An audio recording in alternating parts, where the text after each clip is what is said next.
By the time this broadcast, we should be live and ready to go. Seems like it. Cool. Welcome in, Nufflinson. Anyway, last time we finished up having the cute zombies and getting everybody fucking killed. So now we're gonna go back and do the other half of this route, where we don't get fun zombies.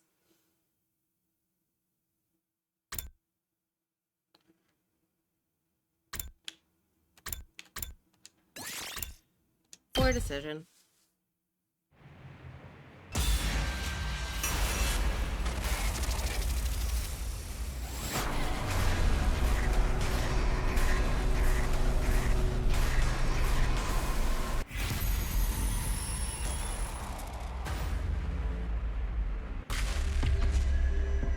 Let's defenestrate ourselves.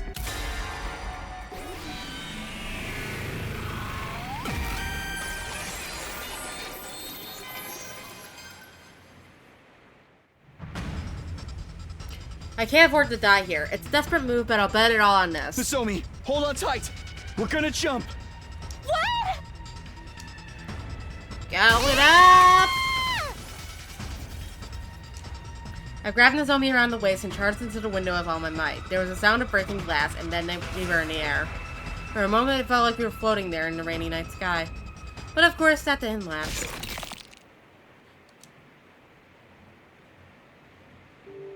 Gravity kicked in and we fell. My skull slammed to the ground with a dull crack. I can't die yet. I still have so much I need to do. But if it was no good, my consciousness cut out abruptly and completely.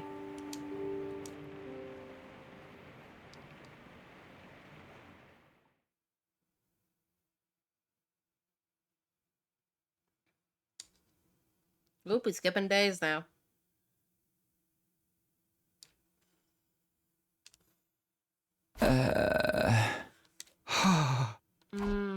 I woke up feeling like my consciousness had floated to the surface from a very deep place. Where am I? Takumi, you're awake. I heard somebody's voice nearby. Oh, we don't get to see you from the other route? Rude. I turned toward it and found Nozomi's eyes peering into mine. Ah. Nozomi.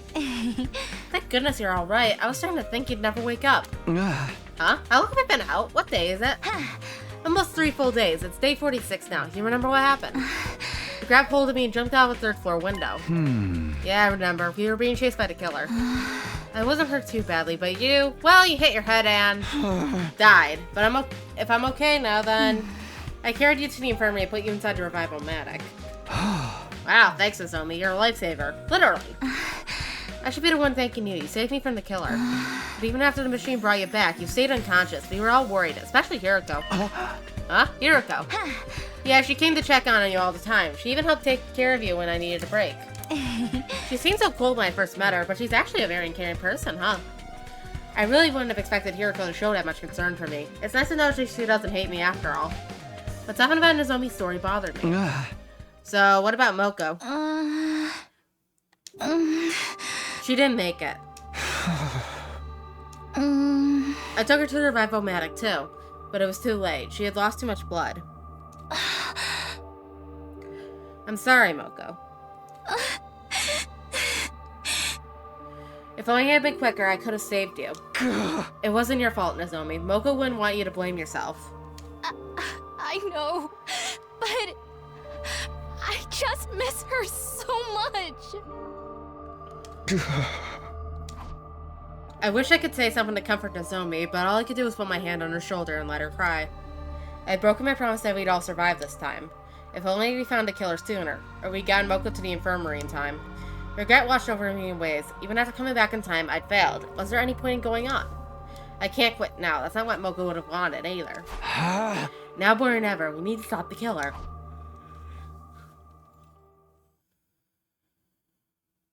After a while, Nozomi calmed down and went to tell the others I was awake. She said I should go see everyone in the cafeteria. I should get going soon. I got out of bed feeling completely normal. So normal, it was hard to believe I had just been dead a few days ago. Okay, next stop, the cafeteria.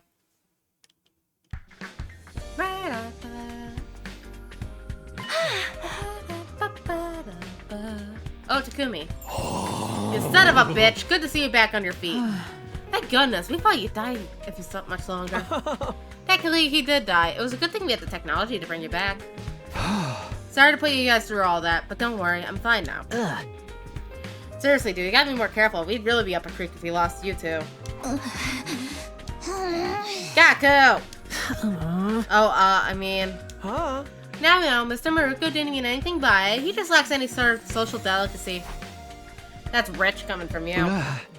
So you guys know about Moko already. Nozomi told us. She said the killer attacked the three of you.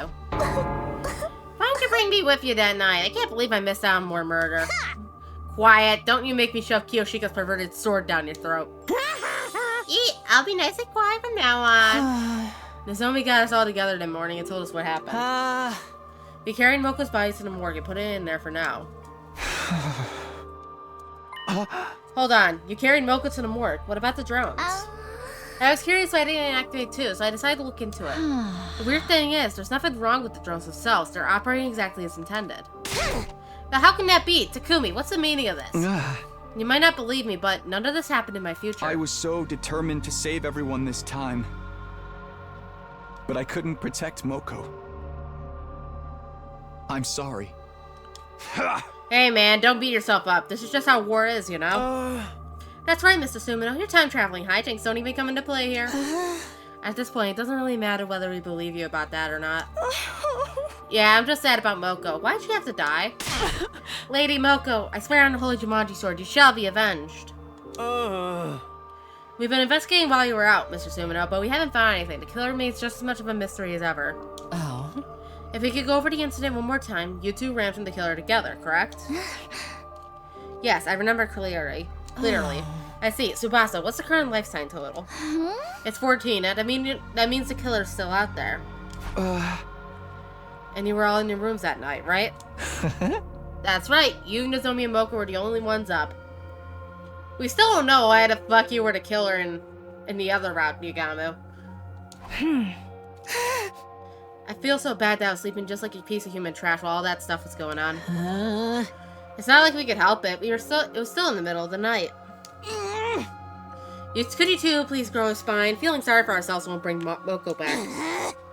If you got the energy to spout all that nonsense, why not use it more productively? By finding the killer, for example. Easy for you to say. If Moko got killed, what kind of chance do we have? If you got an idea for a freaking Power Cell murderer about to kill a freaking Power Cell murderer using Hemoanima, I'm all ears. Hey, that's right. The killer had your suit and Power Cell when they attacked us. That's gotta mean they had some spares or something, right? I mean, the ones we found were locked up in a metal shop. Yeah, about that. We checked the locker and the suit and Power Cell are both gone. They're gone.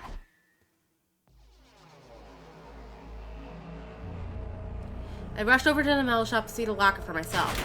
The moment I put my hand on the door, it swung open. The combination lock from before was gone.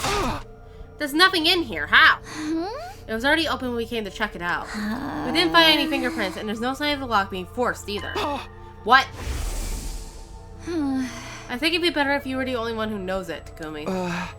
Why? It kind of defeats the point if anyone can open this thing.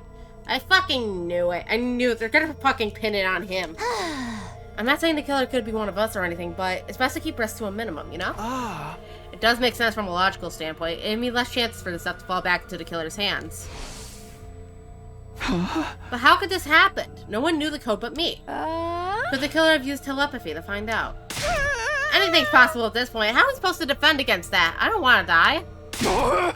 Quit your whining, grow a pair, and let's actually do something about it. I may be a chronic loser, but I can still put up a fight in my own losery way. If you need to bait the lure to kill her out, I'll gladly volunteer. At least then I'd be good for something. No, I'm not losing anyone else. I'm going to find a killer and kill them before they can strike again. Let's search the school again. Everyone, if you notice anything strange, let us know right away. Okay. We split up into groups and spent the rest of the day looking for clues. But just like every other time, we failed to find anything new. No one had the heart to discuss things any further, and day 46 drew to a close.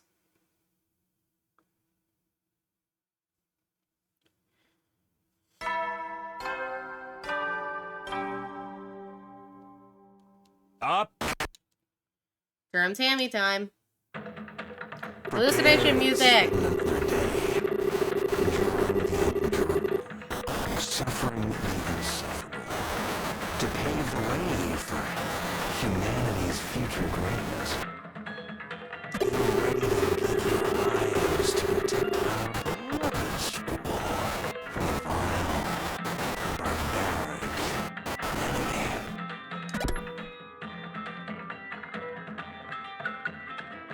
What the? That wasn't normal. Did the announcement bug out? Why do I feel so hazy? It felt like a thick fog had covered my mind. My body grew lighter and lighter. It felt like going back to sleep. What is it?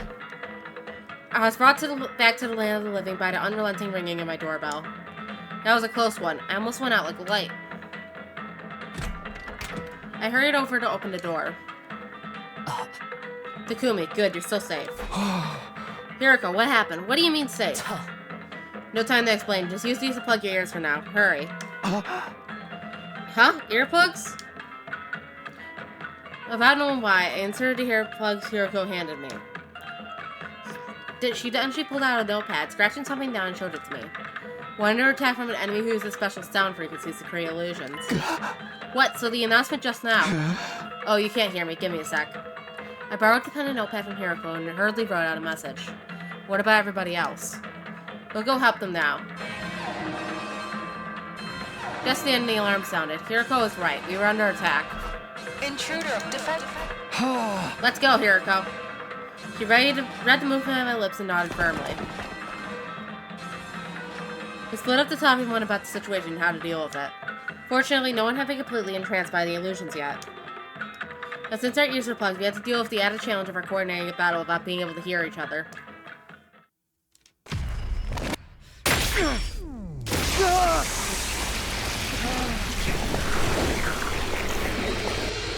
We're gonna do this way because I want to hear the hallucination music in the first round. Best track in the game, by far.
Nope, I ain't skipping it.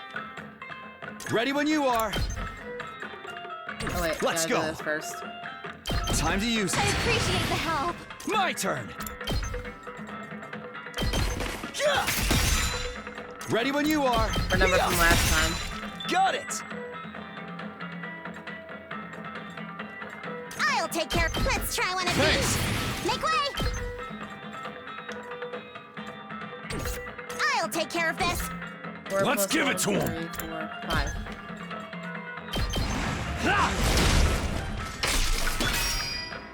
Let's freaking go!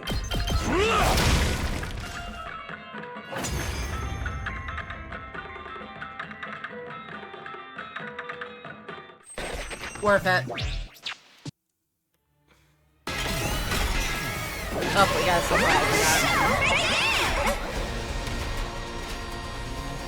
I'm the paragon of reverie, Tammy!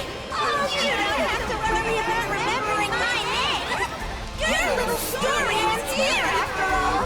So I kindly request you leave the stage! Hey! You don't seem to be enjoying a nice dreamy magical show at all! And let me switch up the program! I'll put on a performance of hellish agony and death! Yay! I feel like that new voice line from her. We didn't hear it last time, at least.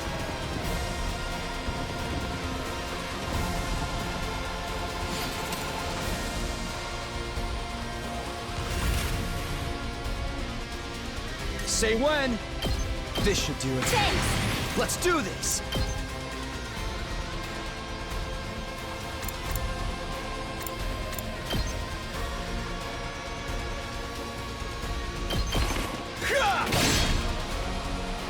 I've got this.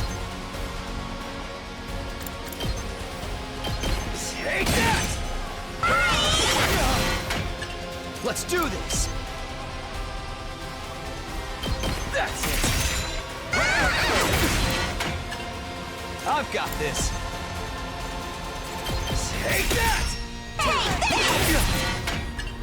Ready when you are. Let's do this! Take this!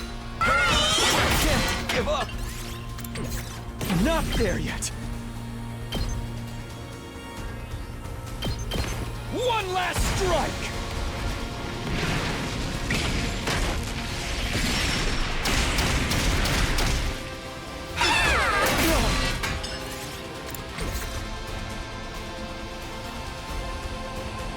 Two arms! Let's put this to you. Don't leave me behind! I can't stop now! This should hit. Thank you! This is a trifle! Behold my warrior spirit! One turner! Let's go! One turner!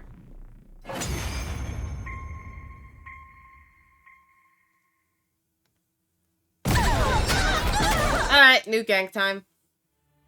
To battle!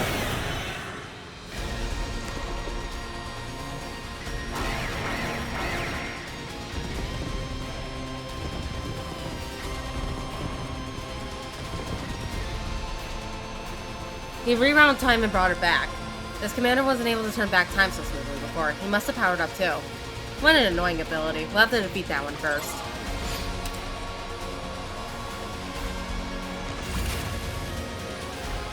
Say when! Time to use I it! appreciate the help! Let's do this! This should do it. Thanks! Good to go! Let's do this!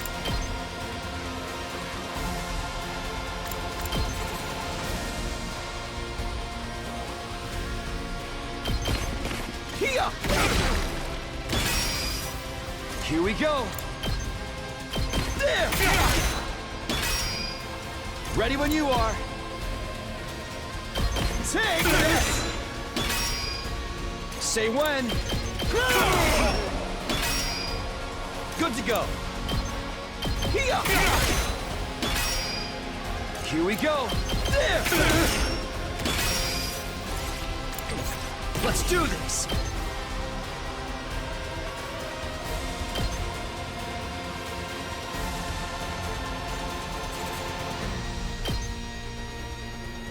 One last strike!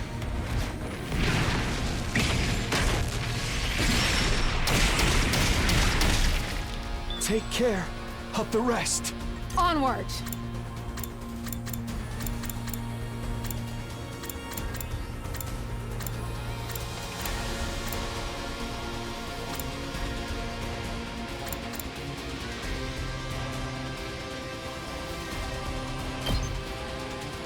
Let's put this to you. Oof! Don't leave me behind! This should hit your back. Appreciate it. This is a trifle!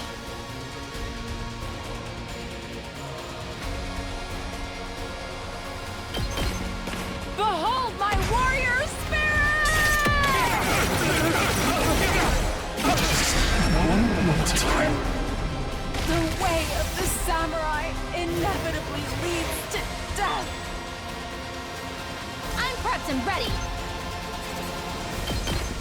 I've got your back. I've got this. Let's go.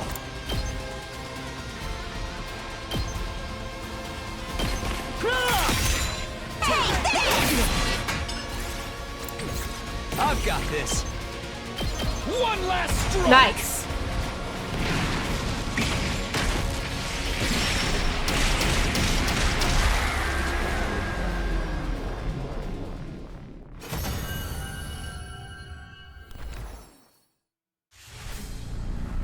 Alright, we got 2 more kills. Now we have Yugamu as an option this time because he didn't get himself killed in this version of the route. So that leaves Yugamu, Karada, Kako, Gaku, Darumi, Takamaru, Hiroko, Tsubasa, Ima, Shoma, Kyoshika. Darumi?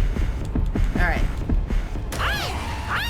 And then since this is Turatami and New Gang, that means we get a second kill to work with as well.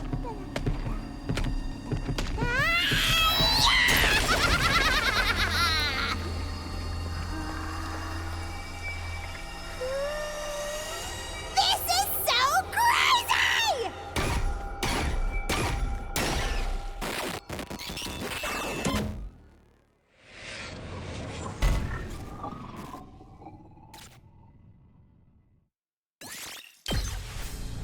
So who are we doing for round 2? Same selection as before.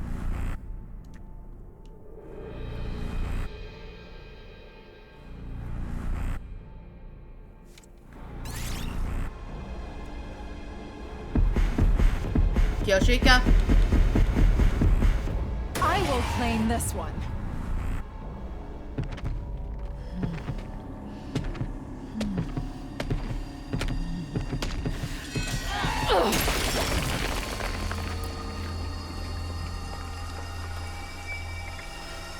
This is it. It is done. 40-year-old hag. Let's go!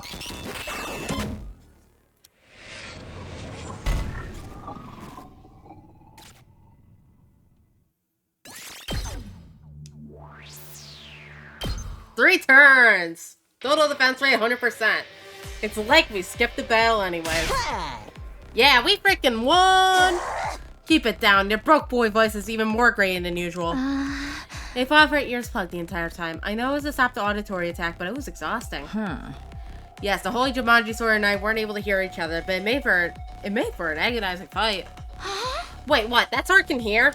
Why didn't we enjoy the illusion? I wanted to see the happiest ending of all, where we all have fun killing each other. If you want to hallucinate that badly, come see me. I've got the good stuff. No way, man. That shit's against the goddamn law. Don't make me kill you. Oh, please. It's perfectly legal. Probably. Hey, Ray, it was Takumi and Hiroko's quick thinking that saved us and allowed us to react so quickly. Yeah, your experience in the future really saved us this time. Actually, this wasn't... Hiroko suddenly pinched my arm, cutting off what I was about to say. She did not want him to know it was her idea. I mean, exactly! I remember just how this commander thought back in my future. Good thing we made it in time. If you remember, why couldn't she have told us earlier? Maybe then I wouldn't have had to experience that nasty illusion my sister backhanded me when I tried to follow her into the bathroom. That wasn't an illusion. I'm just glad we managed to defend the academy of anybody getting hurt. Yes, it's up to us to fight harder now, for Moko. You guys must be tired. Let's all rest up. I'll see you tomorrow. We won the battle and parted ways in a friendly mood. Hiroko alone said nothing. She was gazing at the sky and appeared to be thinking deeply about something. How did she know his commander used sound waves to create illusions? Was it another one of those secrets she couldn't tell me about? Would she ever take me back into her confidence? I went back to my room with my heart feeling weighed down. I was so tired I fell clean asleep before very long.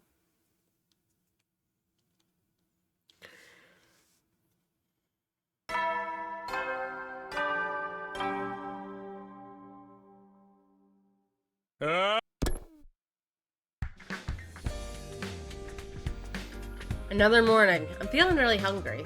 I was still a little sluggish in the battle yesterday, and my stomach felt so empty that it hurt. I had to eat something, and soon. I better go to the cafeteria. I need to ask his boss for today's life sign count, too. I walked out of my drawer just like normal, but then... The next thing I knew, I was standing by the pool in the leisure lounge, spacing out and still feeling hungry. What's wrong with me today? I'd definitely gone to the cafeteria after leaving my room, but I didn't get the impression I'd eaten anything. It's hard to imagine I'd been that hungry and not found something I actually wanted to eat. And why'd I come here afterwards of all places? I got no reason to be in the leisure lounge, apart from being so tired. I did die pretty recently after all. Maybe I'll rest here a while before I get back to the search. The organic life count inside the school was still 14. There had been no change at all since Moko's death. Losing our comrade like that inspired us to pull together, but there was no telling how long our morale would last. Fear of the killer had crept into our hearts, and it was starting to feel like we'd never fully dispel it.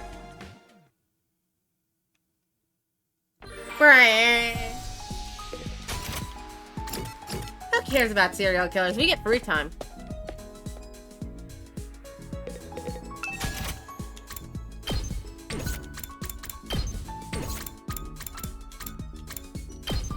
Now these punks are ready. Metal shop.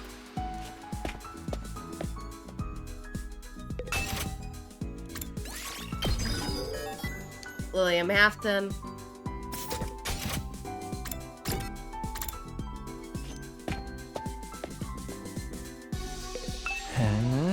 Funny one-turn shenanigans.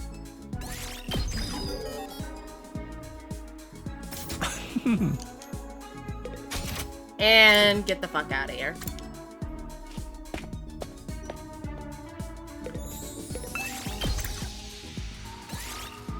Move out! Ew, why do we need so many screws? We got like 3,000 of them.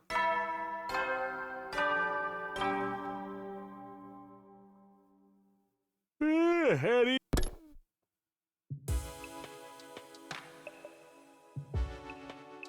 Another day without catching a killer. I could feel a repeated failure eating away at me. I didn't know how much more of this I could take. Well, I'll just have to search even harder tomorrow. Trying to psych myself up, I got into bed and closed my eyes. As I drifted off to sleep, my thoughts were full of the friends I'd lost, both in my first timeline and this one. Moko's just fated to die at every timeline.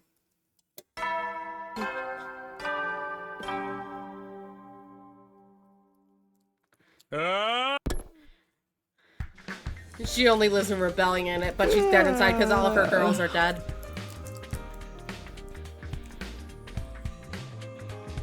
It's morning. I didn't have any dreams last night, but I slept pretty well. Who could want to see me this early? Still half asleep, I shuffled over to the door and opened it to greet my visitor. Hello, Takumi. Sorry to call on you so early. Kako, what's up? Are you okay? It's about the last time the killer appeared. There's something I haven't told you. Huh? You mean the night Moko was killed? Yeah, we said we were all in our rooms back then, but actually... I noticed something strange, so I went out to investigate it myself. You did. I got up for a drink of water during the night, and I heard Nozomi scream. I was worried, so I went to find her, and then I found Moko's body in that classroom. And did you see the killer too? No, I'm sorry. After I saw Moko, I wasn't thinking straight. I just screamed and ran away. I was gonna go back to the roof and tell the others, but then I heard some footsteps coming down the hallway. I thought it might be the killer, so I ran to the bathroom and hid in one of the stalls. I stayed there the whole rest of the night. But I don't understand. Why didn't you tell us this sooner? If my dear brother found out, he'd have overreacted and made me sleep in his room again. But I thought I should mention it now, just in case. I'm sorry it took so long. It's okay. Thanks for coming clean. I'm just glad you're okay. That must have been scary for you. No, that was fine. But I really regret not fighting alongside the rest of you from the start. I want to get stronger and fight the invaders on my own terms. But first, we have to take the killer down. Let's both give it our all, Takumi. Absolutely. I know we'll get through this if we work together. Right. Kako gave me a determined smile and bounded away looking a lot more motivated than before. I'll keep this a secret from Emo for now. It's not like anything actually happened to her. Alright, back to business as usual today. We can't just sit around when the killer's still on the loose.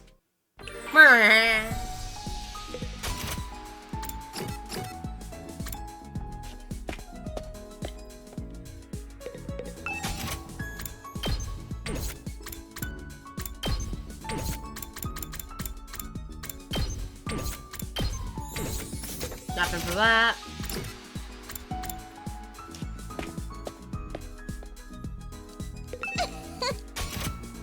Nothing here. And probably nothing here because last exploration decided to give us way too many fucking screws. We got too many screws. All our screws are loose. They're in our fucking inventory instead of our head. That's why we're always in a state of psychosis with this fucking game. Move out!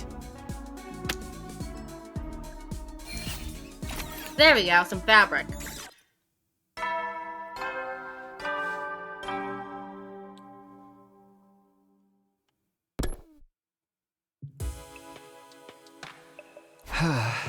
The day flew right by. We kept looking and looking, but we still have no idea where the killer's hiding. So we tried searching outside again. I'm so curious about how all those invaders died. No, we have to focus on the killer. The lifetime total hasn't changed, so they must be in the school somewhere. I tossed and turned in bed as I thought the matter over, but then I suddenly got really sleepy. Before I knew it, I fell into a deep sleep, deep sleep.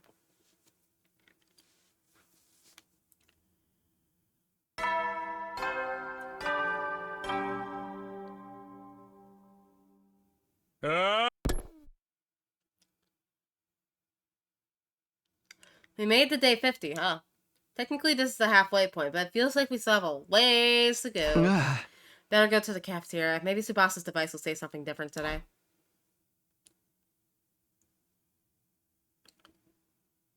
When I reached the cafeteria, everyone else was there too, having breakfast. Despite what the announcement said, the courtyard was already unlocked a long time ago.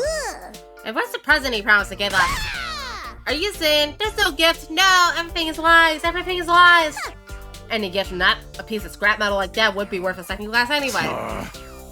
Aren't you curious though? I figured it's gotta be something pretty special for being a big milestone like this. Doubtless it would be something intended to boost him around and bring us some measure of joy. So perhaps 7-roll mashu custard? Or a new human guinea pig for my experiments? Or a coupon for a 24-hour consequence-free murder spree? You two are the only ones who would want something like that. If I could ask for anything, I wouldn't mind some human rights. Of course, I'd have to start resembling an actual human being first.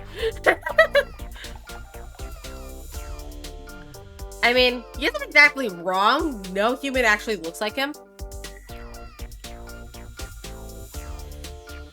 Even like actual dwarves don't resemble him. I'm sorry I even mentioned it. I should be grateful that I'm allowed to breathe the same air as everyone else. I decided to leave everyone to their conversation and took a seat at the edge of the group. How about you, Hiroko? If you could pick, what would you want as a present? Nothing in particular comes to mind. I prefer adding to my collection through my own efforts. Oh, what do you collect, Hiroko? It's a secret. Wine? Hey! What? Is it that bad? It's evidence against school rules, is it? Wouldn't you like to know? Darn it, not getting something we were supposed to get makes me feel like I've lost out. Can't we at least get a better breakfast than usual? You can use the rational-matic for that. I'm not talking about the actual food, more like the vibe, you know? So a breakfast party, you're the type of party animal with an idealized image of Christmas, aren't you? Who said anything about Christmas? And even if I was, what's wrong with that? I grew up dirt poor and never got to enjoy any special events before. Party people of the world should just drop dead, but parties themselves should live on forever. It's such a classy move for someone to die at a party during a blackout. Don't joke about that stuff. I'm still in shock about Moku's stuff. But the fact that the killer hasn't killed us all at once means that they enjoy taking their time and making us squirm. So when you think about it, this is actually the perfect time for a party. Yeah, the chance to see the looks on our faces change from joy to abject terror would be real tempting, I assume. You're saying we should throw a party to bait the killer into attacking again. It's worth a try, I guess. If they don't show up, we can just treat it like a regular party and enjoy ourselves. I suppose that would be alright. What do you think, Takumi? I don't mind trying it, but let's make sure we have a real plan in place. Yeah, we'll throw down the moment the killer shows up. This'll learn him from sneaking around and picking us off like a coward. Then without further ado, let us party the wet day away. You don't have to tell me twice. I'll go get everything ready. One thing led to another. Before we knew it, we decided to throw a party that night to celebrate making it to day 50. We weren't going to do anything special, just eat whatever we could get that rational-matic to spit out. We busied ourselves with decorating and the other preparations, and the time for the party soon arrived. Wow, this is unexpectedly nice. The fruits of our combined labor. Even the holy Jumanji sword approves. Pretty nice, huh? Don't be shy, everyone. Eat as much as you want. Yaku directed the food preparation, and I helped. My dear sister's canapes are to die for. There's also chocolate kimchi, fish roll custard, and liver sashimi whipped cream. Are you sure they're not penalties for losing a bet? The menu makes it clear this is a party for the unwashed masses, but I suppose I can lure myself once in a while. You do at least have caviar, yes? Mine goes well, caviar. Unfortunately, this place isn't stocked with alcohol. Of course not! Love, there was an attack. I thought you were supposed to be the model student around here. Can we get this party started already? The food's gonna get cold. Has anyone seen the party poppers? I probably made some earlier. Oh, sorry, we did make some using the Get-O-Matic, but I forgot to take them out of the machine. By way of apology, please put my useless body in a cannon and blow me up as dirty fireworks instead. There's no need for that. I'll go get them. You said you left them in the Get-O-Matic, right? What, but to kill me? I'll be fine. Just stay here and have some fun, okay? Get-O-Matic is in the rec room. That's on the 3rd floor. Alright, time for us to get our lights knocked out again like last time.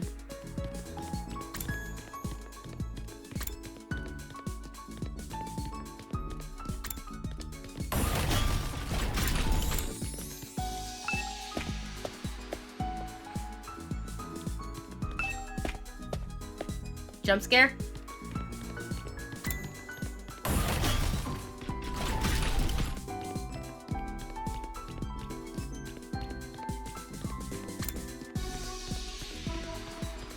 Interesting, we didn't get jump scared on the stairs.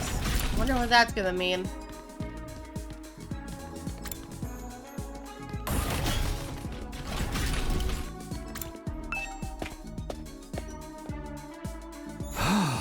Party poppers. Ah, here they are. Now that I've got these, I don't need to hang around here anymore. I should get back. Thankfully, nothing bad happened to me on my way out. The others must have started the party without me. I could hear their voices echoing down the hall as they approached the cafeteria. Shocking. Nothing bad happened to me this time. Hey, I've got more food to serve up. Someone bring me the plates. I think we've run out already. Did you want to use my useless body as a replacement? I don't think that's gonna work. Plus, it's not exactly hygienic. The holy Jumanji short is my friend. I know she'll be gentle with me. I'm so glad you found someone just as degenerate as you. You two deserve each other. I keep telling you, I'm not a degenerate. I still can't believe you're getting drunk on non-alcoholic drinks. Loosen up that robe and go lie down or something. Stews up! Who wants a blind tasting? I threw in a ton of mystery meat. Mario's mystery meat, perhaps? I don't recommend invader meat as an ingredient. It's all fat and sinew. You mean you've eaten it before? Sister dearest, why do you look so excited by that idea? Setting off the party poppers would be redundant at this point. Takumi, you're back. We started to wonder if you were alright on your own. Thanks, Nozomi, but I'm fine. It seems like all I could do lately is make you worry. Not at all. In fact, I'm grateful. You're working so hard to keep this team together. Just don't do anything too reckless, okay? I don't want you jumping out any more windows. I know that. I'll hold you to that. Nozomi looked much more like Harua when she smiled that I had to turn away for a moment. I probably have the weirdest look on my face right now. I can't let her see me like this. Nozomi, get away from that miscreant. His perversion might be contagious. Oh, Karara. Sorry, Takumi. I better go talk to her. Sure, take your time. I grabbed a drink and sat down in the corner of the cafeteria. It didn't look like the killer was going to show up, but we still had to be careful. Just then, I felt someone beside me. May I sit with you? Huh? Here I go. Disappointed that I'm not Nozomi. Quit quitting around. Go ahead and sit if you want. Thank you. I'll do just that. Hey, you helped me take care of me when I was knocked out, right? I never got to thank you for that. It was nothing. I just wanted our leader to be back in action as soon as possible. Yeah, of course. Don't worry. I wasn't reading anything into it. I was concerned about you too, you know. I don't know what I would have done if you never woke up. Oh? I had no idea. Sorry to make you worry. How about I give you something as a combined thanks and apology gift? Is there anything you'd like? What? Alright, you said you prefer to get the things you want yourself. Well then, how about a soft final figure. Oh, look at that. It's working now. I collect them. Ones of cats. I like cats. Ideally, I'd like a calico. A calico cat figure. A calico fat figure, oh. What's that look for? Sorry, I was just trying to square you being a cat lover with the image I had of you. Oh. Just what is that supposed to mean? I mean it in a good way. You're kind of like a cat yourself. You act like a queen, I never know what you're thinking, and you never let people get close to you unless it's on your terms. But, on the other hand, you do have a softer side. And it can be pretty cute when you let it show. What?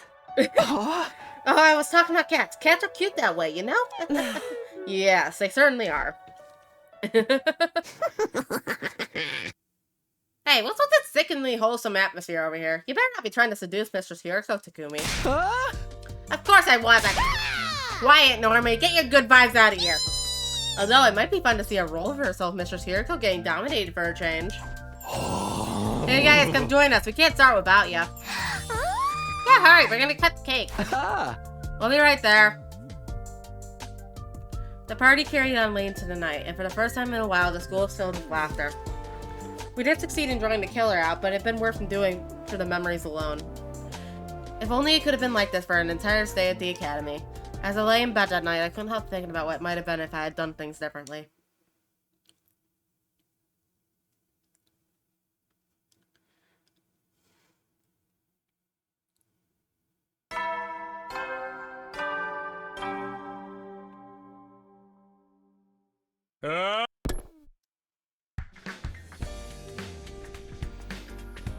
Morning already. I feel weirdly tired this morning. Maybe I'll just take 5 more minutes. Of all times. I dragged my heavy body out of bed and begrudgingly opened the door. Standing there on the other side was... Yugamu, what do you want? And this early too. Things have taken a turn for the worse. I need you to come with me. Huh? Hey, wait up! Yugamu looked uncharacteristically serious. That couldn't be a good sign. Hoping I was wrong, I ran after him. But the place he led me to and the sight I saw there only confirmed my worst fears.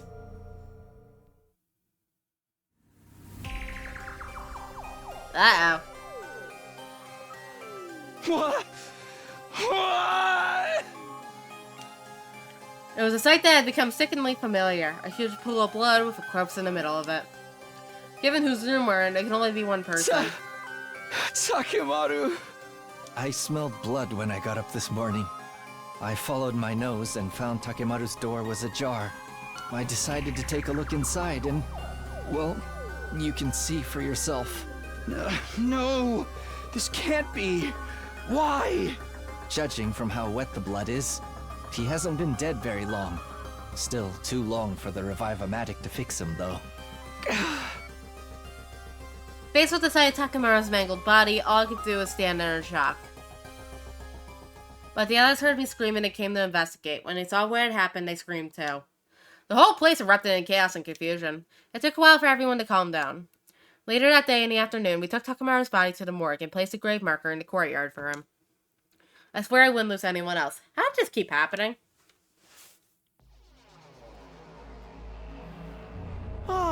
Would anyone like some sea cucumber sandwiches? I've got natto over rice with bananas and whipped cream too.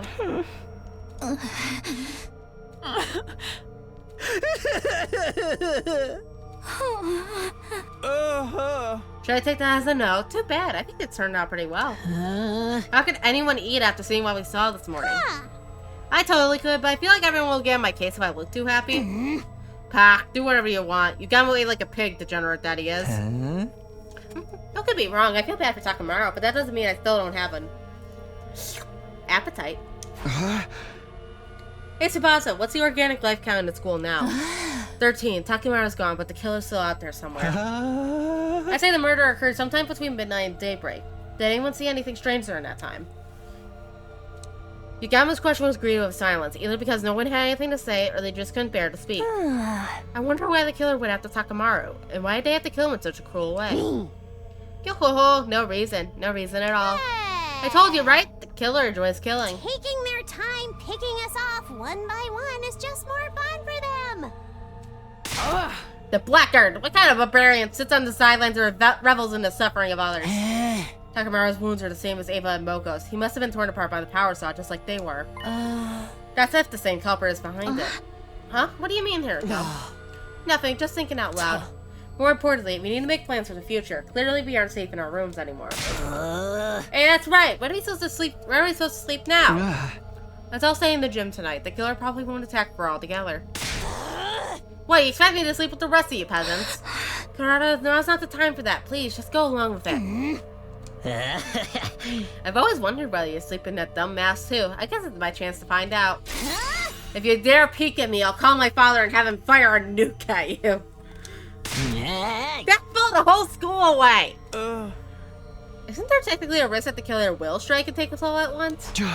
Some of us will have to take shifts staying awake on lookout. We'll do it in pairs.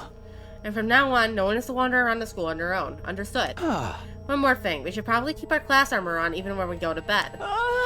Who wants to sleep in that? We need to be ready in case of emergencies. I know it's not exactly comfy, but we need to bear with it for now. If that's what you think is best, I'll do it. We should probably go to prepare the gym to make it a little more livable. If you don't mind having a filthy marmot like me in your personal space, I'll be glad to help. Just tell me what to do. Okay, let's decide on our roles and get started. I'll go get some supplies. We began work on converting the gym into a temporary living space. By the time we were done setting up beds and bringing in supplies, it was already night. Phew! It looks better than it was, at least. I'm beat. I'd love to fix it up some more, but this will have to do for now. No point in dragging it out. Be careful, Kiyoshika. If you start messing around with that sword of yours in here, you'll be charged with public indecency. Oh, you're right. That was a close one. I'll have to be more careful. Try to be more careful with what you say, too. Kiyoshika, for the love of God. Is it that late already? I didn't realize the announcement played in here as well. We should call it a night. Sticking to our original routine will help keep us on an even keel. Oh man, I usually stay up all night playing games. This sleeping in the gym thing stinks. Just bear with it. We'll have to get used to taking lookout shifts too. If my raggedy mongrel breath gets too much for anyone, feel free to strangle me in my sleep. Obviously, we're not going to do that. All right, lights out time. Everyone into your class armor. So it began our first night sleeping together in the gym. Of course, it would still be okay for us to go to our rooms during the day to shower or get anything we needed, so long as we didn't go alone. Between the unfamiliar surroundings and the shock of Takamaru's death, though, none of us were likely to sleep well that night.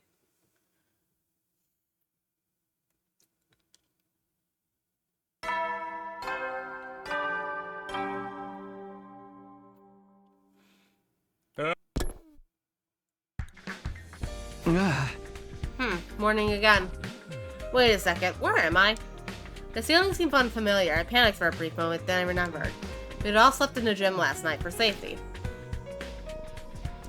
I stepped out from behind the impoverished curtain surrounding my bed and saw that Tsubasa was also awake.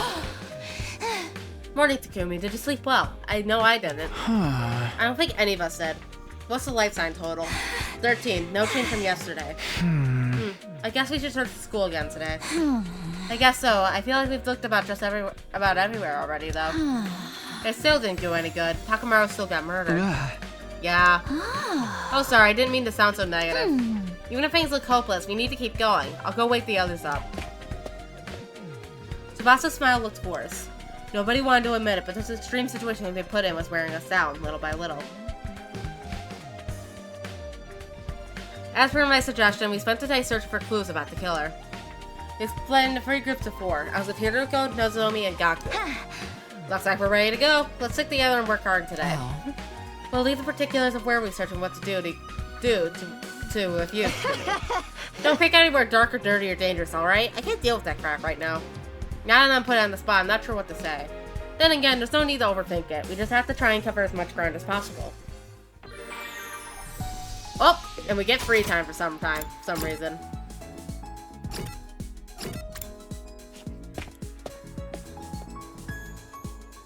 Oh, and everybody comes with us wherever we go. Nice.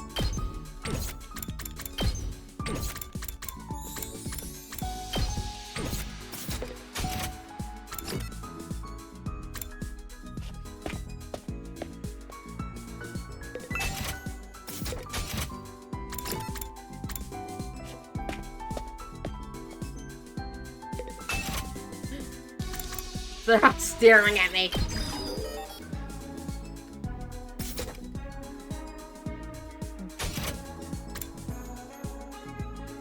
Damn, I can't go take a shit.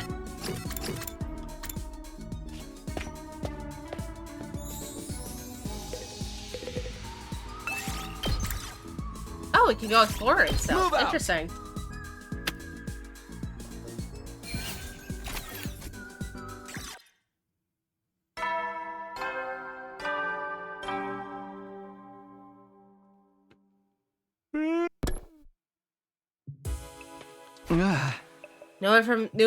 No new information today, huh? I hate the deep sigh of frustration. They still weren't getting anywhere. I lay down in my simple camp bed, but then a shadow fell across the dividing curtain. Come on, Takumi, it's our turn to go on lookout.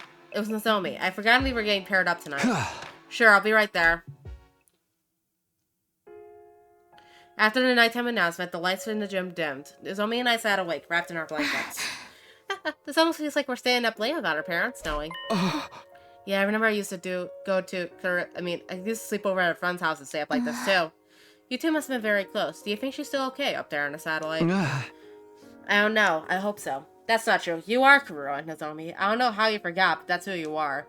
I was tempted to come clean and tell her everything. I had to make a supreme effort to keep my mouth shut. If I'm being honest, I was a little scared of you when we first met. And I still don't like that you know so much about me from the Nozomi in your future. That makes sense. It must be kind of unnerving. But you're protecting me from the killer, even at the cost of your own life. I'll always be grateful to you for that. Thank you. Don't mention it. Of course I'm going to help if one of my friends is in danger. The me from your previous 100 days must have really trusted you. I think I understand why now. So could you please tell me what happened between us last time? Well, I planned on putting it off telling Nozomi about Kurua until everything was settled, but she spoke up with an encouraging smile. She must have seen me hesitating. Sorry, it wasn't fair of me to spring that on you, but promise you'll tell me someday? Yeah, I think I could do that. It's a promise, okay? Now we both have to survive. They looked at each other and nodded. We passed the rest of our shift talking in hushed voices and stifling our laughter so we wouldn't disturb the others. The night passed by peacefully with no activity from the killer or the invaders. This weird state of limbo continued for the next couple of days.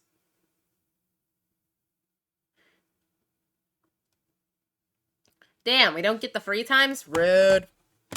Just have everyone tag along behind us, like usual.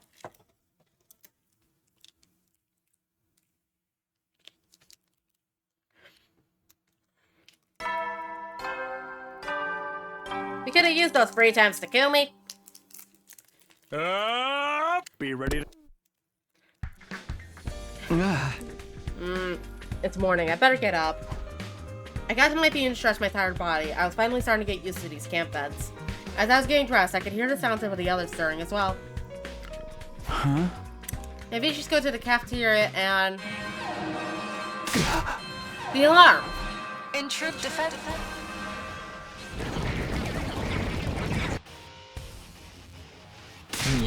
What? Seriously, an attack first thing in the morning? Everybody, wake up and get ready. We got a battle on our hands.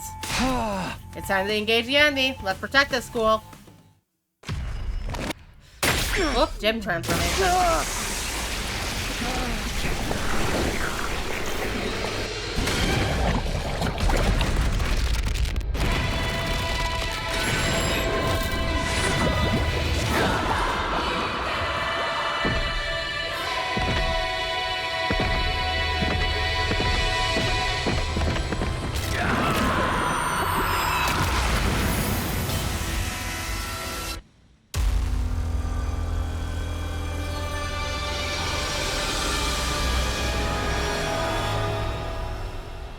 The music was a little different there. I wonder why.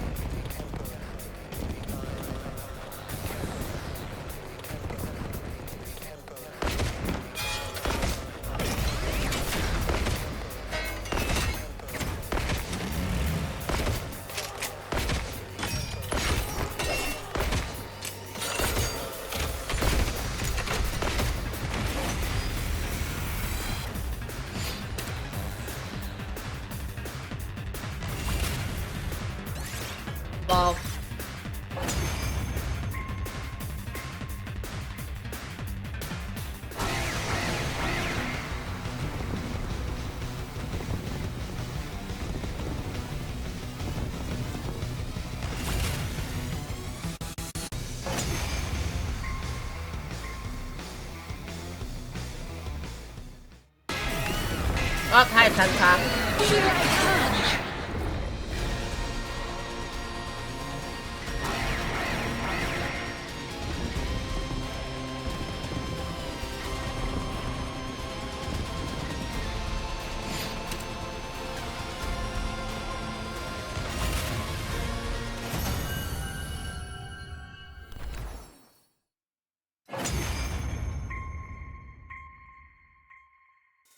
I am Zenta, the paragon of harmony.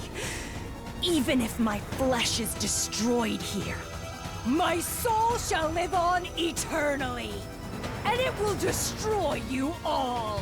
Prepare yourselves, invaders! Ain't nobody give a fuck. Alright, got another free kill on our hands.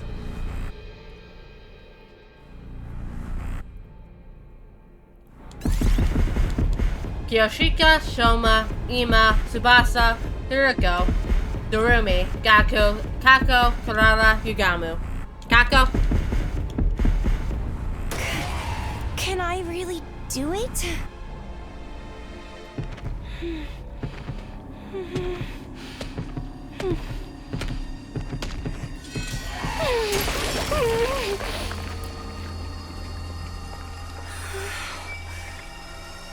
This is how it has to be.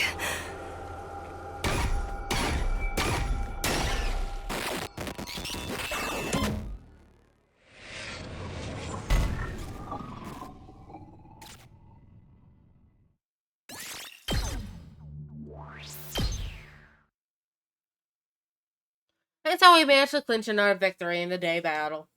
It was already late by the time everything was said and done. We decided to rest early, bringing an end to our 57th day at Last Defense Academy.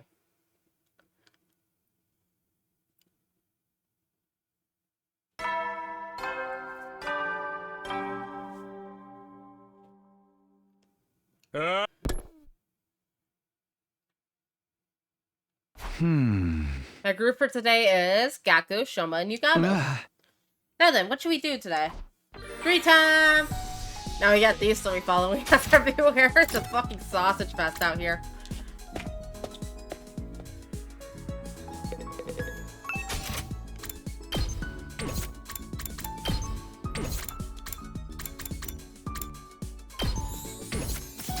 Got that three weird things following me around.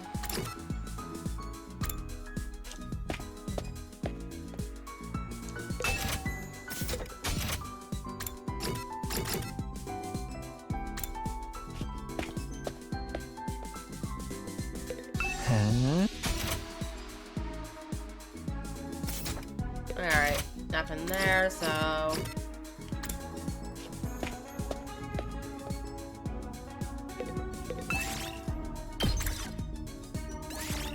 Move out! Okay, we gotta go to Mount Rocks today. That's good.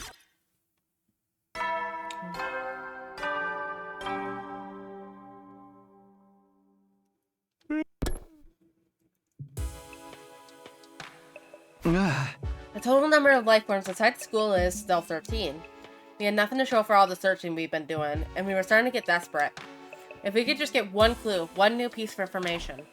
As I was thinking that, my eye fell on the pile of supplies we had placed at the edge of our living space. You know, I forgot about it until now, but I still had those old books in my desk, the diary and the history book, both of which mentioned the killer.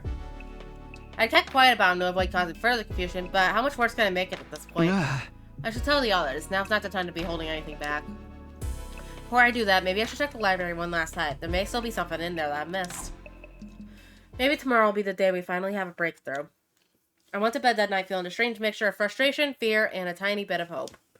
That's gonna get immediately crushed because this is 100 line to Last Defense Academy.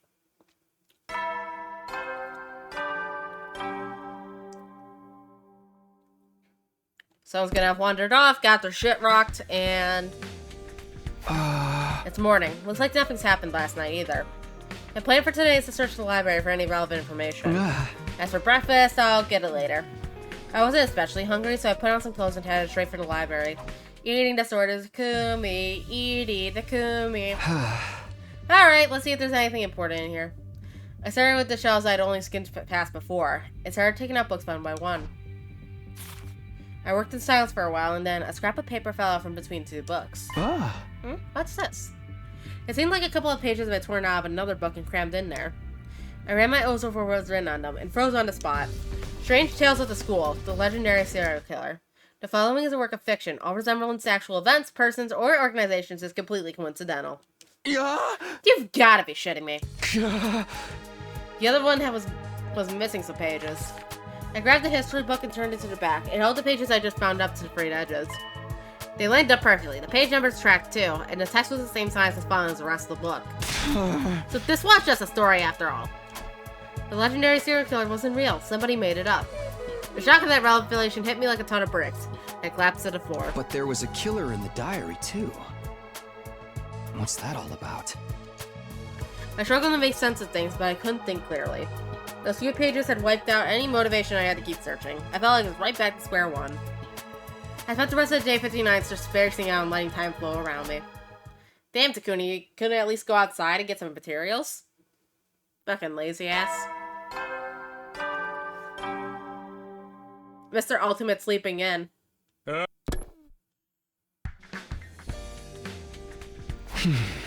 Fighting with hope, huh? I could have sworn I found a lot more hope when I reached this point last time around. In comparison, right now, we're being hunted down by a serial killer and can't even find, let alone defeat. Come on, get a hold of yourself, Takumi. Your team needs you. With that thought giving me courage, I began my 60th day at the academy. Today I was in a group of Ima, Kako, and Darumi. Now I got these weird things following me around.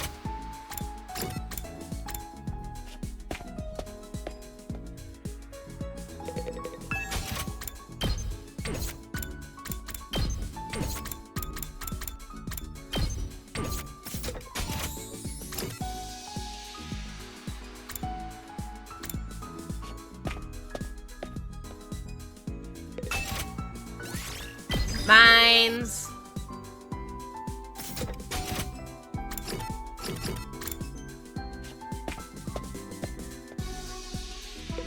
Damn, no squad here. Look at this.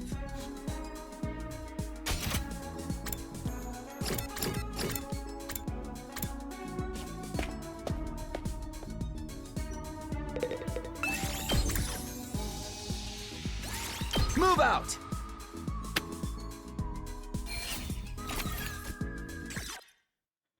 Alright, got some fabric.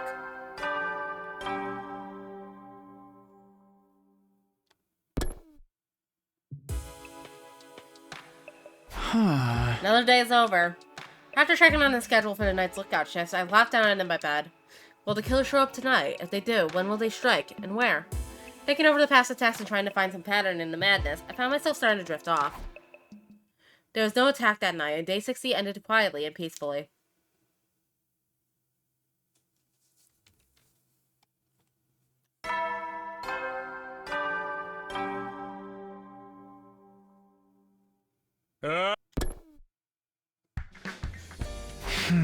Another morning.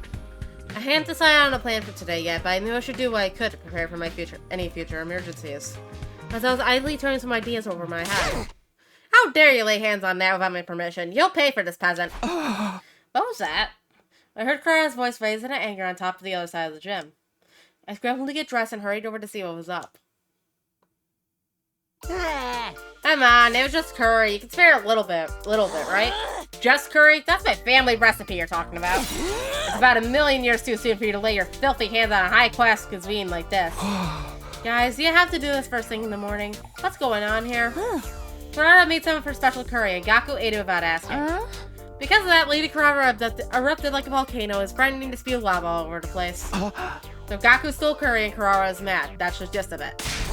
Don't you start lumping it in with regular curry, too. Ozuzuki curry is an irreplaceable cultural heritage asset.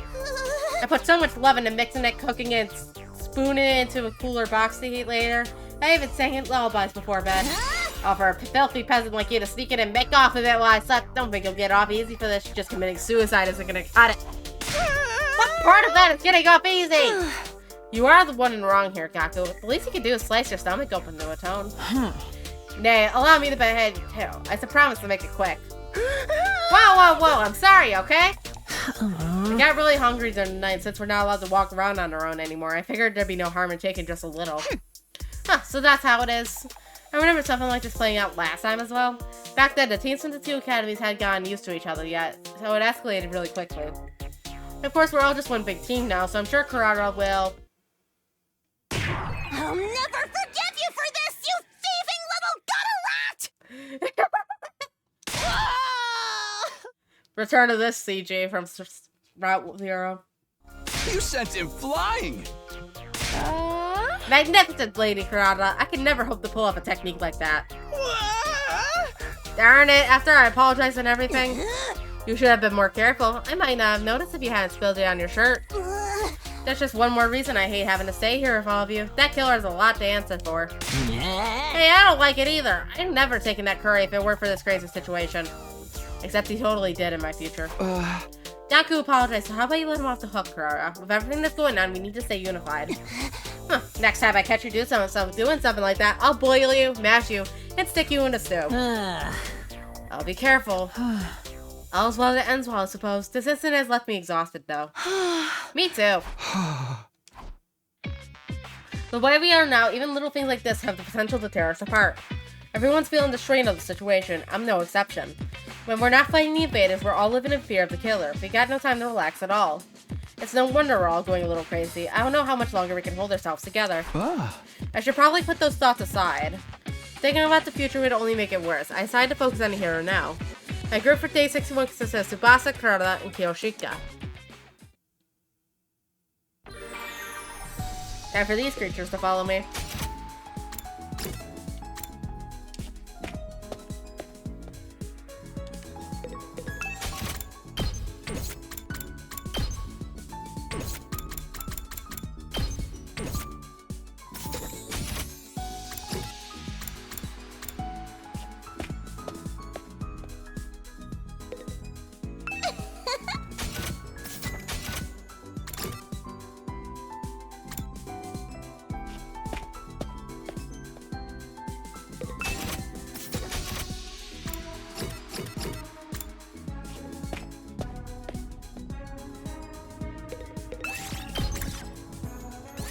Move out!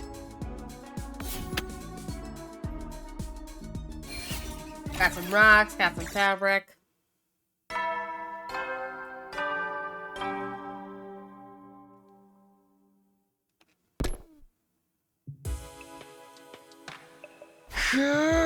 What a day.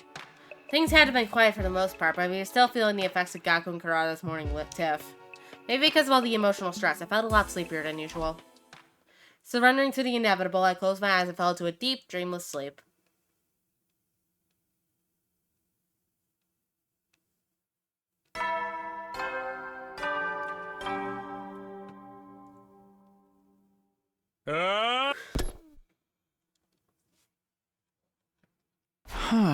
Okay, better get dressed and go to the cafeteria.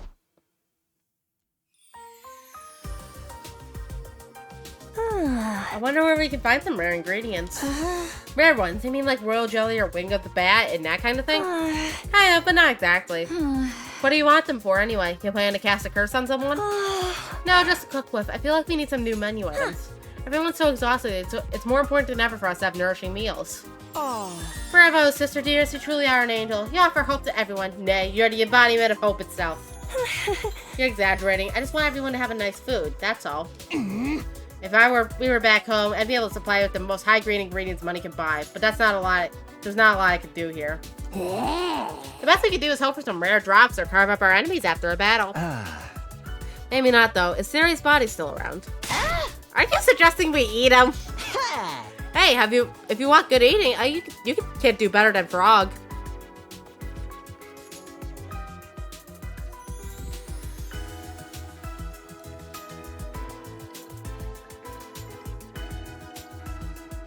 Gaku.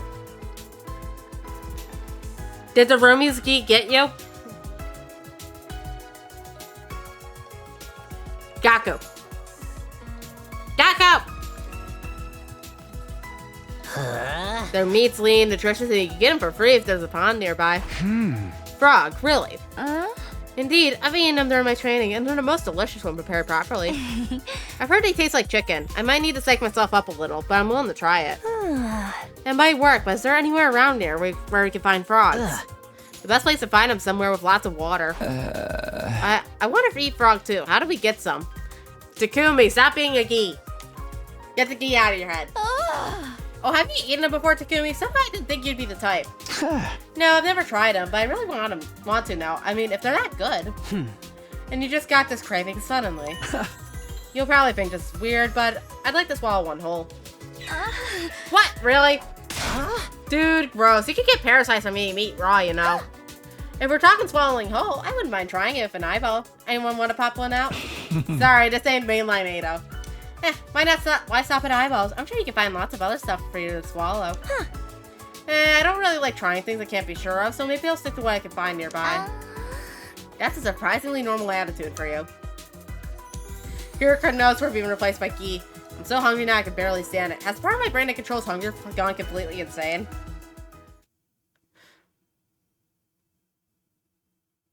Okay, time to give it a whirl.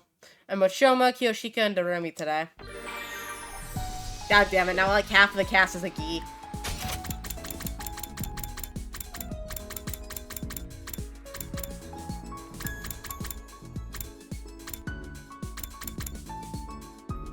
Let's see here, we have Gaku, Kasumi,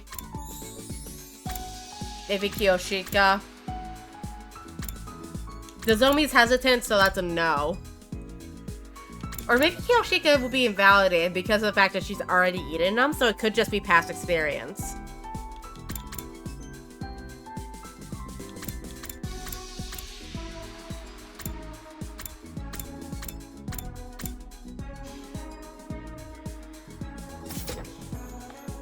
Everyone's becoming fucking parasites.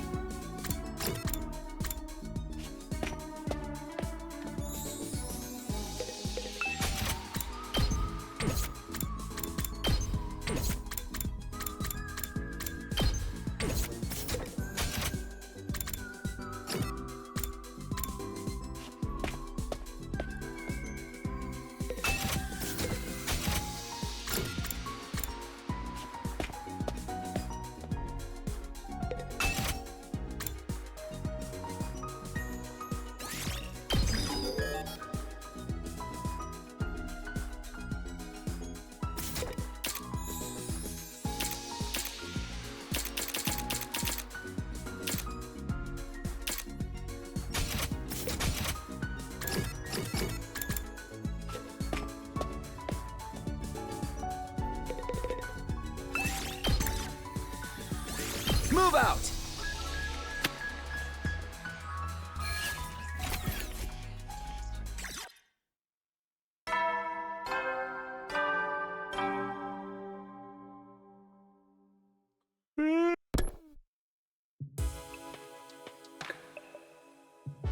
It's a while until my lookout shift. I'll go get some rest for now.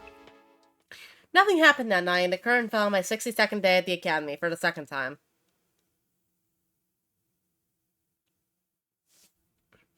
Actually, this is more like your 15th time, but whatever.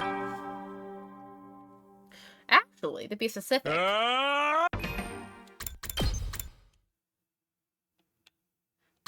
Let's see here. We have 162. We'll go over here. And we'll count the days that we can actually see because he's been knocked out if this line goes right through it. So you have 1, 2, 3, 4, 5, 6, 7, 8, 9, 10, 11. 11th second. Or 12th, actually, because you have to count first route. So this is your 12th day 62, actually, Takumi. Burn out of troops time! Fuck off, Siri. It's morning. Better start work for the day.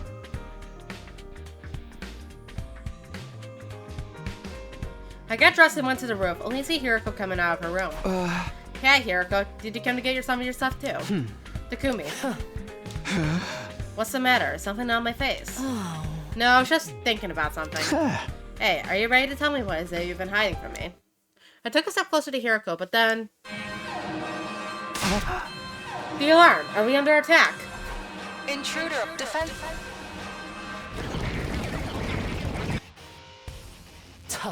No time to talk. We have to go to the war room. You're right. Let's go.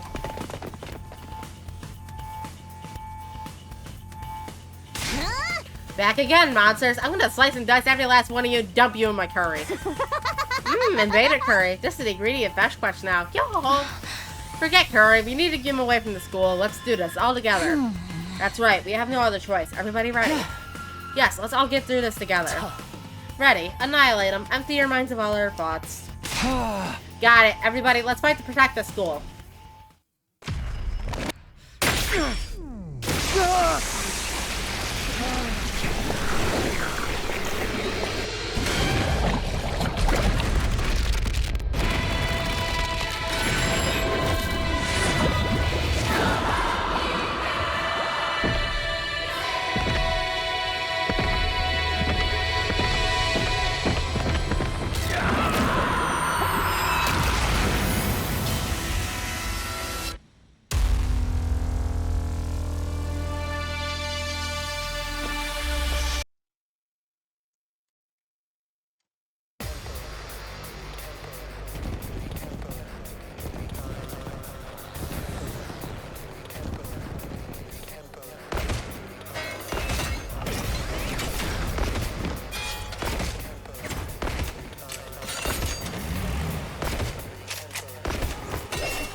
Oh, God.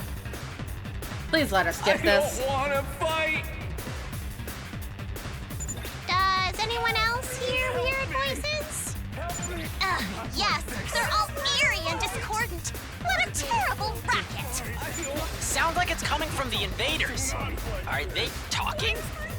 But they're just mindless battle pets Veshness created, right? Either way, it sure is creepy. Don't listen to them. It's probably just a strategy to confuse us. Focus on protecting the Academy. Verily.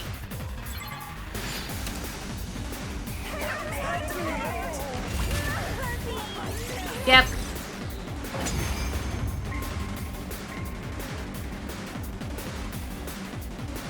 Phew. We've fended them off for now. But those voices, they still concern me. What are these things?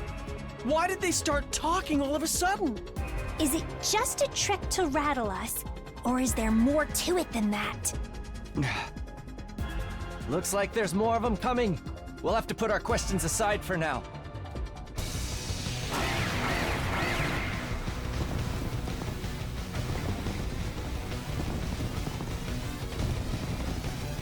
Help me!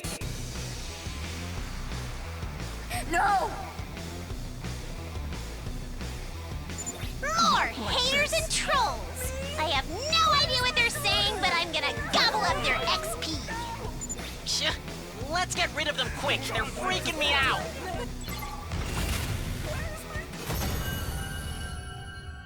That's my victory.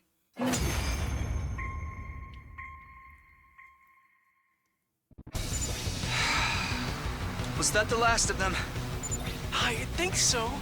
No sign of reinforcements either. Veshness didn't show up this time. And neither did any of the other commanders. How disappointing. I suppose that's all we can expect from these disorganized troops. I kind of feel bad for them. They never really stood a chance, and they kept saying all that weird stuff. They had nothing to offer whatsoever. They're not even worth making into curry. Whatever that was about, it's over now. We won! Heck yeah! Now they know not to mess with the SGU!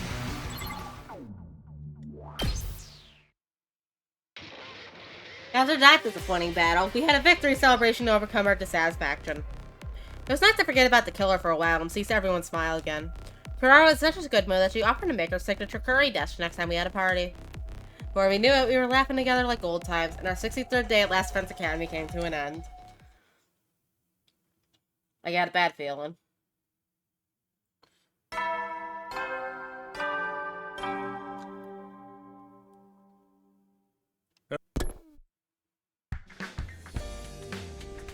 I slept like a log last night. I don't feel tired from the battle anymore. Maybe this will be a good day. I got out of bed and was soon ready to start the day's activities. My group for today was made up of me, Gaku, Kiyoshika, and Haruko. The other drop, she was gonna drop soon.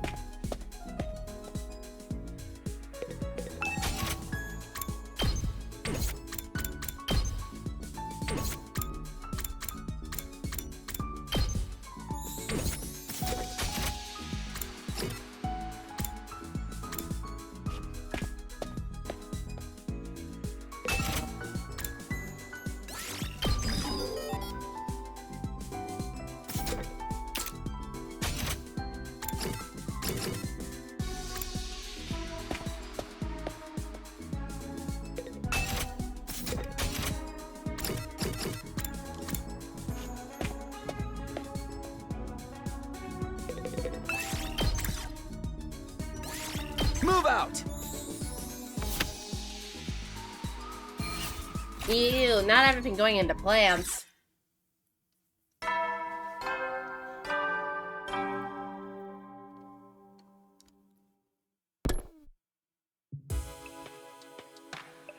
I feel like I say this a lot lately, but today really flew by. I've got the lookout shift from midnight to dawn tonight. I'm with you, Gamu, I think. I better get some sleep before then. I set my alarm and crawled under the covers for a brief rest. Finally, midnight arrived. After I got out of bed, Yugamu and I took our watch to the edge of the gym.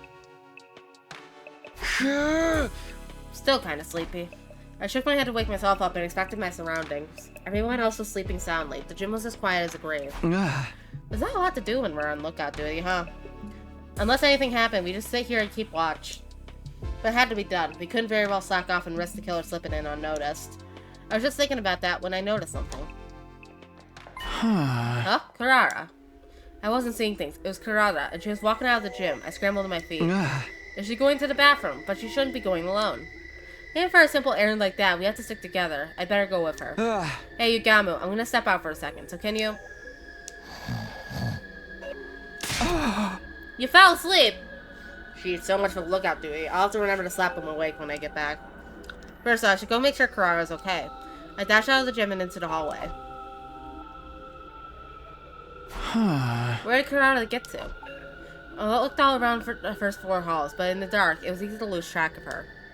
I can't go into the girls' bathroom to check, or maybe I should. It is an emergency after all. But then my thoughts were interrupted by the sound of footsteps not far away. Karara! What in the world? What are you doing here? Me? Where are you going on your own at this time of night? That's none of your concern. I was only gone for a minute. It's nothing to worry about. Of course I'm worried. Come on, we're going back. What's the matter? Why'd you freeze up all of a sudden? Behind you. Behind me. I turned my head to see... What? It's the killer. They're back.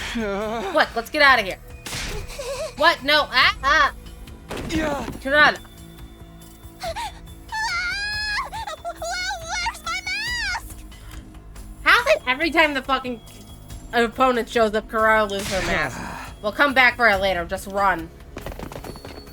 I grabbed Karara's hand and we both took off running with all of our might. I have to find somewhere she'll be safe.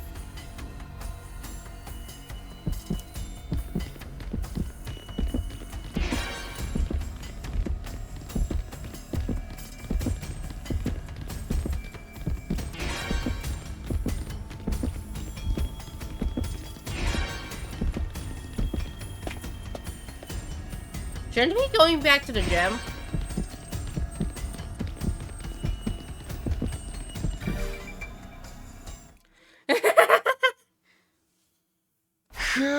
Oh, the gaming PC's off. You holding up okay, Karada? I'm scared the killer's gonna get us. Yeah, she should tape that thing on, probably. Only if you keep screaming like that. Just hide in here or keep quiet. I'll act as a decoy and lure the killer away.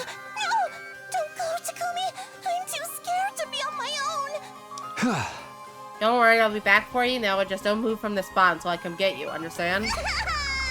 Okay, don't be going too long. I stowed Karara away in a safe hiding space and headed back into the darkness, finding front the killer.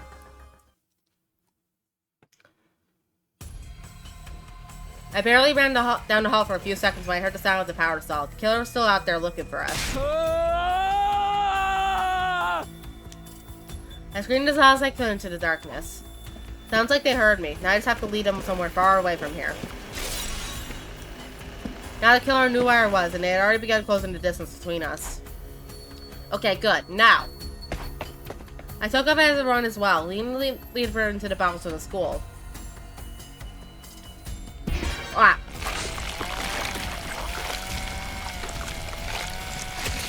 I can still...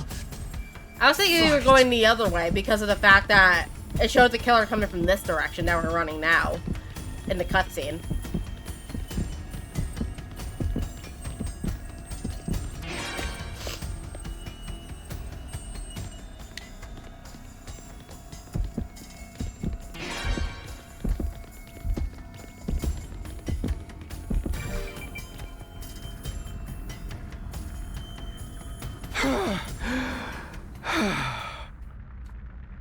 I found myself outside the defense room. I managed to stay ahead of the killer so far, but would it be enough? It's no good. They're still coming. The killer refused to back down. They were like a beast on the hunt, and I was their prey. It's weird, though. I don't sense any murderous intent from them. It's more like they're taking some kind of perverse pleasure in all this. I better get out of here before they have their way with me. I darted down one side, ready to race down another hallway when... I lost my footing and stumbled, coming down hard on my butt. This is it. I'm gonna die. Horror seized me as it began to tremble all over, like I was frozen into the spot. I could hear this killer roughing the power saw coming closer and closer, but right before they got to me. Ust, ill, must kill, kill now. I seemed to hear a strange voice speaking to me from the depths of the darkness.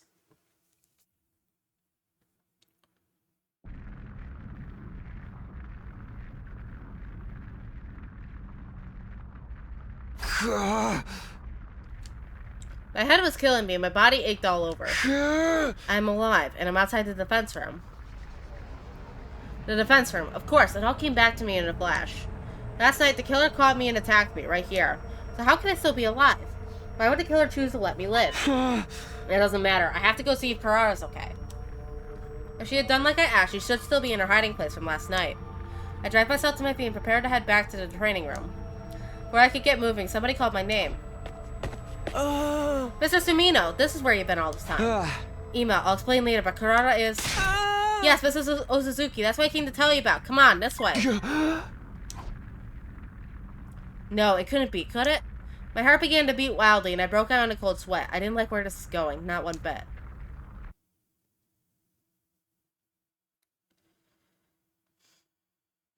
Ima solemnly led me down the hall. My heart dropped when we stopped outside the training room. Inside... No, it can't be. How? Kurara! What are we standing around for? We have to get her to the infirmary! It's too late, Sir Takumi. She's lost too much blood to be revived anymore. Kurara! Why? Damn it! How the hell did this happen? When I checked the life sign count this morning, it had gone down to 12. We noticed that you and Kurara are missing, so we went to look for you. We found Kurara's body first, right here inside the training room. Where were you last night, Takumi? You were supposed to be on lookout duty. Yeah, a lot happened. I told the others about mine and Kurara's late-night adventure, right up to the point where my memory cut out. Yeah! I see, the killer must have gone to Mrs. Ozuzuki while you were passed out. That seems like the only explanation. In other words, this is my fault. Kurara's dead because I couldn't stop the killer. Don't blame yourself, Takumi. The killer is the one responsible for all this, not you. Plus, Yukab was the one who fell asleep when he should have been on lookout. You're right, I truly am deeply sorry. Guotone, I'll let you all torture me as much as you want. I'll put up with anything, though, if it'll ease Carrara's soul. That sounds more like it'd be torture for us. There's no point in blaming anyone. Nothing we will do will bring Carrara back. I agree with Lady Kako. Lady Carrara wouldn't want us to start turning on each other. What I don't get is, why did the killer leave Takumi alone? If you were passed out, you would have been a much easier target than Carrara. It's just like I said before. The killer's picking us off one at a time because that's how they get their kicks. Knock it off, Darumi! There never was a legendary serial killer. Takumi, what's wrong? Sorry, I didn't mean to yell. I guess I'm a little emotional. Something wrong, Hiroko. You've been staring at the corpse ever since we came in. It's nothing. Shouldn't we do something with the body? We can't just leave her like this. Yeah, we may not have been able to save her, but we can at least lay her to rest. Tears still in our eyes, we transported Karada's body to the morgue. We made another grave marker to add to our collection, but after that, nothing. I didn't want to do or say or think anything. It was like all this tragedy had broken something deep inside of me.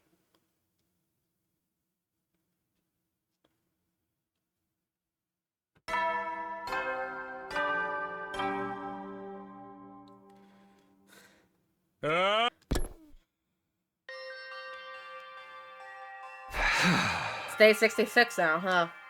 The morning announcement brought no hope for a new day, only a dull sense of despair. What happened yesterday wasn't a bad dream. It was a cold, hard reality.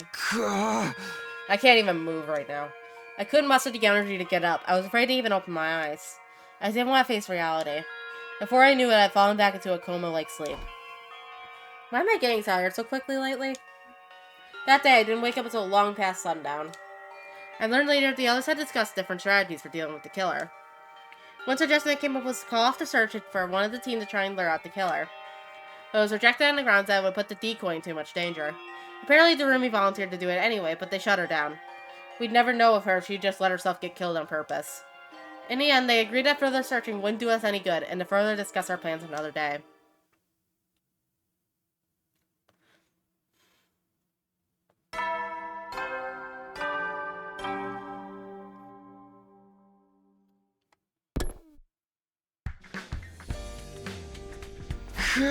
My head still feels fuzzy. Sleeping the day away yesterday had done a lot to help me recover from the shock. Everybody's probably in the cafeteria already. I should go too. Oh, hi, Hiroko. Good morning. Oh, hey, Hiroko. Let's go into her all of a sudden. Maybe she's just not feeling well? It's probably nothing to worry about.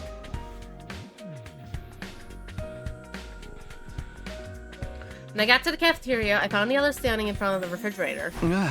What's wrong? Oh, Takumi, look at this. There's only planted one of the refrigerator shelves where a large pot had been placed.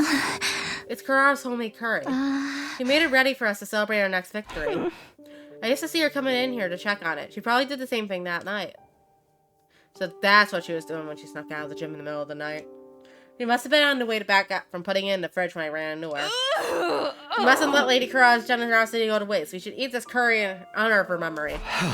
I think so too. Let's eat it now. We reheated the curry and plated it up, taking a moment of prayer and remembrance before we began eating. This is...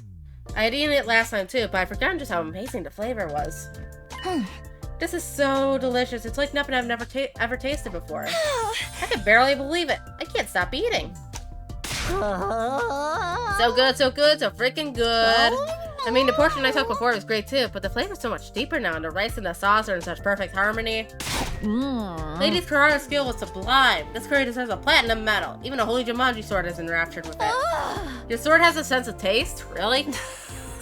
I had my doubts about curry for breakfast. This is clearly your perfect choice. It's outstanding.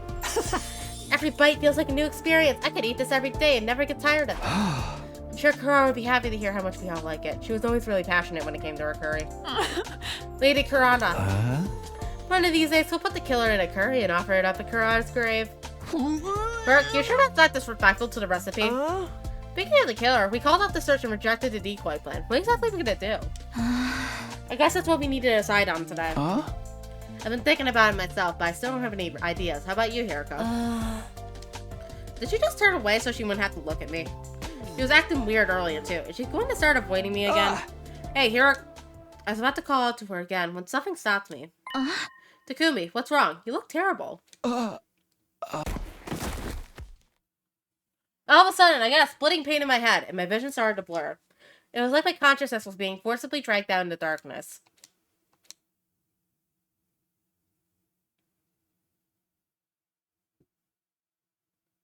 Uh-oh. Skipping 3 days.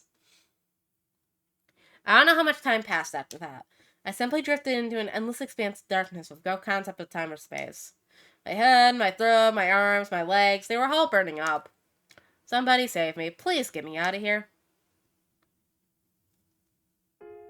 Then suddenly I felt a gentle light shining on my face.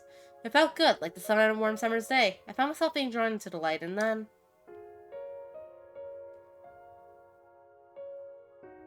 No, me?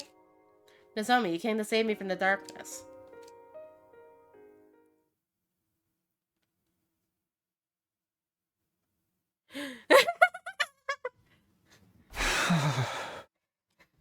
He makes Makoto look like he's the most awake person in the world.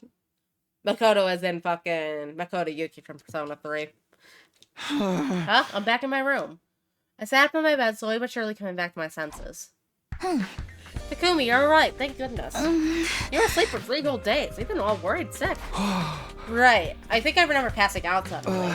Did you take care of me again, Nozomi? Yes, the others helped when I needed the rest, but I stayed with you as much as I could. Just like last time, huh? You're always there for me. Thank you, Nozomi. You made me feel a lot better. Nozomi smiled back at me, looking incredibly relieved. Has anything new happened while I've been out of action? No, nothing in particular. The lifespan count is still 12. Alright, it should be okay then. Well, I can't just sit around in bed all day. We've got to catch the killer. Don't strain yourself. You're still recovering. You should take it easy for today. You worry too much. I'm absolutely fine. See? I swung my arms around as a sign of how fit and healthy I was. Nozomi didn't seem convinced. You lost consciousness out of nowhere, Takumi. We don't even know what caused it. Probably just stress. We've all been dealing with a lot lately. You need to take this more seriously. What if it happens again? I guess you just have to nurse me back to health again. So long as you're there for me, I'll know I'll always get better. That's not what I mean, you're missing the point. Just stay here and rest today, alright? Don't even think about doing anything else. Sure, whatever you say.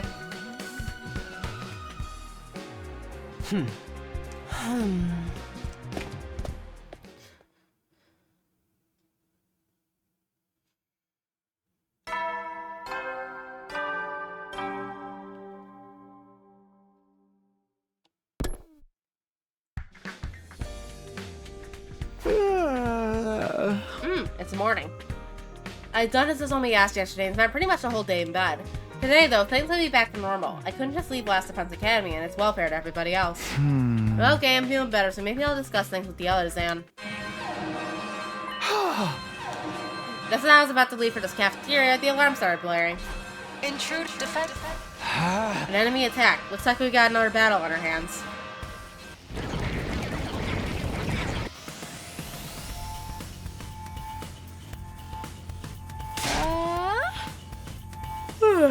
Sir Takumi, are you sure you're all right to fight? Yeah, no problem. Everyone, are you ready? Aye, sir. Let's mow these invaders down. Ooh, don't forget about me. I want to get some headshots and a new high score. Okay, everyone, here we go. Defensive battle, initiate.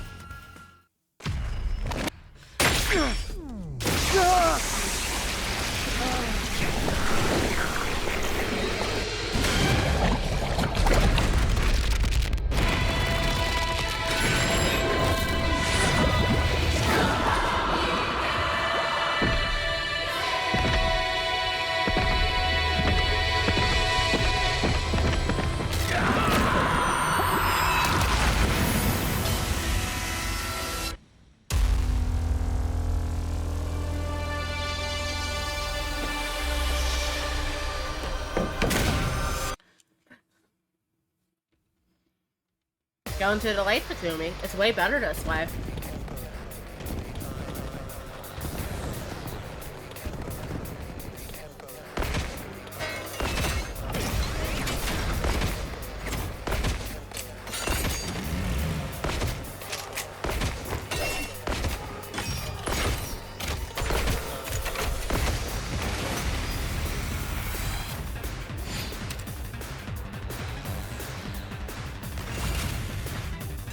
Oh.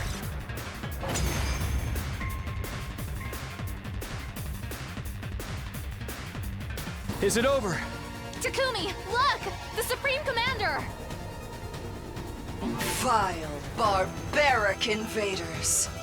You should consider it an honor that I deign to speak to you like this. Vashness. Look at that! We get Hiroko in this cutscene this time because she's still alive at this point and then die immediately after choosing the route. Surrender, and allow me to devour you.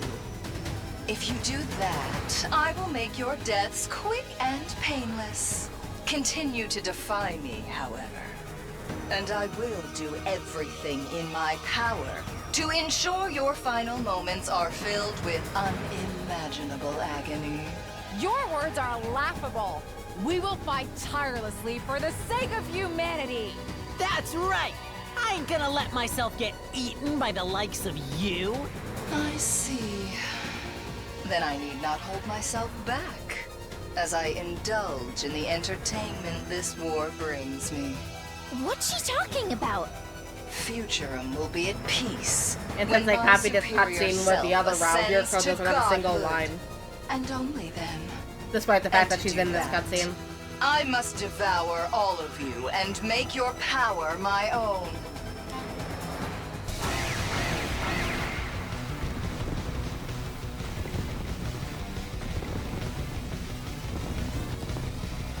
This war will only end when one side is completely annihilated. Not like this. I don't want to fight. The voices again. Eerie, aren't they? Just listening to them makes my skin crawl. Lol.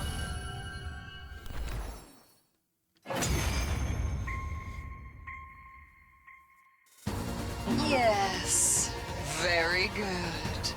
The grand finale is drawing near. Our next battle will be our last. Until next time, vile invaders.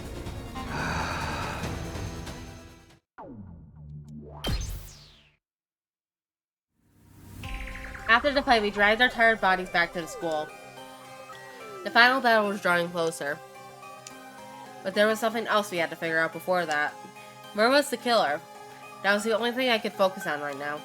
The way they evaded us at every turn made it feel like we were trapped in an unsolvable, ever-changing labyrinth.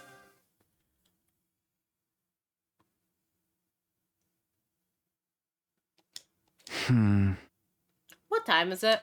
Huh? It's night already! I pried open my heavy eyelids to look at the clock, but I could barely believe how much of the day had passed me by. Without even meaning to, I spent the entire day in bed again. Had anyone noticed? I sat beside the dividing turn to check.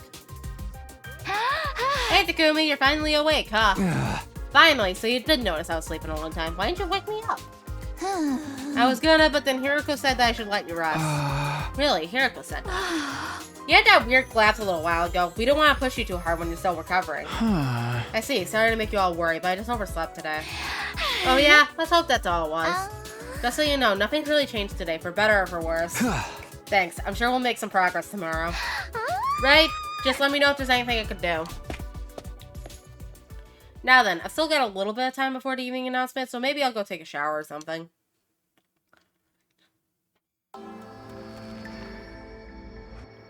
I finished my shower and was returning to the gym when I noticed a figure walking down the hallway. Huh? Oh, Hiroko.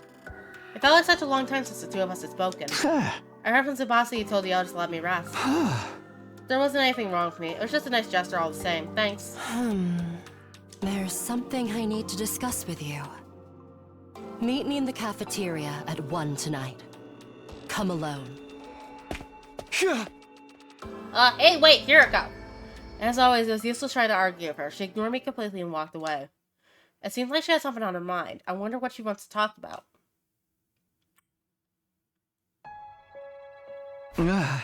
It'll be 1 soon. I checked my clock. It was only a few minutes away from the time Hiroko told me to meet her. It was past midnight, so technically the date had already rolled over to day 74. Not that it really matters what day it is, so long as I'm on time. Hiroko was probably waiting for me in the cafeteria. The invitation had been kind of sudden, but I had no reason not to go. Still feeling a little conflicted, I got up and slipped out of my sleeping area when...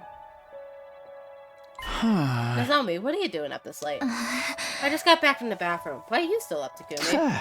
I just wanted to move around a little. With all the sleeping I've been doing lately, I'm not very tired right now.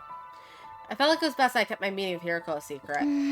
Oh, okay. If you can't sleep, do you want to stay up with me? I've been wanting to talk to you for a while now. You have. You promised to tell me what happened between you and me in your future someday, remember? I guess I did say that.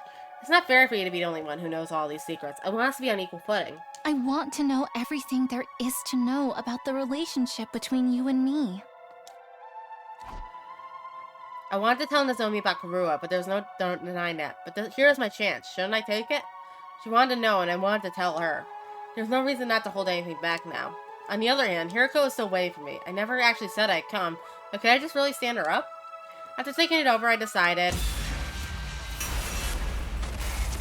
We're going with Hiriko.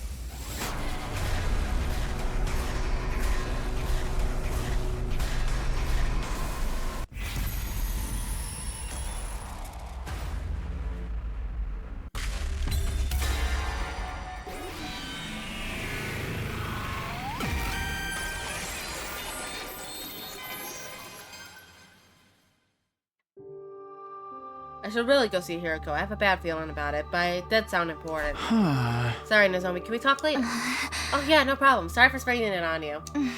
I'll head back then. Good night. I feel bad. Nozomi reached out to me, but I had to turn her down. I checked the clock. It was exactly 1 o'clock. I better hurry.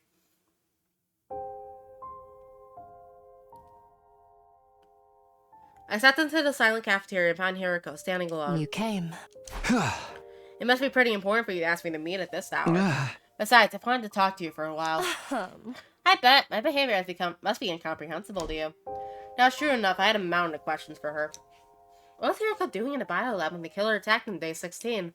How did she know about the enemy attacks and the commander's abilities? Why was she suddenly avoiding me? I've been agonizing over whether or not I should tell you. I was scared my relationship with you would change if I did. It won't. On the roof, you told me you're not my enemy. Which means you're an ally. Nothing will change that. Right. Thank you for believing in me. Well, it's because we fought together all this time. The same must go for you, right? Oh? Takumi, actually, The moment Hiriko started talking... Who is it? Oh, Yugamo. Perfect, so this is where you are. I was on the lookout when I noticed you two were gone, so I went looking. Oh, sorry, I was just having a talk with Hiriko. At this hour, here. I hate to interrupt you two, but don't you think being out at this hour is far too dangerous? You're right, it was nothing. I'll head back. Huh? But Hiriko... Oh? Sorry, it was nothing. Forget about it. I must have soured the mood. Sorry, allow me to massage you as an apology. Count me out. Forever. I'll head back then. Sorry I messed up your patrol, Yugamo. Not a problem, besides... The night excites me. I can't get myself to stay still. Cool. Don't walk around alone too much. In the end, I never got to have a proper conversation with Hiriko. I wonder what she wanted to tell me. She must have given it up because it was too important to blur out with Yugamo listening. Although I decided I'd wait for an opportunity to talk again in the near future, but that chance never came, and the days slipped by.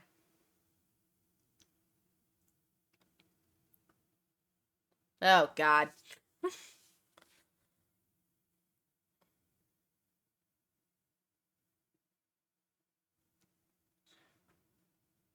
We reached day 77 with the threat of the hidden killer still looming over us. Oh, night already. I suddenly realized the time. It was just before the nighttime announcement. The day was nearly over. Oh man, I only meant to take a quick nap. Earlier today, we had all gotten together to discuss how to fight the killer and try out different traps. But in the end, none of them worked out, so we gave up and spent the afternoon working in groups. I was tired, so I took a break halfway through. I must have dozed off. I'm still sleepy. I should stretch and get some sleep. Maybe I should go to the bathroom and freshen up first. Better put my class armor on just in case.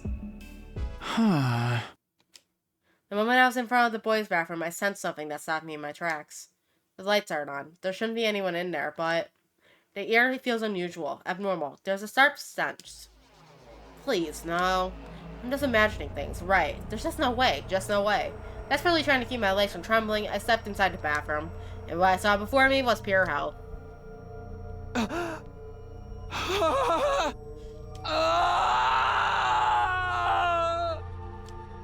I screamed as the metallic stench of blood attacked my senses. Sitting at the toilet, dead and covered in blood, was Shoma. Every inch of his flesh was maimed and sliced, leaving a pulpy mess. There was hardly a trace of the Shoma we knew left in him. Hey, what's with all the screaming? I'm trying to... He's dead. Somebody killed Shoma. Dude, was it the killer? Did they strike again? Gaku, calm down. Go get everyone. Yeah, sure. I performed an amateur inspection on Shoma's corpse as everyone waited. There doesn't seem to be anything left behind that might serve as a clue. Only thing here is the body. Pulling back my rising gorge, I carefully examine it. The cause of death is loss of blood from deep wounds made by a blade, exactly the same as everyone else. It isn't how dried the blood on the wall is, he's been dead for some time. Wait. Oh. Does that mean... Sir Takumi, is it true that you discovered the body? Yeah, in that stall. Yeah! Is that Shoma? So they got Mr. Ginzaki this time. Sheesh, the killer really is ruthless. Their MO is the exact same as the other. That killer struck again. We've lost another one of our friends. The killer is human, but inhuman. No matter how many times I kill them, they won't stay dead. None of it makes any sense. What the heck, man? You're freaking me out. Oh, just a little quote from somebody somewhere. The room is going to entry into the diary found in the library. Knowing now that the other book was entirely fictional, it seemed that the diary was just an exercise in creative writing as well. Come to think of it, I didn't see Mr. Ginzaki all afternoon. When did he die? Here's how dry the blood is. A few hours ago. Agreed. I'd say at least 6 hours. Wait, so he was killed in the afternoon? I noticed the same thing just now. The killer doesn't appear only at night. They'll come to kill even if in the daytime. No. So you're telling me we're haunted by a crazed murderer 24/7? I'm gonna end up getting killed too, butchered like some kind of animal and left to. Calm down. Let's focus on surviving. Anyway, we can't work alone during the day anymore. Starting tomorrow, let's make sure we're in groups at all times. Right. Okay. Eriko, you keep looking at Shoma's body. Is something wrong? I'm done now. I have nothing to say. Don't worry about it. Okay, well, then let's move on. We need to clean him up. We put Shoma in the morgue and silently erected a grave marker for him under a dark sky. How many of these have we made for our friends at this point? I didn't even want to count.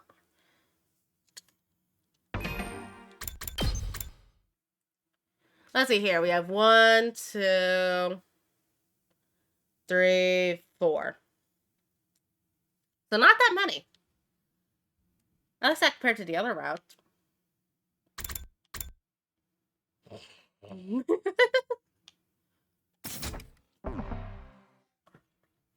After saying our final goodbyes to Shoma, we all returned to the school without uttering a word. The organic light detection device total has finally dropped down to 11. Fear steadily evaded the atmosphere that hung around us.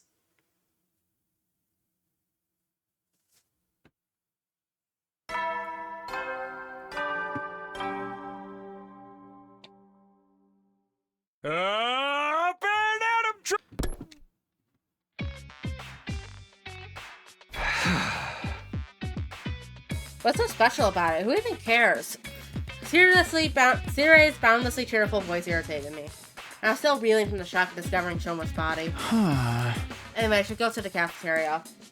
I'm not hungry, but I need to check on everyone. Everyone was already in the cafeteria, but they weren't saying much, just silently eating their food. Good morning, Takumi. Morning. Sure is quiet in here. Talk about an unpleasant morning. Everyone's acting like we just left the wake. Well, we kind of did. You seem the same as ever, though. Well, it's no use crying over spoiled milk. We need to eat and keep our stamina up so we can stay alive. Sister dearest, eat up. Do you want more seafood banana waffles? I'm full, thanks. Takumi, would you like something to eat? Nah, I don't have much of an appetite. I appreciate the offer, though. Don't you say you like frog? I'll whip you up something if you have any. Frog parfait, frog sandwich, even just a whole frog could be good.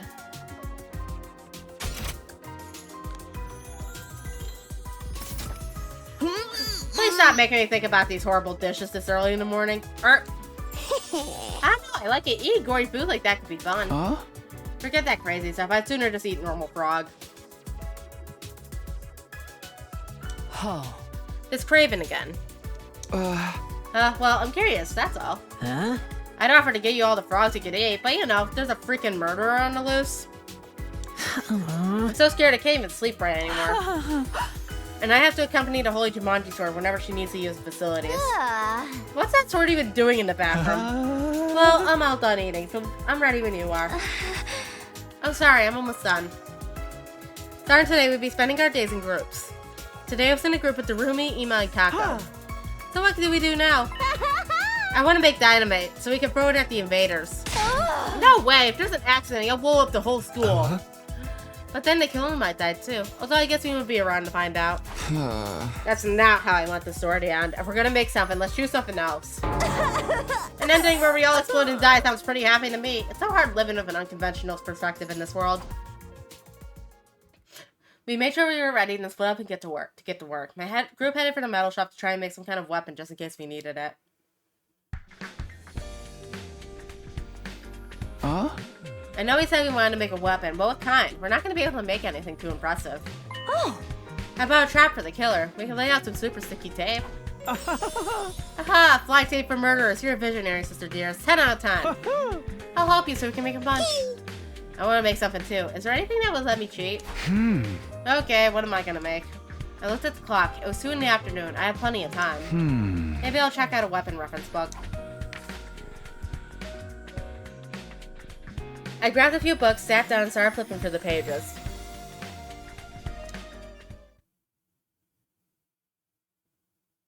Huh? Suddenly, I couldn't sense anyone in the room with me. I looked around and sure enough, there was nobody there. Oh, where'd everyone go? The clock read 3:30 p.m. I guess I was so absorbed in my books that I didn't notice. I wish they'd say something if they were gonna leave. After I told them we needed to travel in groups for safety, too. I had to get back to Ima and the others, but just as I stood up to leave... Takumi.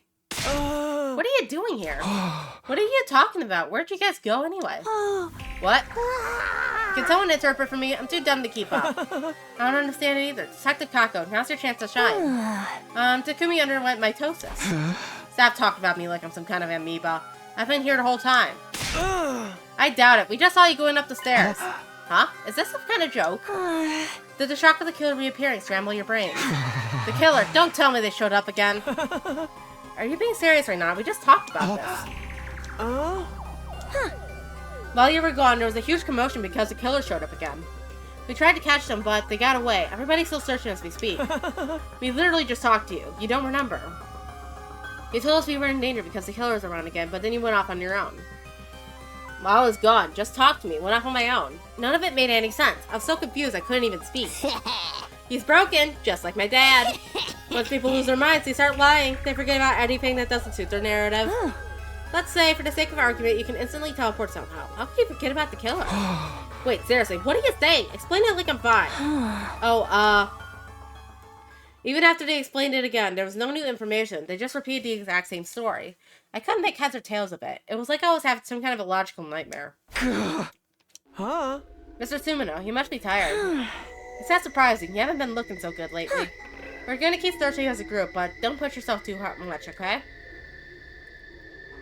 What the hell is going on? Is everyone losing their minds? Am I losing my mind? In the end, I joined the search for the killer even though I didn't fully understand what was going on. We never found him, and the day came to an anticlimactic end. Gee, no discussion over the fact that we know Takumi? I woke after suddenly experiencing a strange sensation. It was still too early to get up, but I did anyway, still in a sleepy daze. Something's not right. Plagued by that indescribable feeling, I quietly pushed aside the fabric partition and left my sleeping area. I could hear everyone else breathing in their sleep. At first glance, nothing seemed off, but it hit me as I was looking around. The smell. The horrible smell of something burning pricked at the inside of my nose. Then, white plumes of smoke drifted by me. I quickly ran toward the smell. Flames were billowing vigorously from the vaulting box in the gym. Fire!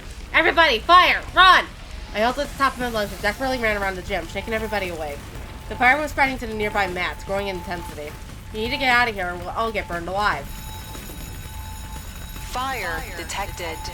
Fire detected. A fire has been detected in the gym. Deploying fire shutters. Please evacuate immediately. Repeat. Yeah, fire! Huh? What? Fire? So pretty. I love when everything is miserable and hopeless like this. Everything's burning! We're all gonna die! Calm down. When things are stressful, you must take deep breaths. Carbon monoxide inhalation will just kill us faster. Sister Dearest, we have to run. I'll carry you on my back. Quick. I can run on my own. You have to get out too, brother Dearest. Everyone seemed to be awake, but now they were all starting to panic. I can't find a fire extinguisher. We're just gonna have to abandon the gem. Damn it, the smoke's turning black. Everybody, get outside, now! We scattered and frantically ran out of the gym. The flames, like an incandescent orange beast, consumed the gym before our eyes. It was soon enveloped entirely in fire and black smoke.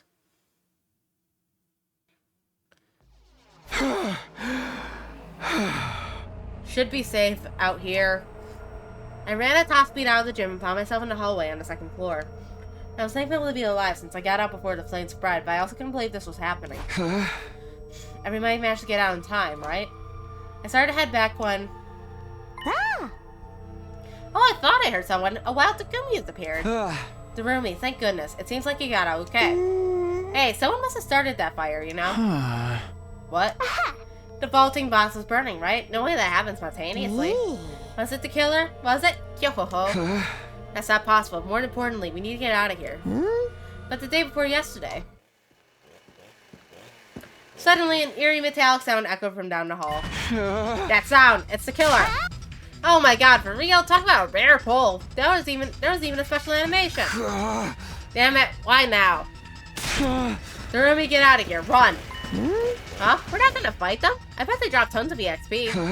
We're not ready. We can't take them on by ourselves. I'll distract them. You get out of here. Oh.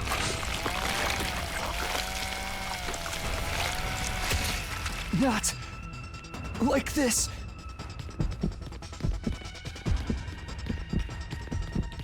Now we get to go jogging with Darumi.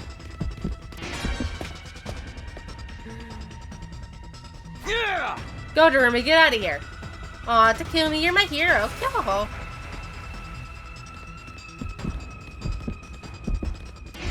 Damn, how'd she not run into the killer when he's on her ass like this?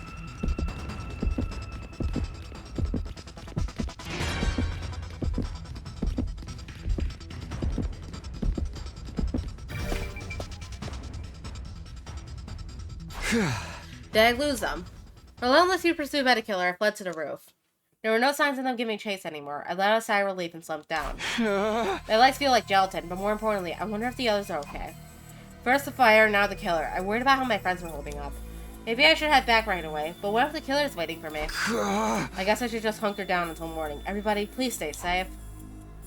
Praying as I quietly slipped into my room, I still my breathing in an attempt to blend in with the darkness. Darumi's gonna end up dead.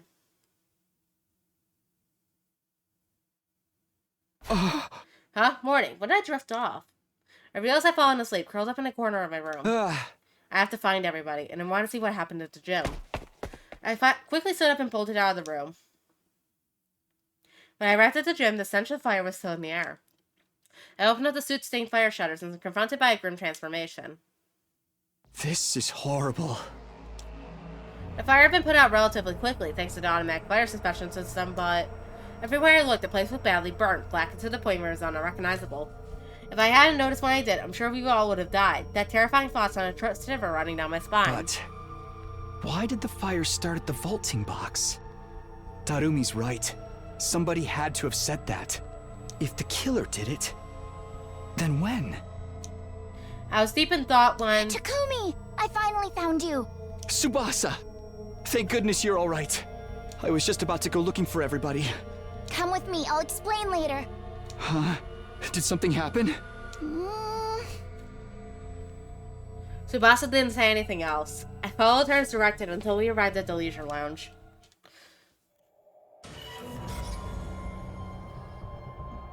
And look at that! No Darumi sprite. When I entered the leisure lounge, everyone was standing in a line, the atmosphere grim.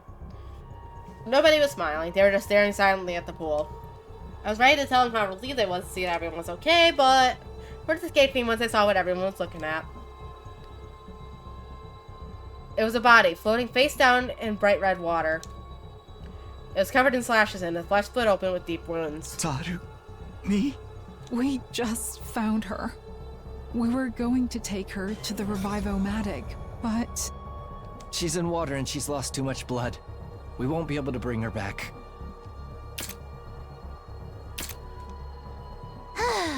I I noticed the life site count had gone down in the morning, so we all went looking for you two. We managed to meet up after we ran out of the gym, but Darumi and you were the only ones missing. That's right, Darumi was with me until a few hours ago. But the killer showed up and I told her to run somewhere safe. So how? Calm down, Takumi. What happened after the fire?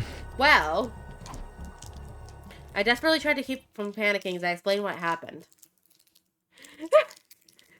Yeah, I'm wondering how the hell they're managing to lose that much blood so often in this route.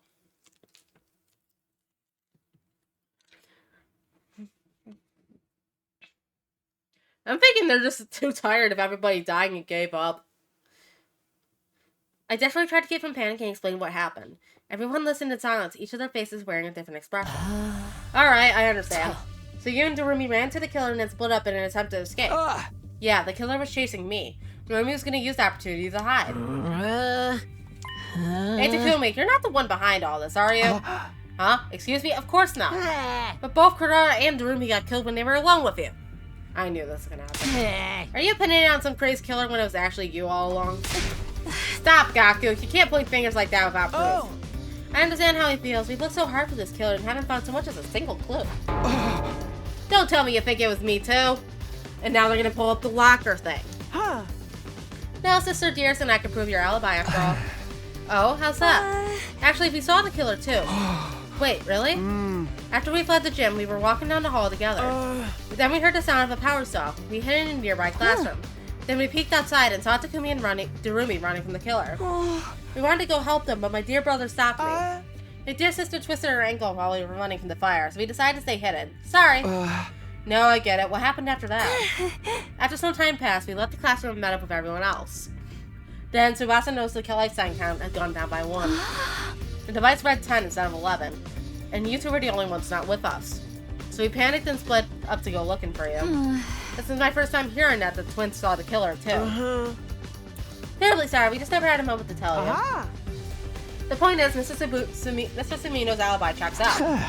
Thanks, I appreciate you vouching for me. Gaku. Sir Takumi isn't the culprit. How wonderful. Our problems are solved. No, they're not, Kyoshi, because the real killer is still out there. God, she's right. The organic life detection device is still reading one too many people. They have to be hiding somewhere in the school. I can't take this anymore. They're just killing us off, and there's nothing we can do about it. This blows. Stop yelling. I've been trying to put on a brave face too, but I can't do this anymore. I feel like I'm going insane. What do we do, Holy Jumanji Sword? I'm scared of the killer. Get a hold of yourselves. Defeatist attitudes are contagious. But we keep losing people. It's too much. Everyone's reaching their limit. Understandably so. Maybe I'm going crazy too. The dam was starting to burst, followed the terror we were feeling. It made sense. In a situation like this, normalcy would be out of place. Let's get Darumi out of there. We need to put her in the morgue.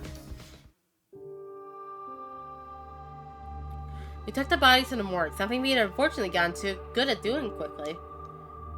Nobody cried anymore. Maybe we were all out of tears. You just went about it like it was a task on a checklist, our hearts breaking the entire time. We decided we'd sleep together in the rec room from that day onward. Before we knew it, it was nighttime. We fell asleep huddled together. I was still holding my breath out for the fear the killer might come for us.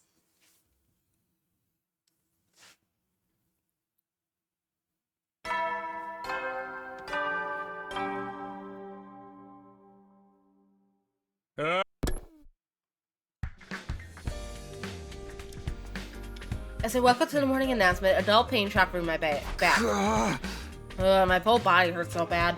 Right, our bedding burned up in the gym, so I slept here last night with nothing but a blanket.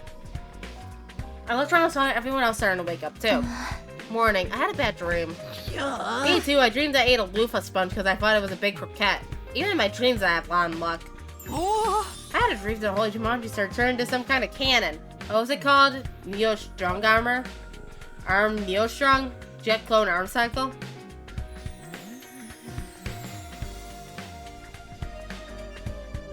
Neil Armstrong? Senator Armstrong? Everyone seemed to have calmed down overnight. But their exhaustion was palpable. They were probably barely keeping it together. We're not going to get any quality sleep huddled together like this. It's just making us more tired. We need to do something about our bedding. Let's make a proper set with the Get-O-Matic today. Oh, can I go to the gym? I want to look into the cause of the fire. Then I'll go with you. If we could get 2 more people to join us. Me, I want to go. Investigations require like one. If my dear sister is going, then so am I. Okay, then we'll go look at the gym. If the rest of you don't mind setting things up here. Yeah, of course, we got this. After eating, we split into 2 groups and set off to do our tasks. Inside the gym, the stench of the fire still filled the air. We held our noises to avoid breathing it in. Whoa! Everything is burnt to a crisp, including all our stuff. This is obvious, but the fire originated from the vaulting box, which is the place most damaged. These scorch marks, they're not natural. I have to assume someone did this intentionally. Intentionally? How? Here, look. I knew it. We also picked up something square-shaped out of the burnt wreckage. It's burnt, so there are no identifying marks on it. But this is probably a timed incendiary device. It was inside the vaulting box. An incendiary device? The killer planted it in advance and started the fire while we were sleeping. Exactly. The reason the fire was so intense is because they'd loaded it with fuel. But when did they have time to plant it? Was it there for a while? I'm not sure. What? Sister dearest? What is it? Oh, I was just thinking. Are your master detective senses tingling? You must tell me! It's not exactly clear to me yet, so I'll tell you later. For now, let's sweep the gym. We might find something. Roger that. We didn't find any additional clues. However, deep inside the piles of ash and cinder, I found a diary I discovered in the library. Miraculously, it wasn't even singed. I'd forgotten all about it since I assumed it was a work of fiction. I decided to bring it with me anyway. And so, day 81 passed in no time at all.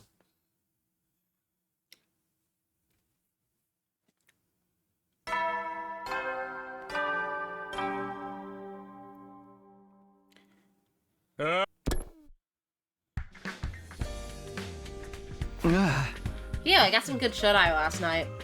Thanks to the new bedding, I woke up refreshed this morning. Once I've washed up, I go to the cafeteria.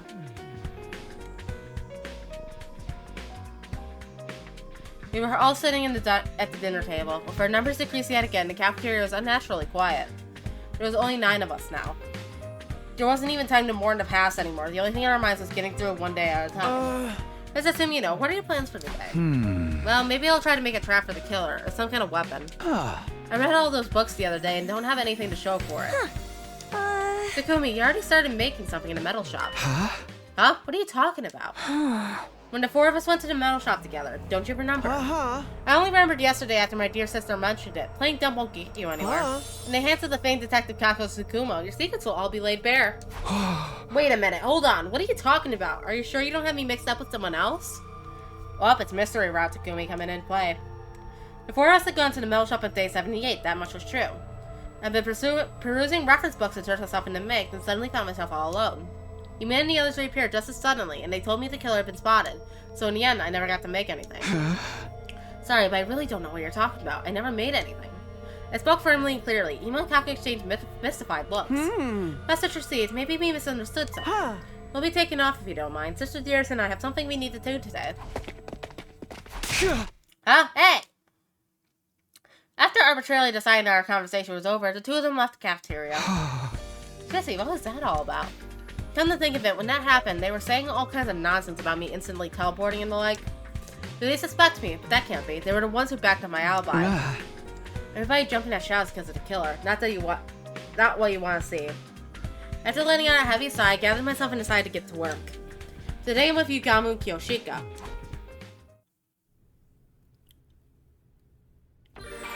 Free time!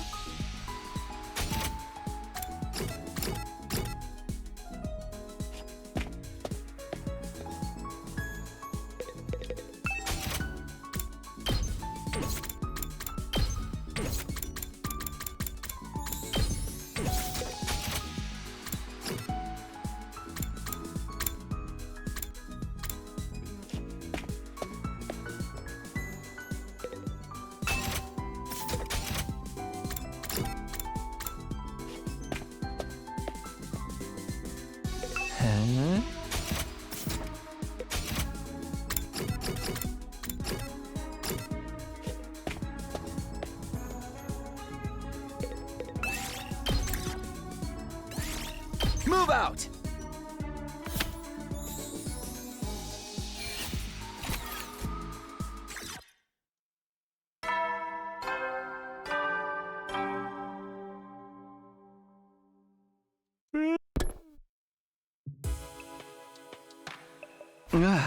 He survived another day. But the life sign reading was still 10. Was the killer hiding somewhere? I've been thinking more about the killer than our war with the invaders as of late. But who could blame me? I was on edge 24/7 and worrying about when the killer might show up next. I guess I'll sleep until it's time to go on lookout. The evening passed without incident, and a new morning was soon upon us.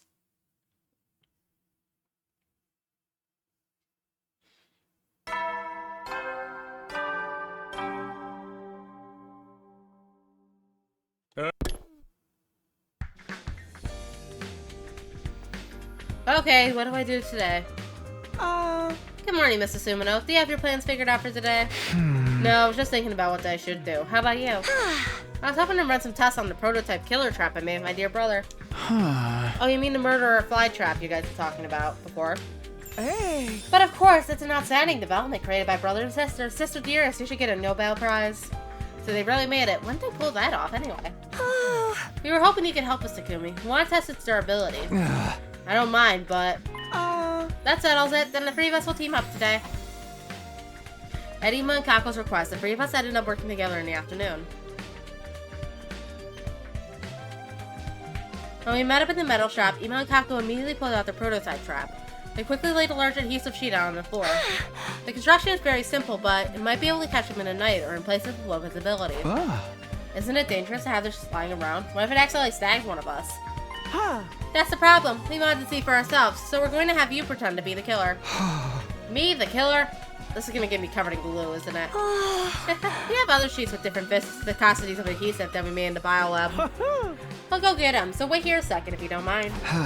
I'll come with you. Just stay and look after the sheet here, Mr. Sumino. We wouldn't want anyone to get stuck on it. We'll be right back, so please keep an eye on it. With that, the two of them left the metal shop. Keep an eye on it. There's not much to see here. I yawned and looked around absently. As I did, my eyes just happened to land on the locker. The power cell in the suit should have been still inside that locker, but now it stood empty. I had set the combination to 69 to 24. I chose that number to represent the 14 of us in the 69 remaining days we had to try and survive. Only 9 of us left. Those thoughts involuntarily rose to the surface. I stood and stared at the locker, expressionless.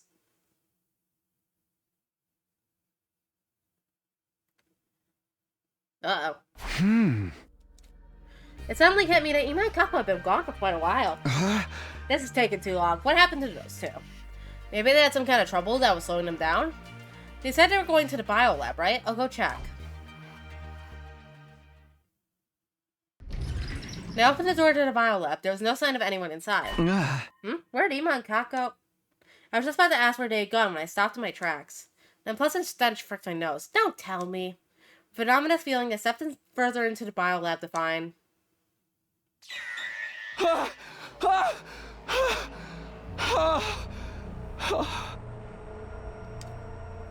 The dead bodies laid out before me were definitely Ima and Kako.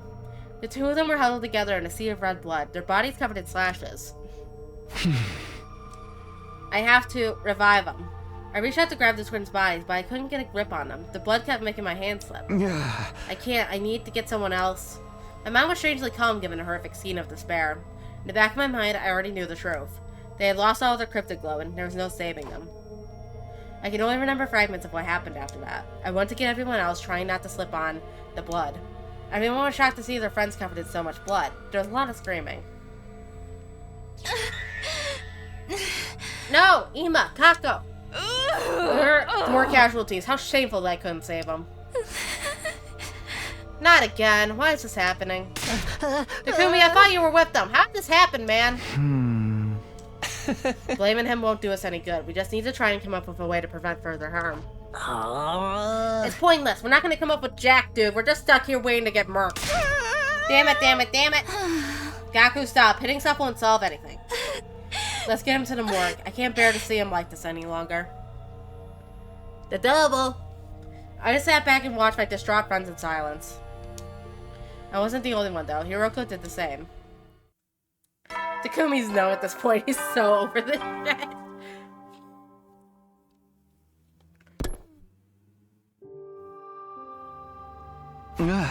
Another day gone.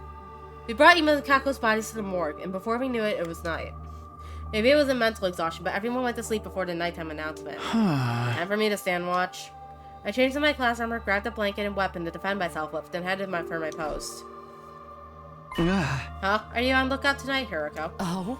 I'm standing in for Ema. Oh, sorry, that was insensitive for me. Hiroko and I sat beside each other in silence. Maybe this was my best chance to ask her what she had wanted to tell me that last time she asked me to meet with her, but tonight I wanted to just wallow in silence while I had the chance. Oh? Aren't you scared? Not again.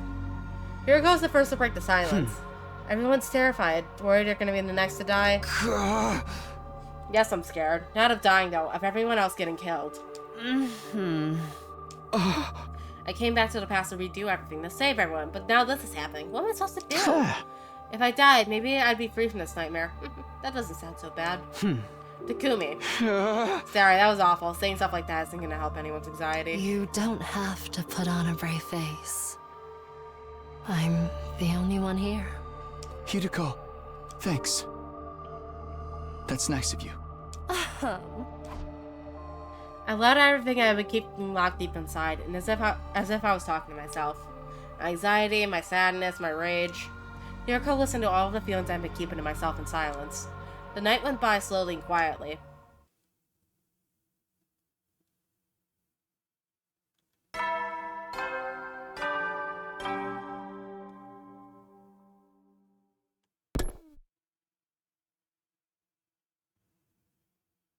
Day 84. What do I do today? I'm pretty sure I'm with Tsubasa and Nozomi today.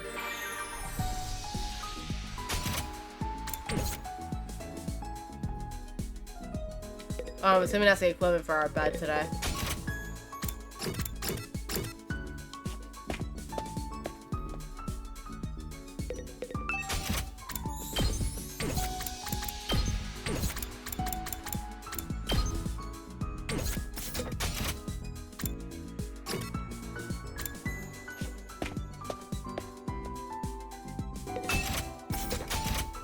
Yeah, I don't think we'll have anything to upgrade today, but might as well check anyways. Alright, nope. So we go exploring again and hope that they don't give us fucking plants everywhere again. Move out! At least we got a decent amount of rocks that time. Maybe that'll mean we'll be able to upgrade the metal shop a little bit.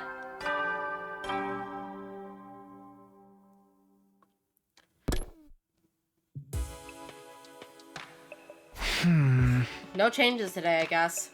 The lifetime total is still 8. We still haven't found a killer yet. We were all wondering how long this standstill would continue. Little did we know a change was coming soon.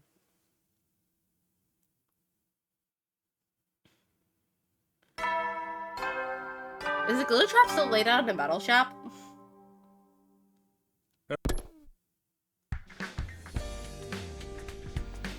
Everyone's already up. I should go for breakfast. Huh? Here I am in the cafeteria, but there's something I want to eat. I should have been hungry, but even with food in front of me, I couldn't work up an appetite. I guess I'll just force down some pudding or something. I stood up to do exactly that, only to find Kiyoshika standing in front of the refrigerator with a dumbfounded look on her face. What's up, Kiyoshika? You look like a deer caught in headlights. My beans are gone!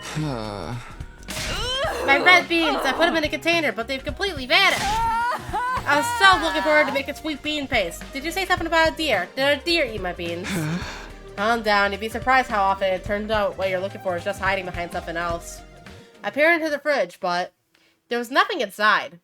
Every bit of food that had been stored in the fridge up until a few days ago was now missing. Hey, the food's all gone.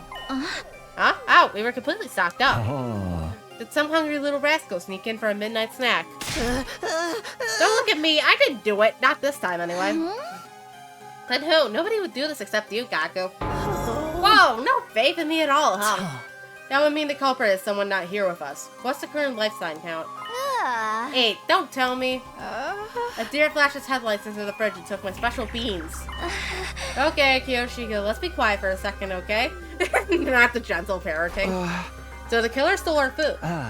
We failed to consider that if the killer is hiding in the school, they need to procure food.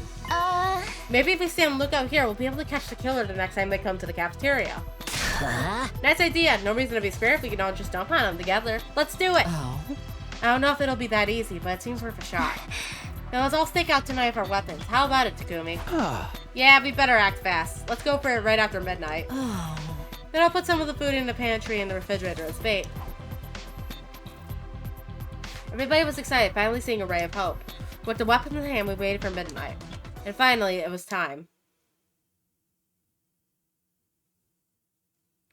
Beans. Okay, everyone's in position. We split into two groups, both hiding in the cafeteria. I was muffling my breathing, hiding under a table with Tsubasa and Hiroko. Who knows how much time passed, all without anything happening. Maybe they won't come tonight. I was trying to hold back a yawn when... What was that? We looked at one another as the sound suddenly echoed in the cafeteria. Over there. I looked where Tsubasa was pointing, and sure enough, there was a figure in front of the fridge. They opened the fridge door and began to furiously scavenge for food. That's the killer. They weren't wearing their usual black suit, maybe because they were only out for food. They were so focused on the food, they didn't seem to notice us at all. Now's our chance. I glanced at Yugamushi and received an okay signal in return. I waited for the perfect time and then gave the signal. Go! We caught you, you murderous blackguard! Yell! Yow! Ouch! Let me go! Don't let them get away! Hold them down! The yell pinned them down as they resisted furiously. They didn't seem to have the power saw on them, which made things a lot easier. I'll turn on the lights.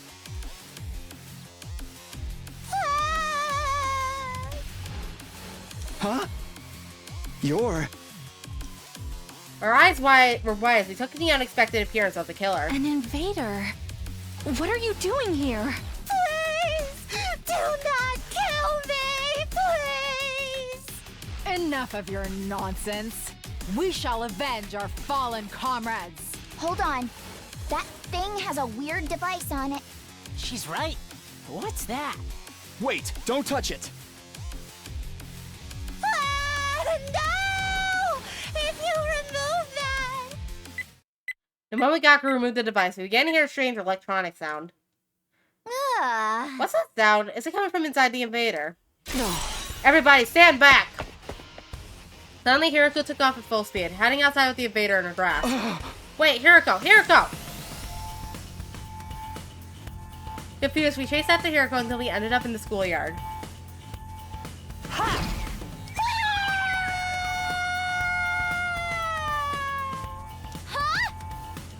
The moment she set foot in the schoolyard, Hiroko flung the invader of all her might up into the night sky. The very next moment... Holy crap, it exploded! The invader soared into the sky and blew up spectacularly, disintegrating the ashen detritus. Phew, just in time. Hiroko let out a sigh of relief as she swept bits of the invader raining from the sky out of her way. Just what happened? It was all so sudden. I couldn't make any sense of it. I got a bad feeling when I heard that sound. Looks like I was right. Wow, your instincts really saved us, Hiroko. Thank you.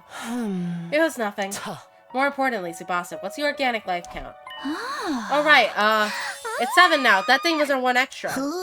No freaking way. We did it. The killer's gone. It's been a long road with Holy Jumanji Sword.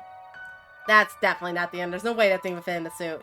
Now I can finally say we have avenged our murdered comrades. Is it really over? Despite everyone else's joy, something was bothering me. Takumi, what's wrong? This feels a little too convenient for me. Was that thing really the killer? Now that you mention it, the person in the black suit and that invader are totally different shapes and sizes. Yeah, even without the power saw, when we grabbed that thing, it still felt weaker than I'd imagine. Do you think so too, cute, Hiroko? I don't really remember. Huh? Hold on, you mean that wasn't the killer? But the life count went down to 7. That's how many of us are here now. I think it's true the invader was being counted by the organic life detection device. The number went down when it exploded after all. That all adds up. So what are we concluding exactly? I considered a possibility, but still, there was just no way. That the killer might be one of us. Huh. Ah, so that's how it is. Wait, really? You're kidding. Don't play with me, man. You mean there's a traitor among us? Calm down. We don't know if that's true for sure. We still don't know that's not true either. I'm not sleeping with a killer. I'm going back to my room. Wait, it's dangerous to be alone. We need to stick together.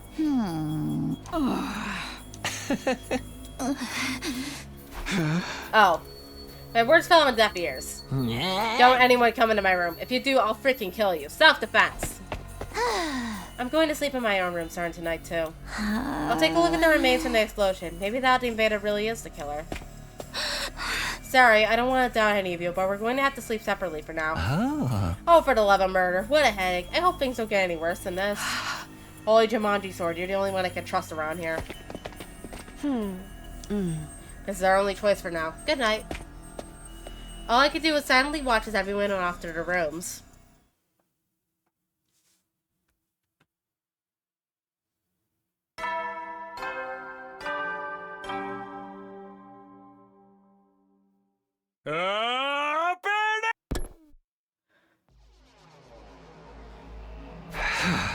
That time already, huh? It's been a while since the last time I spent the night in this room. Today's Dalshad Day. After we went our separate ways last night, I couldn't sleep a wink. In the end, nothing else happened, but the vibe between all of us had changed. Maybe the killer really is one of us. Known to chaos by the terrifying possibility, everyone seemed to be content to stay holed up in their rooms. I guess I'll head over to the cafeteria. There's bound to be someone there. I was hopeful, but in the end, the cafeteria was empty. What should I do today? Doesn't seem like there's going to be much teamwork. I aimlessly walked down the schoolyard, looking up at the sky. The blue sky filled with my field of vision. A comfortable breeze grazed my cheeks. And yet, the inside of my head was anything but refreshing and idyllic. We can't keep going like this. We can't keep going like this. We still have to fight the invaders. I was swept down murmuring to myself when I felt a strange presence behind me. I quickly whirled around, only to see something that made me doubt my eyes. What? How? You Earthlings truly do resemble us in some ways. You appear to be the commander here. Out here on your own, without any of your soldiers. Unimpressive. This man is a commander, but how? I thought we beat them all. Who is this guy? What happened to the alarm? What was even happening? I was completely overwhelmed with confusion. Takumi, get away from him! Those words finally brought me back to my senses, and I quickly leapt back. How did you get on the premises without the alarm sounding? Alarm? What are you talking about? Don't tell me you went straight through the undying flames. Are you alone? Usually the commanders bring their minions. I don't like them. They go against my principles. That woman is their ranger using them in battle. That woman ordered me to destroy this place. Hiroko, quickly, go tell everyone we're under attack. Very well. No need to rush. I want to know who you all of you are. Now, prepare for battle. All will be understood when we cross weapons. With that, the commander turned away and put some distance between us. What is with this guy? He's clearly different from the others we've faced. Everyone quickly gathered in the schoolyard, jolted by the nearest tension upon seeing the lone commander. Let's do this, everyone. It's time for another battle. Sheesh, if we have to. Sir Takumi, give us your orders. You got it. Defensive battle. Initiate. Aren't you all supposed to be in your class armor to begin with?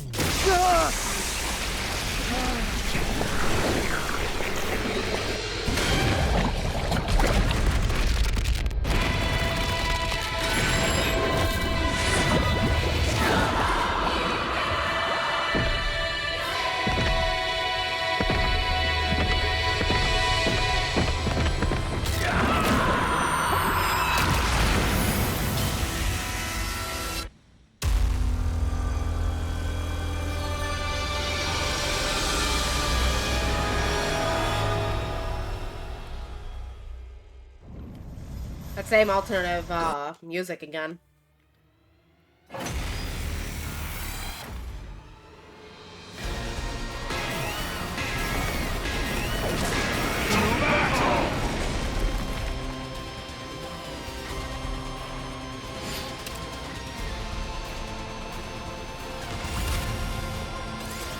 Well,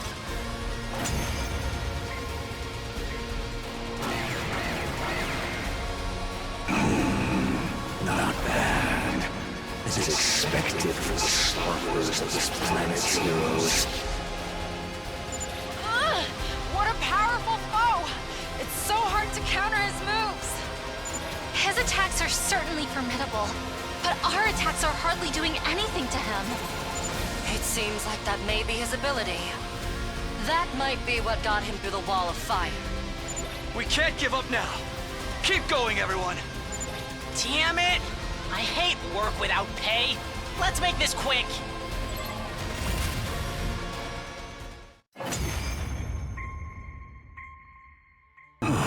So this is it then.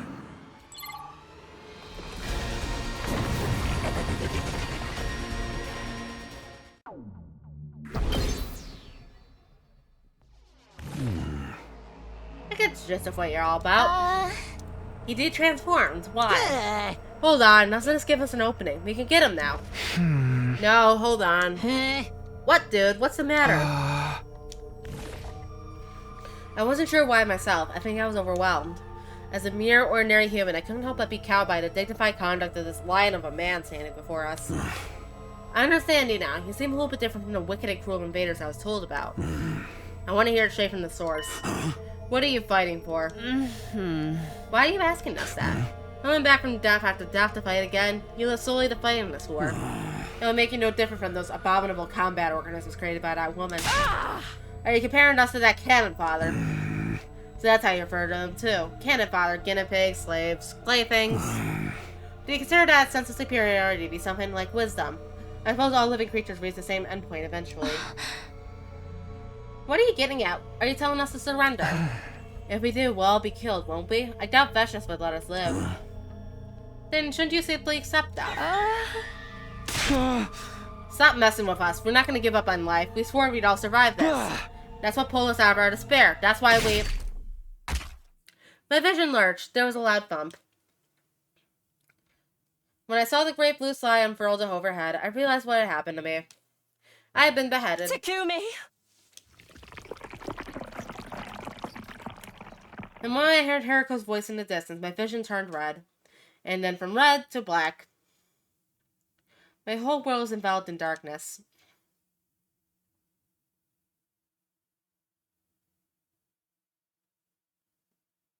Finally, I can think again. How much time has gone by? My head ached as if it was being bludgeoned by a blunt instrument, and endlessly drawn down agony suffocating me. Oh, because we don't have the zombies we were able to recover earlier this time. And then, it all suddenly eased off.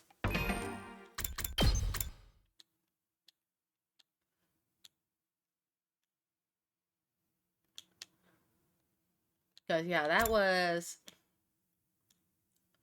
all the way to there. Because of the zombies.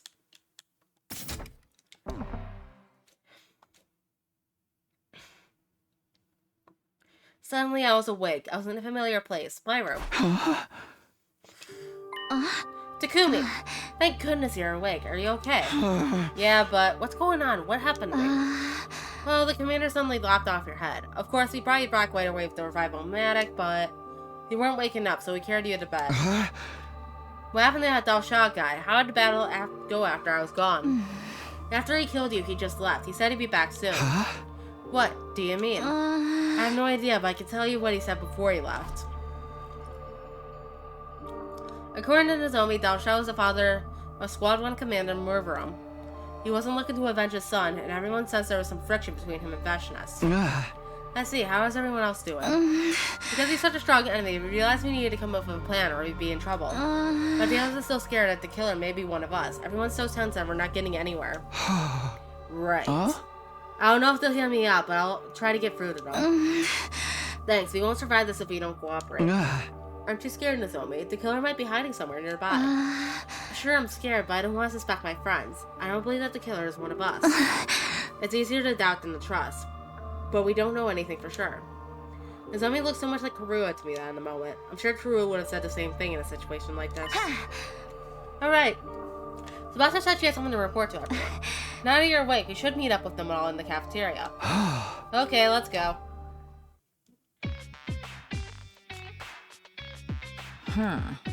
Sir Takumi, you're awake. I was a little worried. I know things are bad, but it's not like we know for sure you're not the killer, so... It wasn't just Gaku. I could feel the air of awkwardness hanging over everybody. But I was still happy that everyone came to see me now that I'm recovered. Good. Your head is back where it belongs. somehow, but getting beheaded is not great. It really hurts, actually. You could learn to love it. Want to give it another shot? I'd be happy to help. I'll pass, thanks. More importantly, Tsubasa said she had something to report. Oh, right. I ran some analyses on that thieving invader from earlier. First of all, that device I had on it was a jammer. A jammer. That's a device meant to interfere with electrical signals. It's used to scramble transmissions, radio waves, and the like. Why wouldn't an invader need something like that?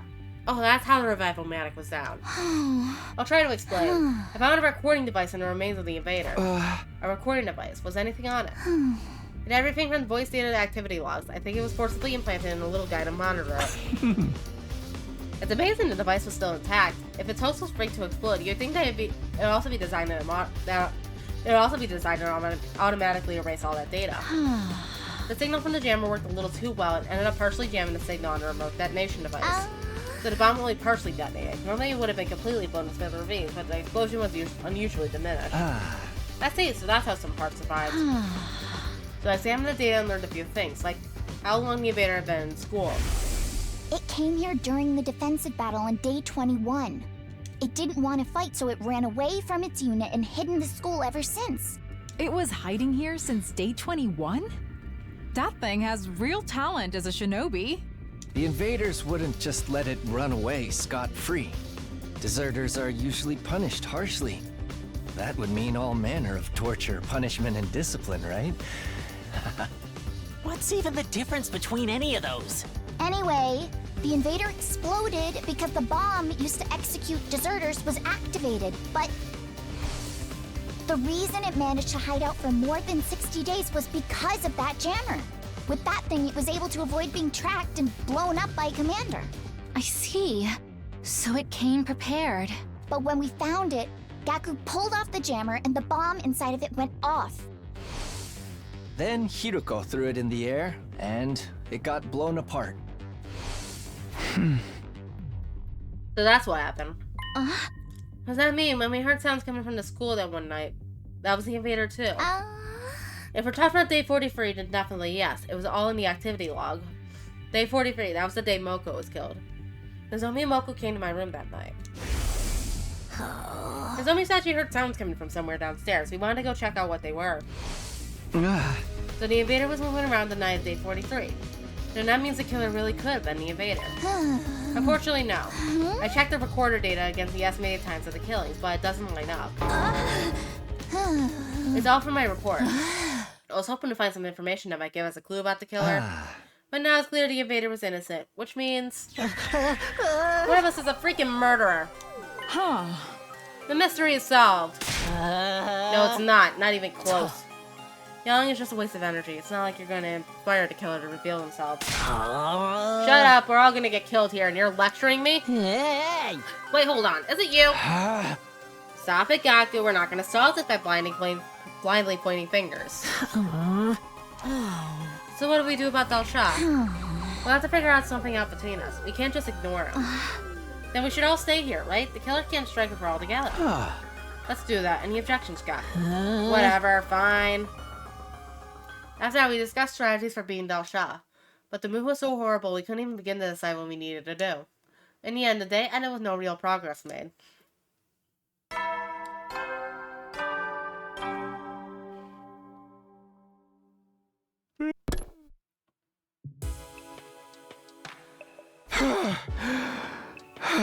I'm so tired.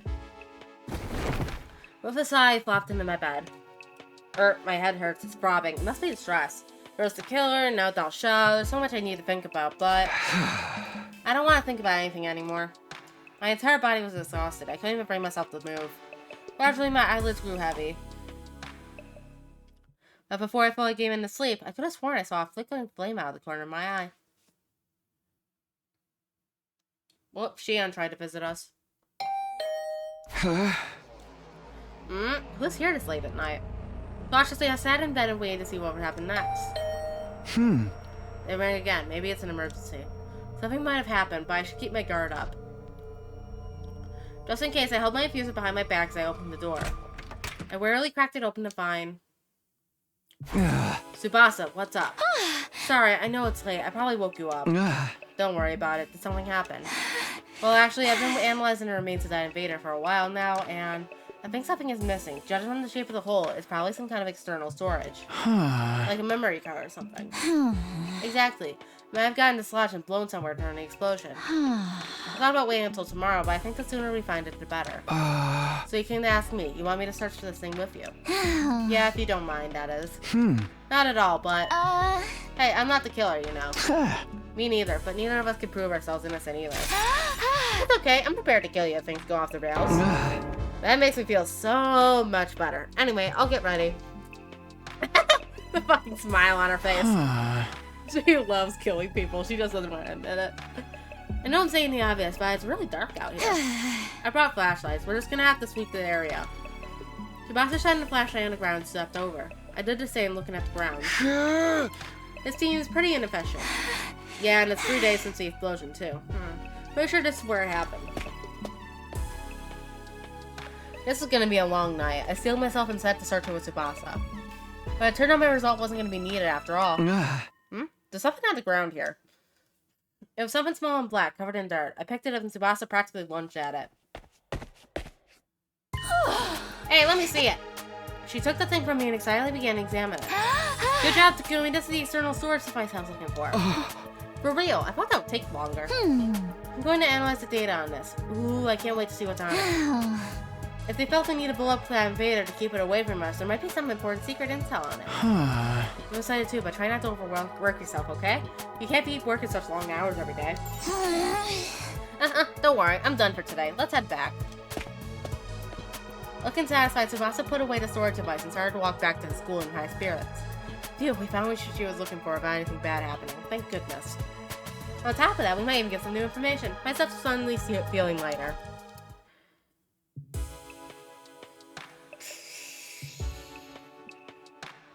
On the way back at the edge of the courtyard, Tsubasa suddenly stopped and peered into my face. So, who do you think the killer is? Why are you bringing that up all of a sudden? I just wanted to ask. I honestly have no idea. But I feel like I might not even want to know. I'll be shocked no matter who it turns out to be. Same here, but whoever they are, they can't get away with this. Yeah, I think we agree on that. Wouldn't it be crazy if the killer actually showed up while you were talking about him? It happened as soon as Tsubasa let out an amused giggle. Wait, that sound. No fucking way.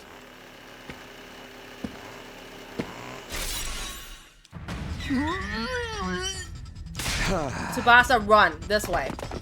Uh-oh. We're gonna do this whole song and dance again. I like how we're always running with the girls specifically, never the boys.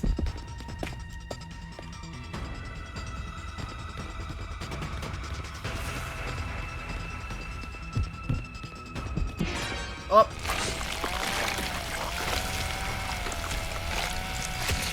I can still fight.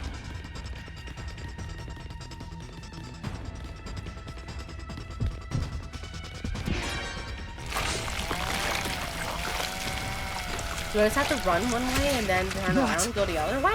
Like this.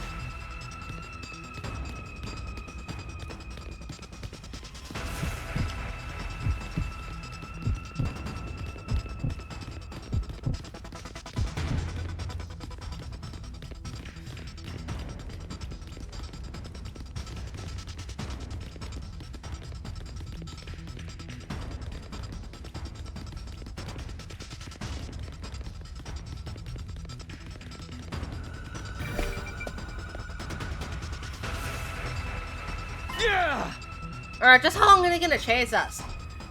We ran feverishly as hard as we could, but the killer didn't let up. The roof was just past these stairs. There's nowhere to run after this. We can't let him get to us. I have to do something. I stopped running up the stairs and suddenly whirling around to look back at our pursuer. And kicked him with all my might.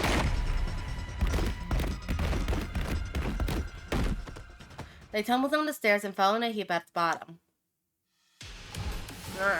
Yeah! Okay, now's our chance to finally capture them.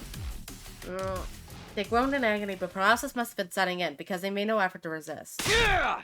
He finally got you. Just give up. Takumi, Tsubasa, what happened? I heard a really loud noise and... Huh? Is that the killer? Did we finally catch him? I'll explain everything later. Give me a hand here. They're paralyzed, not dead. This asshole killed our friends, damn it! Let me at him! Let me get the mask off first. Ready? Okay. Hey there, Shanti. I placed my hands on the killer's helmet and slowly pulled it off. What I saw underneath left me speechless. It's Yugamu again. Interesting. Yugamu?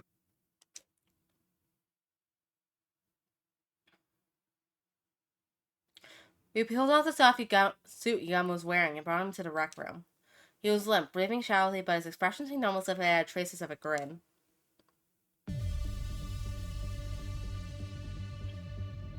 We stood around Yugamu as he recovered from his paralysis enough to talk. He kept his cool throughout, maintaining the same composure he always did. I can hardly believe this was your doing, Sir Yugamu. I may have broken Russian nomadic bread with you, but I have no sympathy to spare. I shall avenge my fallen comrades. The holy Jumanji shorts will have your head. Calm down, Kyoshika. We can't jump straight to beheadings. Why did you do this? What possible reasons could you have?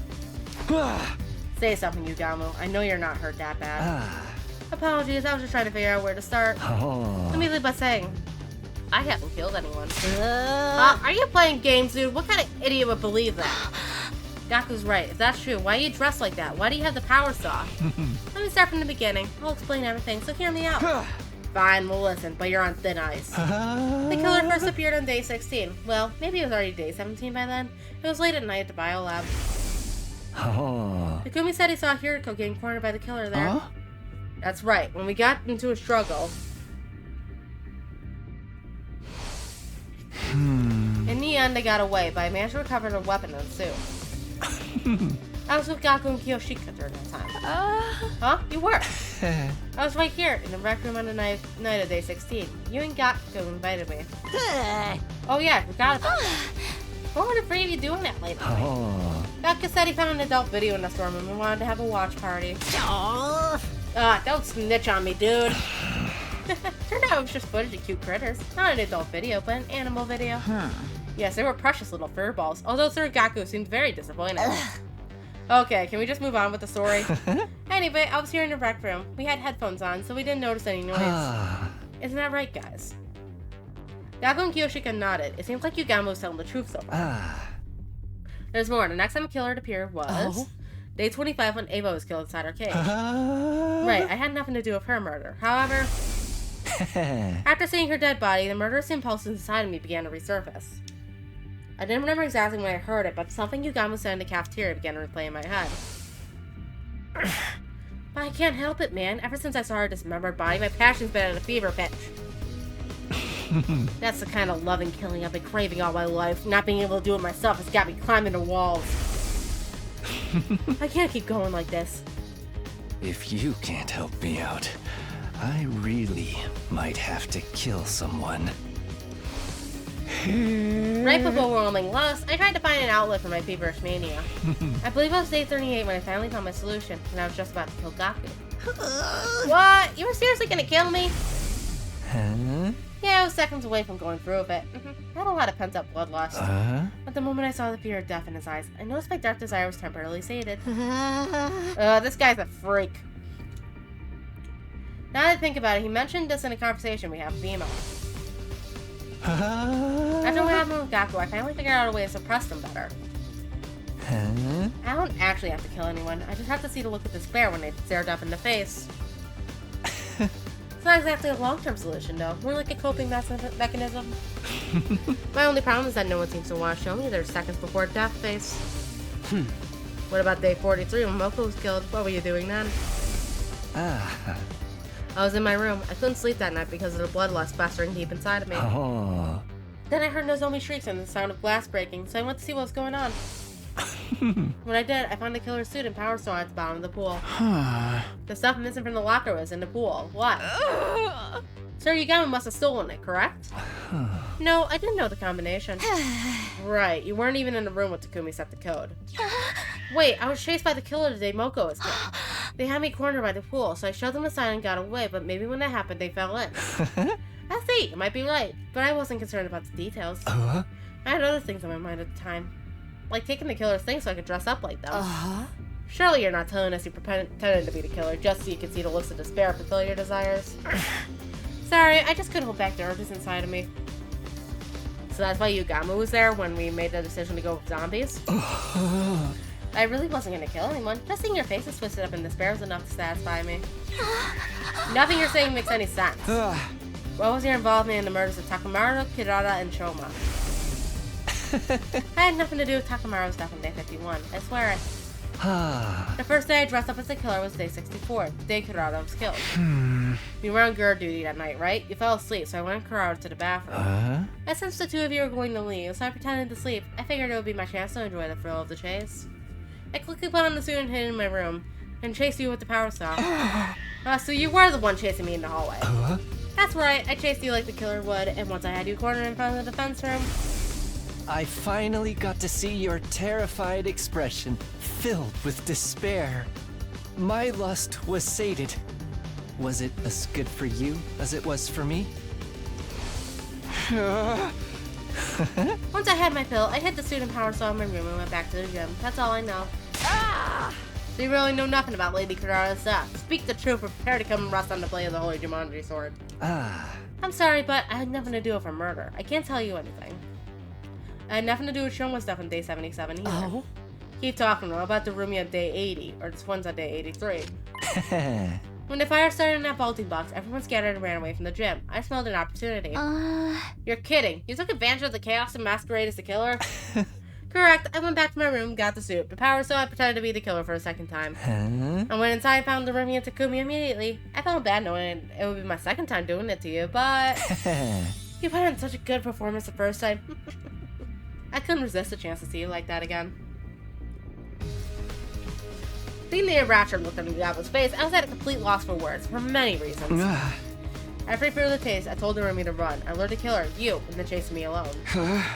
I managed to lose you somehow, and didn't head out of my room until the next morning, but the Rumi. I don't know what happened after the Rumi got away. Once I lost sight of you, Takumi, I gave up. I went back to my room, changed, and met up with everybody else. Right, the light sign count was 11 when Yugama joined us. The Durumi was still alive at that point. I had nothing to do with Ima or Kako either. I didn't do a thing to them. Is that everything? You're not hiding anything else. Scout's honor. You might not believe me, but I really didn't kill anyone. You don't seriously think we're okay with what you did, do you? Oh, where I crossed the line, but I couldn't stop myself. The looks of terror and despair everywhere whenever I chase you. I needed them so badly. That's why I kept this from you guys, no other reason. I promise. You say that, but I feel betrayed. I'm not gonna be able to forgive you and move on that easily. I'll accept any punishment you want to give, torture me, whatever you need to do. But if it wasn't Yugama who killed her friends, then who's the real killer?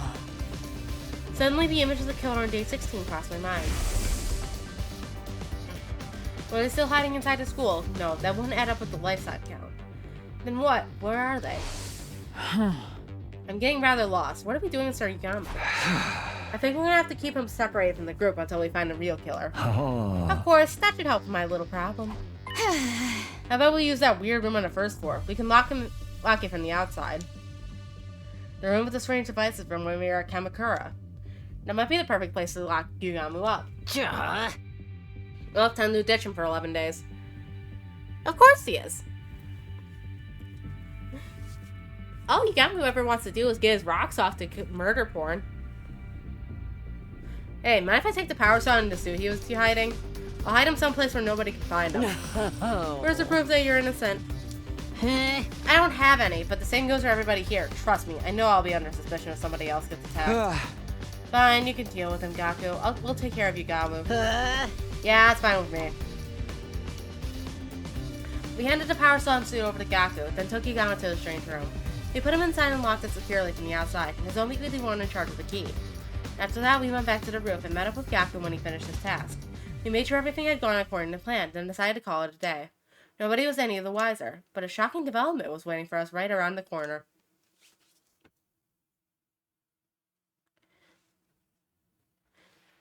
Let us guess, Gaku's dead now? Or Yugamu, one of those two.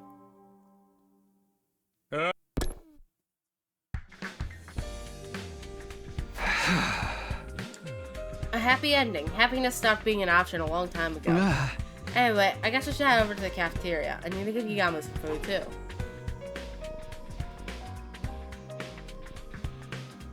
Yep, no Gaku. The only people in the cafeteria are Nozomi, Hiroko, and Kiyoshika. Good morning, Takumi. Morning. No sign of Tsubasa or Gaku. They might be holed up in their rooms out of paranoia. Maybe, but I hope not. We still haven't worked out our strategy for Dalsha. There's so much to think about, my brain feels like it's gonna boil over. Neither of them were wearing their regular clothes. The same went for me. We had a little discussion before going our separate ways yesterday. At the end of it, we decided to wear class armor, or artificial class armor in Nozomi's case, all day from now on. If everything Yagami told us was the truth, the killer was still out there somewhere.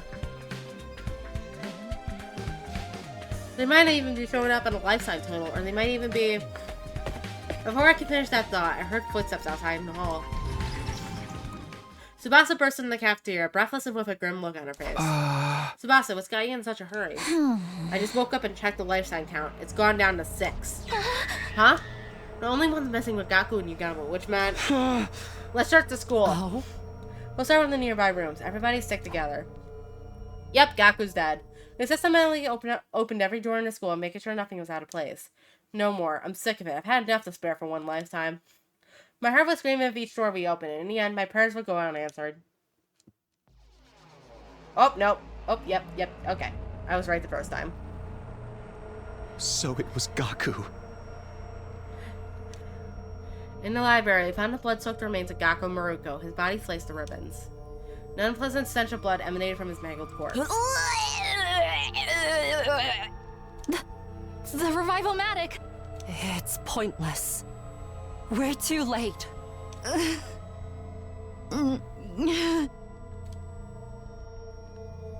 Slowly, the world turned gray. I felt like my emotions died with Gaku. If Gaku's been killed, that means Yugamu's still alive. Let's make sure there's no sign he broke out of the room. We need to look for the power saw, too. Sir Takumi, how are you so composed? Sir Gaku's been killed. All the crying and screaming in the world couldn't bring him back. So there's no point. Yep, Takumi's done. Are you being serious right now? I'm not trying to sound heartless. I just want this to be over. Let's take him to the morgue. Help me out. Wait, before we do that, look here. There's signs of a struggle. You're pointing to a nearby bookshelf. This shelf is way out of position, and there's books on the ground. Someone must have moved it intentionally. Maybe Gaku bumped into it while he's fighting the killer. No, there's multiple gouge marks on the back of the shelf. That's not natural. What do you mean? It's highly likely that Gaku hit the power saw and suit here. He must have gotten into a fight over them with the killer, resulting in these gouges. I see, so that's why he was killed here. And the power saw and suit got taken again. Maybe someone here has them. You're suspecting us now. It wasn't me. Can't you prove that your hands are clean before pointing fingers, Lady Tsubasa? Enough. Suspecting each other serves no purpose.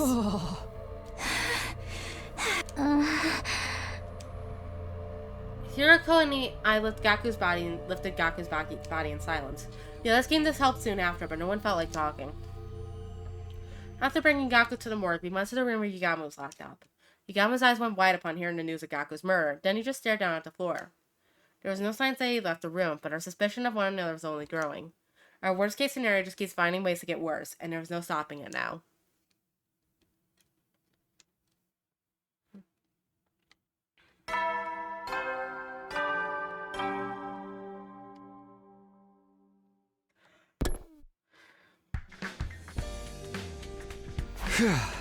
I survived another night, I guess.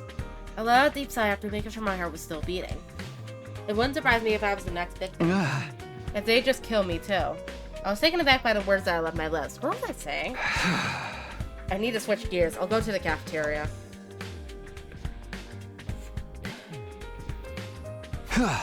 It's just you, Hiroko. Everyone's decided to eat in their rooms. Well, I figured this would happen. I assembled a light meal on my tray and sat in front of Hiroko. We were silent. The only sound in the cafeteria was the quiet clatter of our dishes. Then Hiroko calmly looked me in the eye. I've been killed. Many times, actually. What? Would it make more sense if I told you that I lived through a different past? Similar to how you time-traveled from yours? Hold on. This is a lot out of nowhere. Hiroko experienced something like I did. It was also sudden I couldn't follow. She didn't seem to be joking, but I remember everything about the past I saw. Not that it's a pleasant memory. Is that what you've been hiding? The memories came to me on day 3. Oh? I was killed, and I remember what I said at the end, clear as day. This was another failed timeline. Just like the others. Oh, so it's from Box of Calamity then. Maybe it was a mistake for us to stay in this school to begin with. Maybe we all should have left. I'm going to do it over again. As many times as it takes. I'll bring an end to all of these horrific histories. I'll do it someday. Mark my words. You've been repeating the past. And failing. I thought that by staying in this school, history would repeat itself. I wanted to stop that from happening. So I sprayed a warning on the blackboard. That threatening message. That's right. I wrote it. I wanted to tell you sooner. That's why I asked you to meet me that night. The day Kiriko asked me to see her, Nozomi wanted to talk to me that night too. But then Yugamo showed up, so I couldn't say anything. After that, I lost my nerve. I couldn't do it. You kept this to yourself all this time? But why tell only me? I blame my ego. Hiruko. Sorry. With that, Hiroko left the cafeteria, carefully avoiding making eye contact with me. I had no idea what she had to apologize for, but one thing was clear enough. She seems like she's hurting. She had been holding all this by herself, memories of a brutal series of events. After seeing vulnerability in Hiroko for the first time, I couldn't bring myself to push her any further. I was worried she might break.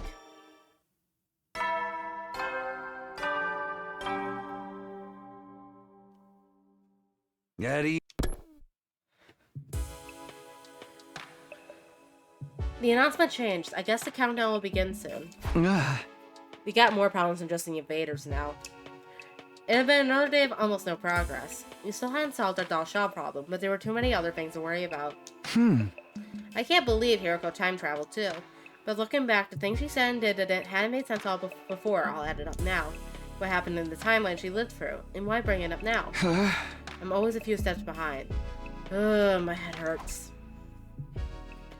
Unable to get my thoughts in order, I gave up and closed my eyes. Before long, I fell asleep.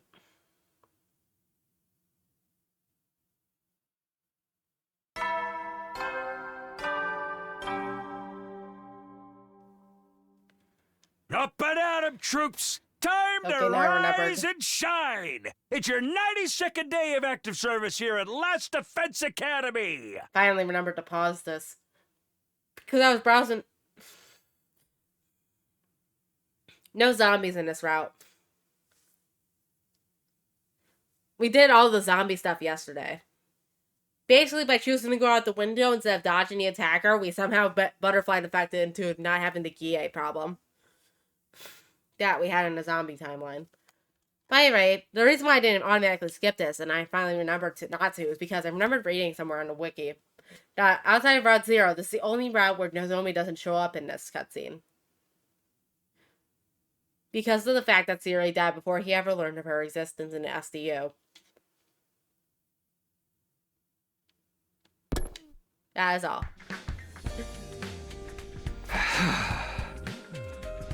Teamwork I've cultivated with my allies. Is that supposed to be Sapphire? I guess I'll go to the cafeteria. Someone might be there. Huh? Verily so. Totally, right? Just as I left my room, I could hear Kyoshika and Tsubasa talking in the distance. Kyoshika seemed to be silently telling Tsubasa something. I wonder what. Did something else happen? Sir Takumi, perfect timing. Can you come with us? Huh? Wait, where are we? Just hurry! The door. I came to bring Sir Yugamu his meal, but then... Let's go in.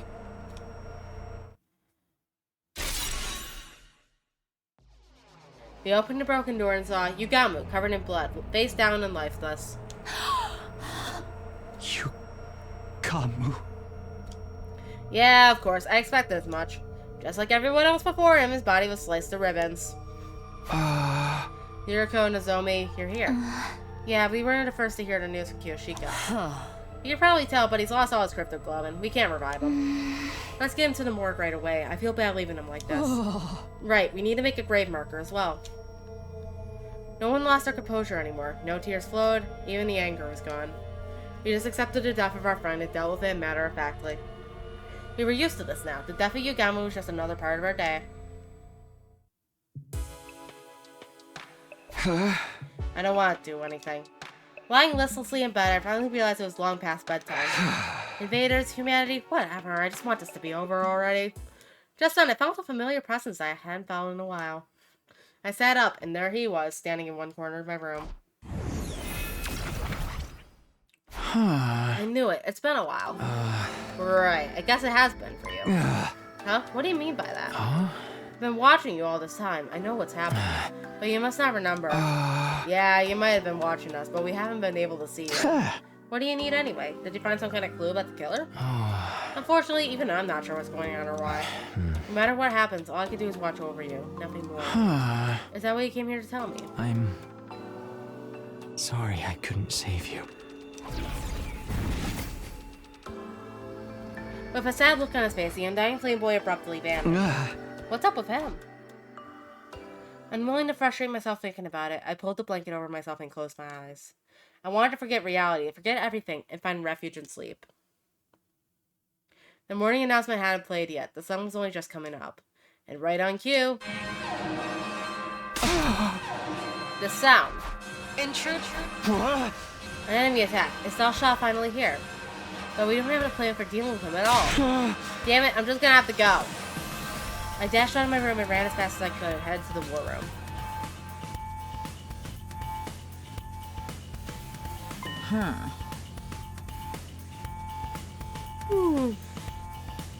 Dalsha has come, but the alarm sounded this time. It really startled me. Looks like he brought some minions with him. This fight is going to be harder than the last time. We have fewer numbers and no plan. We're just going to have to go for it. Do or die. Wait, about that, we do have one strategy we can use. Remember that external storage device we recovered from that invader? Well, I finished analyzing the data on it. No one mentioned anything about an external storage device. Luckily, the data survived and I was able to retrieve some confidential information. I learned a lot. I'll spare you the details, but I used that knowledge to develop a bioweapon. That sounds familiar. I looked into it and found that Commander DNA has some strange cells that are clearly different from regular humans. I succeeded in formulating a poison that attacks those cells. Call it a bioweapon that only works on commanders. Once I understood the cell's weak point, I figured I should get to work on something. Nozomi helped me out. Wait, Nozomi, what? Because Tsubasa asked me to. It's not much, but I do have some experience of medicinal research. I'm the ideal candidate for working on a poison that affects cryptoglobin because I don't have much of it myself. We did make a poison that Nozomi tricked the commander into consuming during my previous 100 days here, but... what's the plan this time? We turn the poison into a gas and have Dalsha breathe it in. We've made a trap we can place. We can position it and activate it anytime using a remote control. I'm going to find a place to set this. Once it's in place, I'll need you to get him to stop near it. We'll activate it once everyone's gotten some distance. That should be enough to get him to inhale the poison. Can we pull it off with a small group we have now? We'll just have to try. It's better than standing around and getting killed. You're right. It's very much worth trying. Why'd you say anything before? Because of the whole killer thing, I kept info under wraps as a precaution. I wasn't sure if I would even work out. It was a gamble. Thank you both so much. Now we just have to find a way to make this work. Yes, let's do this. I don't want to have any regrets. Yeah! Forget about everything else and give it everything you've got. It's time for a defensive battle. God of the... Out of these nuts. Come on, old man. You only got a couple more lives on you.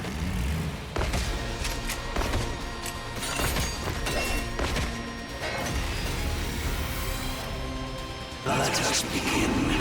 Come and prepare to die. Here we go, everybody. We have to stop him.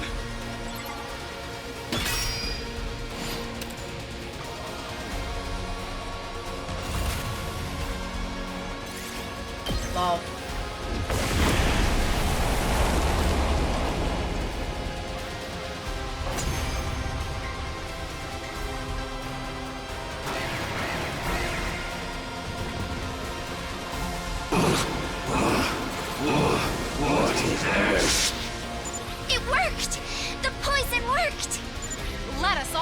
strike in unison. Wait. There's still gas lingering in the vicinity. We'll be hurt if we try to attack now. We'll finish him after it clears. First, let's take care of the enemies in the vicinity.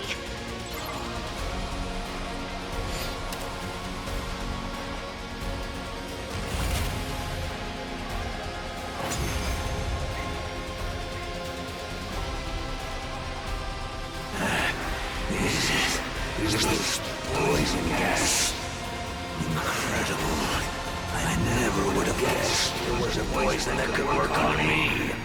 I underestimated you. Everybody, all together now! Looks like it's time to settle things once and for all. Who will survive? You or I? Let us see what the answer is.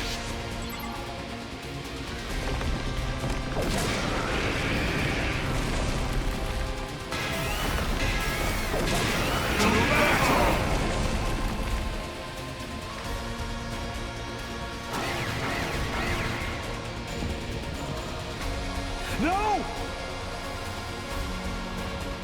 I don't want to fight!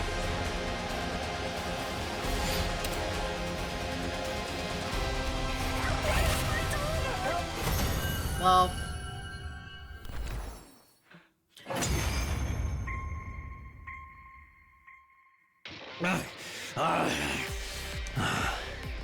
So, I've lost. The time of my destruction is upon me at last. I gave this battle everything I had. I have no regret. Hi, Vashnas. A disgraceful end. Pitiful. Vashnas stamped down the commander's desiccated course with a sneer. Everyone, prepare to attack! There's no need to rush. I don't intend to fight you yet. Huh? I am preparing an event. A ritual, if you will, to usher in my ascension to godhood. Our battle will take place then. What are you talking about? Be calm. The time is soon. Wait with bated breath, so that you may behold my birth as the one true god! With that declaration, Vashnas turned and left. Honestly, after seeing her walk away, I felt relieved.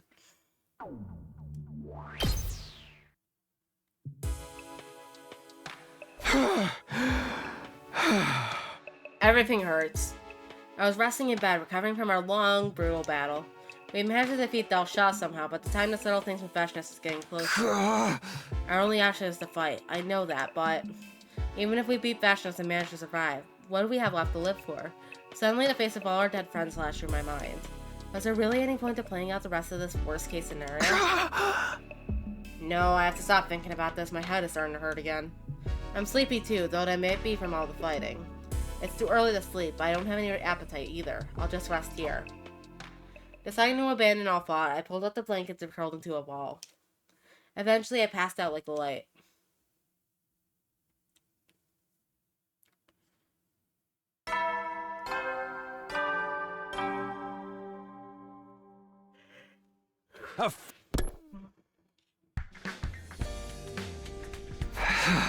Join hands with my comrades. There's only 5 of us left.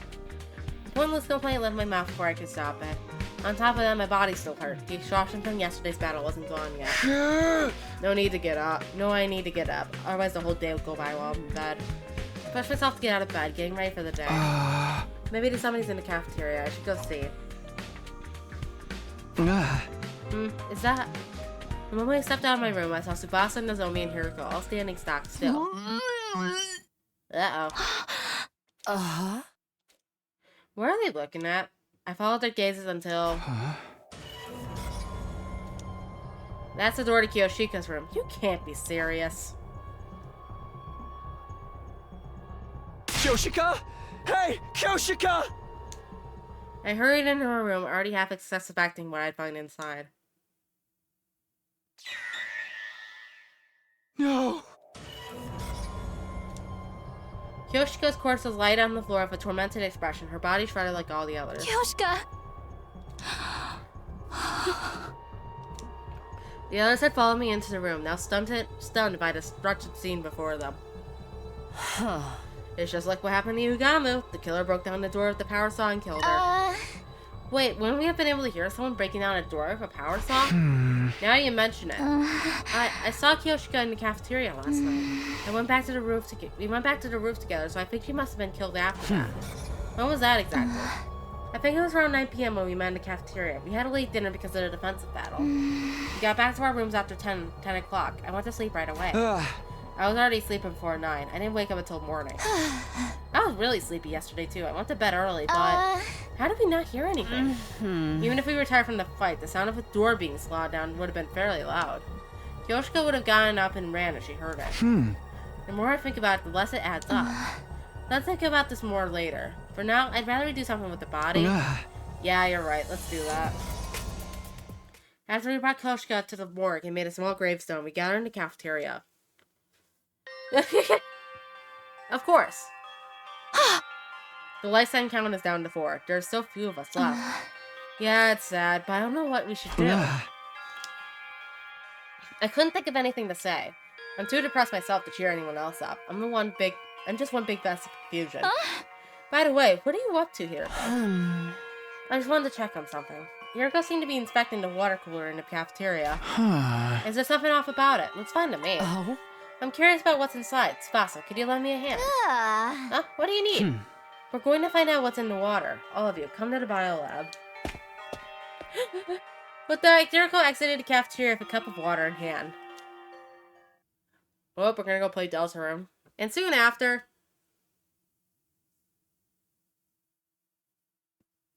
Nozomi and I just stood in silence to watch Tsubasa and Hiroko at work. I was curious about what they were doing, but I didn't want to interrupt. Just then, Tsubasa raised her head in shock. No way! I knew it. What is it? What did you find? We detected sleep medicine in the water from the cooler. Sleep medicine? The slow-acting kind, too. It takes time to kick in after being ingested. You mean the reason we didn't wake up last night is... because we drank this drugged water. Someone laced it in advance. So we went after Kyoshika knowing the drug would keep us asleep. That explains why I was so unusually sleepy. They really will go to any lengths to kill us. I told you, right? The killer enjoys killing. Taking their time picking us off one by one is just more fun for them. I suddenly remember what the roomie had said. They're killing us one by one, savoring each kill. No, it can't be that. Takumi, what's wrong? Nothing. Sorry. Never mind. And then there were 4. I could very well be next. All I could do is hold on to this terror and wait for time to pass. 5 days until day 100. Just what kind of ending awaits us then?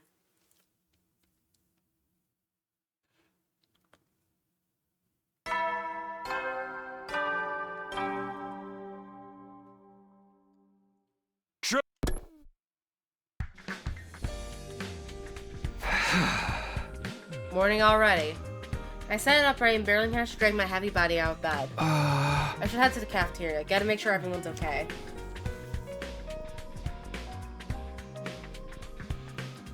When I got to the cafeteria, Hiroko was eating alone. Oh, good morning, Hiroko. Have you seen Tsubasa and Nozomi? Yeah, just now. Everybody's okay this morning. That's good. I can't let my guard down, but at least I can rest easy for a minute. Feeling like I could eat a leisurely breakfast in peace, I approached the rational-matic, but... there's nothing I want to eat. This feeling again. I'm hungry, but nothing appeals to me. What's the matter? Oh, nothing big. I'm hungry, but I can't find anything I want to eat. I'm sure it'll go away in time. I just have a protein shake. I'll just have a protein shake or something. Takumi, I want you to go somewhere. Right now. Hiroko gave me a small nod. Follow me, if you trust me, that is. Hiroko brought me to our friend's resting place, the morgue. Before me were the remains of all the people we'd lost to the killer. This was maybe the last place I wanted to be. Why did Hiroko bring me here? 11 people were killed by the killer, including the commander we took prisoner, but there's a clear difference between them. There is? It might be hard to tell, but look closely at their wounds. With that, Hiroko rearranged the bodies one by one.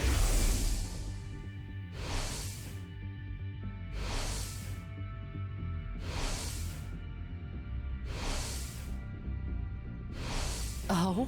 What do you notice about their injuries? Well, they're sliced clean. It's pretty deep. They're pretty deep because of the power saw. Look here next.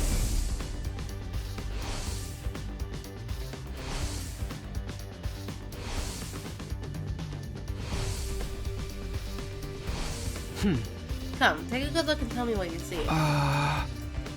Just like the others, the body was riddled with wounds that dug deep into the flesh. At a glance, they all look the same, but looking closely, I suddenly realized something was different. Huh? The wounds on this one are messy stabs. Right, the power saw isn't the killer's only weapon. What? These wounds were likely caused by a dagger or something similar. Why would they use different weapons? That's all I could tell you. You'll have to figure out the rest for yourself. What are you, Kyoko? Hey, Hiroko! With that, Hiroko turned and left the room. What does it all mean? Back in my room, I was thinking hard in bed. Nothing was bothering me. A dagger. I knew I've seen something like that somewhere. My gaze wandered in search of an answer until I landed upon my dresser drawer. Of course, a dagger. I remembered a diary in the drawer. I knew it. The killer in this diary had the same kind of weapon. I thought this diary was a work of fiction, or more accurately, that's what I wanted to believe. But it didn't seem like a mere coinkydink. Does the killer from this diary exist in real life? Then who wrote this? And when? How long has the killer been around? Hiroko must have figured out the truth, but she avoided giving me a straight answer. Is there some reason she feels like she can't talk to me? I don't understand any of this. My head hurts so bad.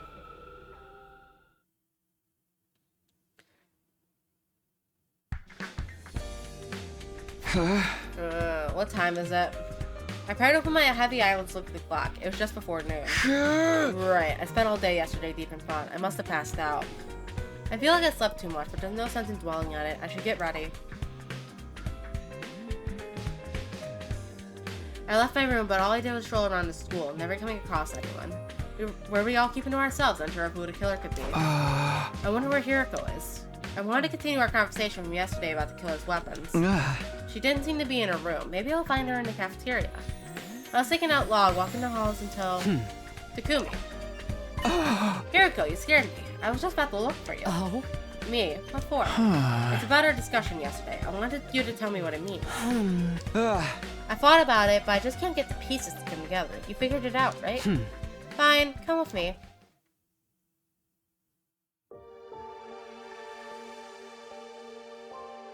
Hiroko took me to the classroom where she once written that frightening message. Do you remember when Yugamo got the killer student power saw? I'm pretty sure it was the day Moko was killed, day 43. Right, Moko's rooms came from the power saw, which means Yugamo picked it up after she was killed. In other words, after killing Moko, the killer lost her student weapon for whatever reason. But they had the opportunity to get him back. When did you think that could have been? After we caught Yugamo and took the things from him, Gakko said he was going to hide them. The killer threatened Gakko into showing them where the power saw was hidden, in the library. And then the two of them got into a scuffle when Gakko was killed with the stolen power saw. Basically, from day 43 until day 89, the killer didn't have those items on him. The people killed him during that time were Takamura, Karada, Shoma, Darumi, Ima, and Kako. You saw the wounds on their bodies, right? They were all killed with something like a dagger because the killer didn't have their power saw. None of you noticed. You thought Yugamo was the killer, even though he was just impersonating them. When did you realize this? When we found Takamura's body. I noticed the wounds on his body weren't like Ava and Moko's, but I couldn't say anything. Why not? Because that would mean the real killer and the person we saw in that suit, Yugamo, were two different people. What's the problem with that? They were two different people. If you just told us, we might have been able to save everybody that got killed after Takamura. Don't you think I know that? But still, I couldn't tell you. Why not? Because if everyone knew there was both a killer and an imposter... Then it would ruin the alibis of anyone who said they saw the killer. Then they'd be a potential suspect. So I couldn't say anything. Hey, Hiroko! Hiroko looked down, turned on her heel, and ran away. After that, I tried looking for her, but time just ticked away as I searched aimlessly. I can't get over what she said. Or was she covering for someone? That would mean she was trying to hide the true identity of the killer. But why would she do that? Was she connected to them somehow? Why? I have a bad feeling about this.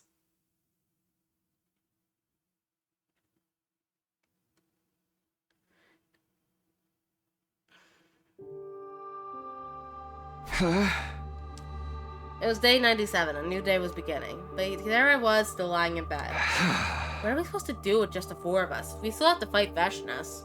Hey, it could be worse. There could only be 2 of you. We're anything but united. I haven't seen Nozomi in 2 days. I don't know what I should do anymore. The situation has everyone completely exhausted. We're doing everything we can just to keep sane. Help me. Hiruko. I was calling her name without even realizing it. Then I let my listless body sink further into the bed and slowly closed my eyes. I don't feel like it would be Nozomi because of the fact that Box of Calamity happened. And Hiruko just confirmed before that she was from the Box of Calamity timeline. In Box of Calamity, Nozomi was replaced by a Geek Queen and went homicidal to the point where Takumi went insane and started saying shit like, "It is safe on the side of the door. It is safe on the side of the door. It is safe on the side of the door," while there's pulsing red all around him from the insanity. So unless they plan on tying those 2 together, I do not believe Nozomi would be the killer here. If anything, I'm thinking Takumi is the killer. And because he's also possessed by a Gie Queen. What the heck? I suddenly woke up to the sound of my door being pounded furiously. Takumi! Open up, please! Huh? Nozomi. Her voice sounded desperate. I rushed over to open the door. And there she was, her face pale. What? What's wrong? What is it? Please, come with me. What? Where? Nozomi didn't answer. She just silently walked off. I matched that silence as I walked with her. There's nothing inside me but dread, but I can't run away. I was brought to the metal shop. Inside I saw... Tsubasa. Tsubasa was face down, not breathing, her body covered in cuts. Actually, she's face up, Takumi. One glance at the profuse quantity of blood was enough to tell me we couldn't bring her back. I found her. The lights had been on here for a while, so I took a look inside. Hiruko. Oh? All I did was find her. That said, I know none of us can prove our alibis. Hey, if the killer really is one of us, why don't we search all of our rooms? We should be able to find a murder weapon that way. Then we'll know who's really doing this. There's no guarantee they're hiding it in a room. Besides, what if the killer's deliberately hiding it in someone else's room? You mean to frame somebody else? I'm just throwing out suggestions, but it's not possible. We wouldn't be able to say it was definitive proof in that case. Let's get her out of here. Once we were done transporting Tsubasa to the morgue, we immediately went our separate ways. Only 3 of us left. The killer was probably laughing at us. I wonder what they felt when they saw us suffer in despair like this.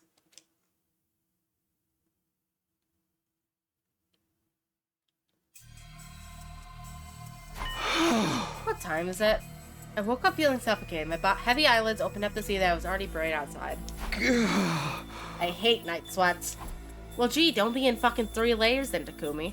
Last night, I barely had time to change out of my armor and take a shower before falling asleep exhausted. My clothes were uncomfortable and soaked in sweat. I must have had a rough sleep. Guess I'll take another shower. Grabbing a towel, I stepped into the bathroom. I immediately noticed something unusual. What? I looked down at the bathroom floor to see a puddle of crimson liquid. Is this blood? Here, how? Where did it come from? Takumi, are you on your period? Panicked, I looked up at the ceiling and saw red droplets peeking out from the gaps in the ventilation panel. My heart leapt furiously the moment I laid eyes on the uncanny sight. What is this? What is in there? I gingerly removed the panel, trying to keep my heart from pounding out of my chest. The moment I saw what was inside, my throat felt like it was closing up. It was a blood-soaked suit of the killer, the power saw, and a dagger and a raincoat I've never seen before. No, why would these be here? Who put these here and when? Don't tell me. Maybe the killer really did hide her weapons in my room, just like Hiroko said. I need to tell Hiroko and Nozomi. Tell them, and then what? Would they really believe me? More importantly, if I hide the stuff somewhere else, wouldn't that stop any further killings? Right, there are only 2 days left. If I could just keep these out of the way. I stuffed them into a trash bag and put them under my clothes at the back of the closet.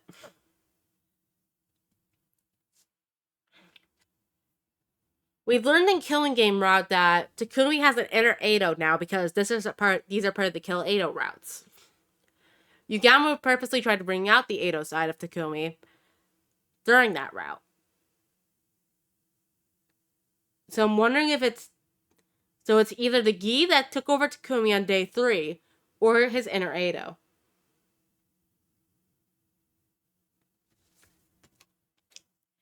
Now I just need to get through 2 more days. For a while, I couldn't find the will to do anything. The weapons and suit I found in the bathroom made me uneasy. I feel like I'm going to go insane if I stay by myself. Standing on the unsteady feet, I left my room. It was already dark out. In the haze, I began to walk without any real destination. I found myself in the schoolyard. I sat down on a bench in a corner, looking up at the sky. The infinitely extending sky and its glittering stars that once moved me so much, they didn't make me feel anything anymore. I sat there on the days until suddenly I sensed someone drawing closer. Hiroko. Hiroko stood before me in silence, her face illuminated by the moonlight, looking incredibly calm. I felt like I was being drawn to it. Hey, Hiroko. Please. Stay by my side. Just for a moment. Hiroko didn't answer. Instead, she leaned in close. Right into the boobs. She cradled my head, wrapping it in a gentle warmth. I could smell something familiar, a sweet, mellow aroma. Was the scent lavender? I could hear her heart beating. I was comfortable, as if all my anxieties had simply vanished into thin air. It's okay. Everything will be all right. Comforted by her sweet voice, my heart began to hurt. Intense, uncontrollable emotions were welling up inside of me. This is how I always felt towards Karua, but this time, it wasn't her making me feel this way. This time... Hiroko?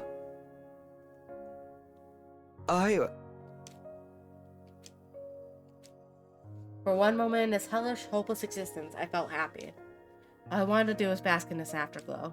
We didn't say anything as we huddled together under the night sky.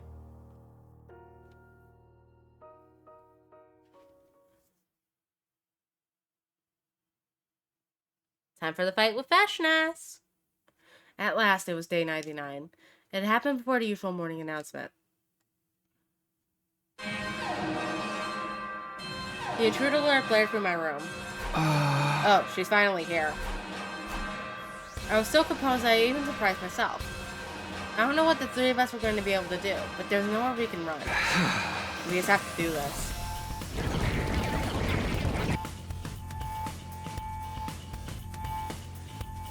Oh? I guess this is our final battle. If we're all set, let's get right to it. Wait, before we do, there's something I have to give you. This is a bioweapon that will boost our strength. It was in a metal shop. Did Tsubasa make this? Yeah, it was her last gift to us. We should be able to do some serious damage to Fashioness with this. We can't waste it. Tsubasa, thank you. We'll make good use of this. Let's go. All that's left is to do whatever we can. I accepted Tsubasa's memento and took a step forward, but... truthfully, I felt empty. Even if we beat Fashioness, we can only call whatever ending awaits us. Could we call whatever ending awaits us a happy one? Doubtful. I felt like a robot designed solely to defeat the approaching enemy. Despite the heavy atmosphere hanging over us, we made our way toward our final defensive battle.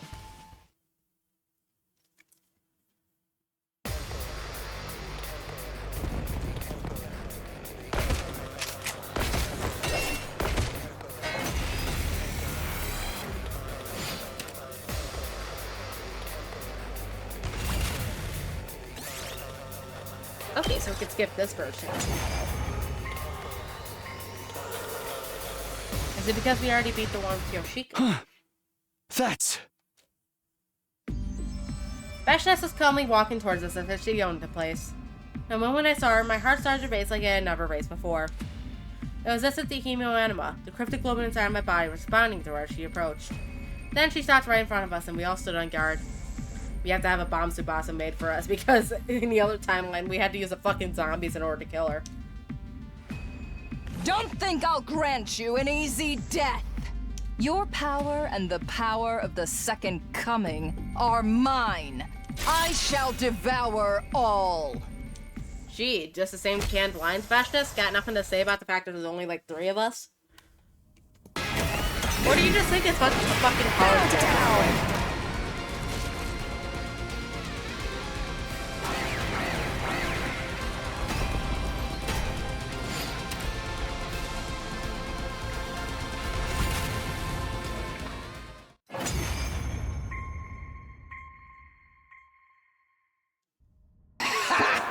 You're all more bullheaded than I could have imagined.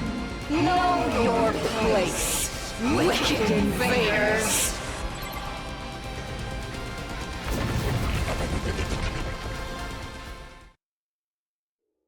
How pathetic. Coming back to life after getting killed again and again. But so be it. It would be a disappointment if you died too easily. Now, pocket sound. I will send you to hell again and again until I've had my fill. Now detranspormed, Vashtis looked entirely unbothered, seemingly enjoying toying with us. Takumi! Hiriko looked over to me. I knew what she was trying to tell me. We had an ace up our sleeve, and only one opportunity to use it.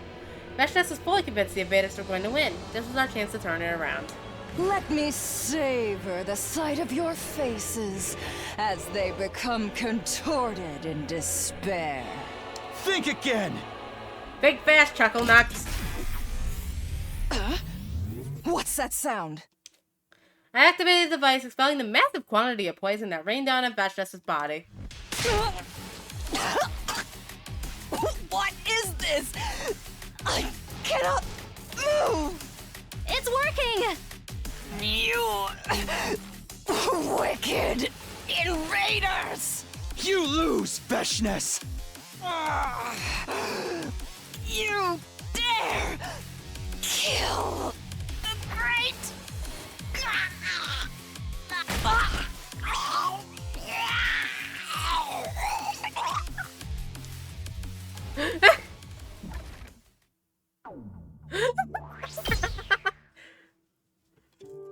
That has to be the most hilarious way we've killed her.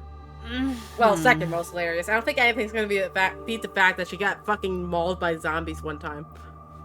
That was a letdown. Is this really how it ends? Yeah, it doesn't seem real. We'd won our battle against Vashnis. We were the victors in this final showdown with the invaders. But I couldn't truly smile. We'd strayed so far from the ending I've been imagining. We still have 1 day left anyway. Keep your guard up until the end. They dragged our battle-worn bodies back to the school and parted ways. Yeah.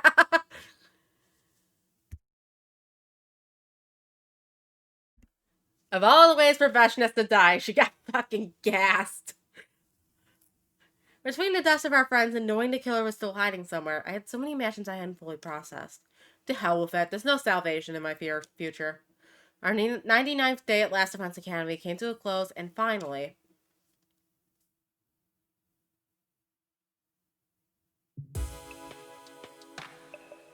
a new day had begun. The final day. Day 100. I made it all this way. I didn't feel joy, anger, or sadness. I just accepted reality as it was. When I stepped outside, the stars were still shining and a pleasant breeze was blowing. It's hard to believe this place is going to launch a huge missile strike in a few hours. Once the final attack starts, humanity will be the victors in this war, but who cares about that? What about the killer? We never figured out who it was. Because if everyone knew there was both a killer and an imposter... then it would ruin the alibis of anyone who said they saw the killer. Wait, does that mean... no, it can't be.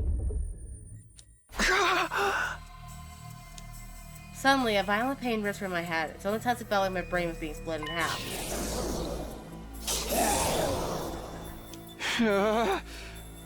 Who's there? An unfamiliar voice echoed in my mind, frightening to consume my very consciousness. What is this? What the hell's going on?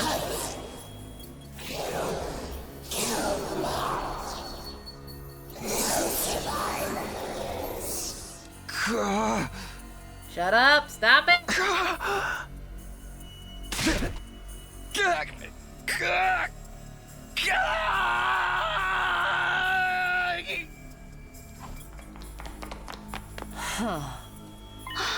Takumi, what's wrong?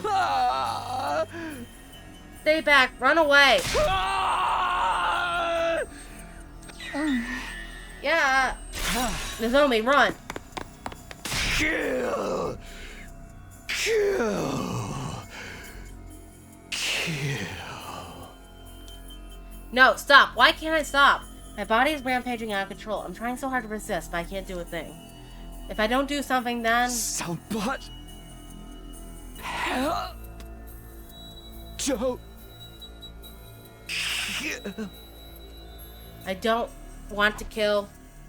I only remember fragments of what happened next. Suddenly, I found myself wearing the killer suit and holding the power saw.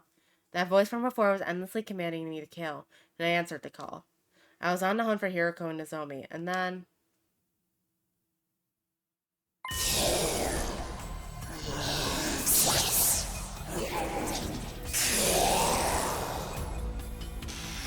Stop! Stop it! My body turned the power saw on, and the two girls, despite every fiber of my being fighting against it. No! Stay back! Nozomi was trembling with fear and shock, on the verge of tears. I tried so hard to put a distance between us, but my body did the exact opposite. Please, you have to run away from me. You'll get us both if we don't do something. We need to split up. Right. Kill! Kill! I'll kill you! I don't know about that, Chief. Let's see here. Slasher route. Slasher route. Mystery route. Killing game route. I guess a killing game route where he is mostly sane when he gets to go home with his polycule. Definitely still fucked up though. Retsnum depends on how you define mentally insane, because in case it becomes one with the roomie in that route.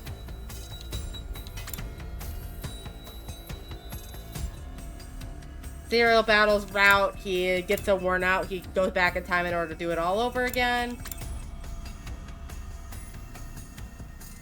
Rebellion route, he's mostly mentally sane.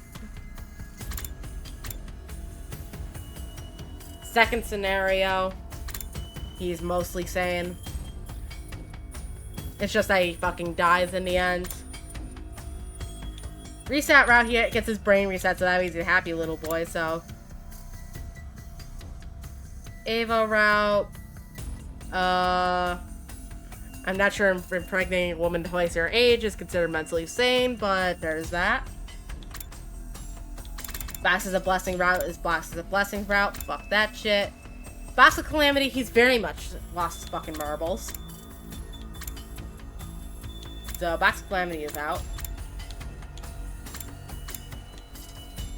Romance route, he seems to lose most of his marbles. And where the hell's casual route? Is it over here somewhere? There's casual route. Casual route is literally the definition of psychosis.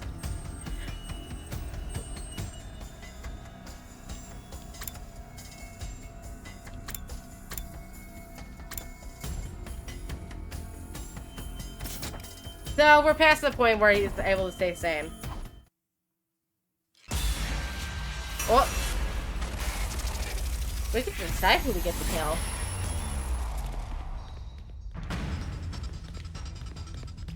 Oh, interesting. Our controls are inversed. I hold one direction and Takumi goes in the other way. Interesting.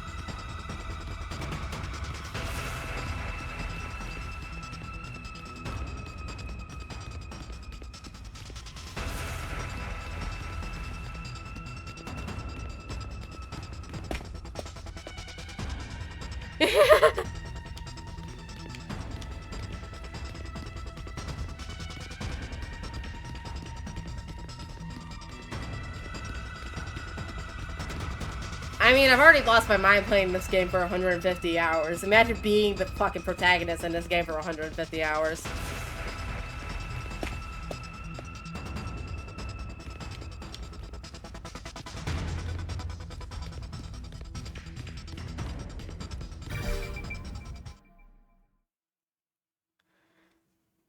You did this, Takumi. You lied to us and killed everybody. Why? I believed in you. No, don't kill her. Get away from Nozomi. No matter how hard I resisted, my body didn't budge an inch. I'd lost all control over it. No, don't do it! Please, no, don't kill her. No. Ah.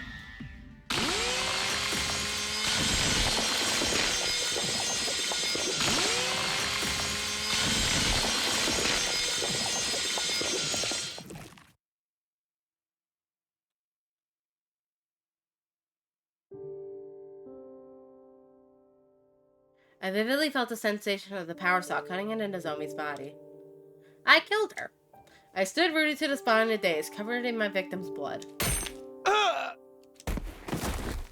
Suddenly, a forceful impact connected with the back of my head, and I fell to the ground. I could see a wrench on the ground. In my haze, I realized it had been thrown at me. Who could have? No, I already know. There was only other one survivor left.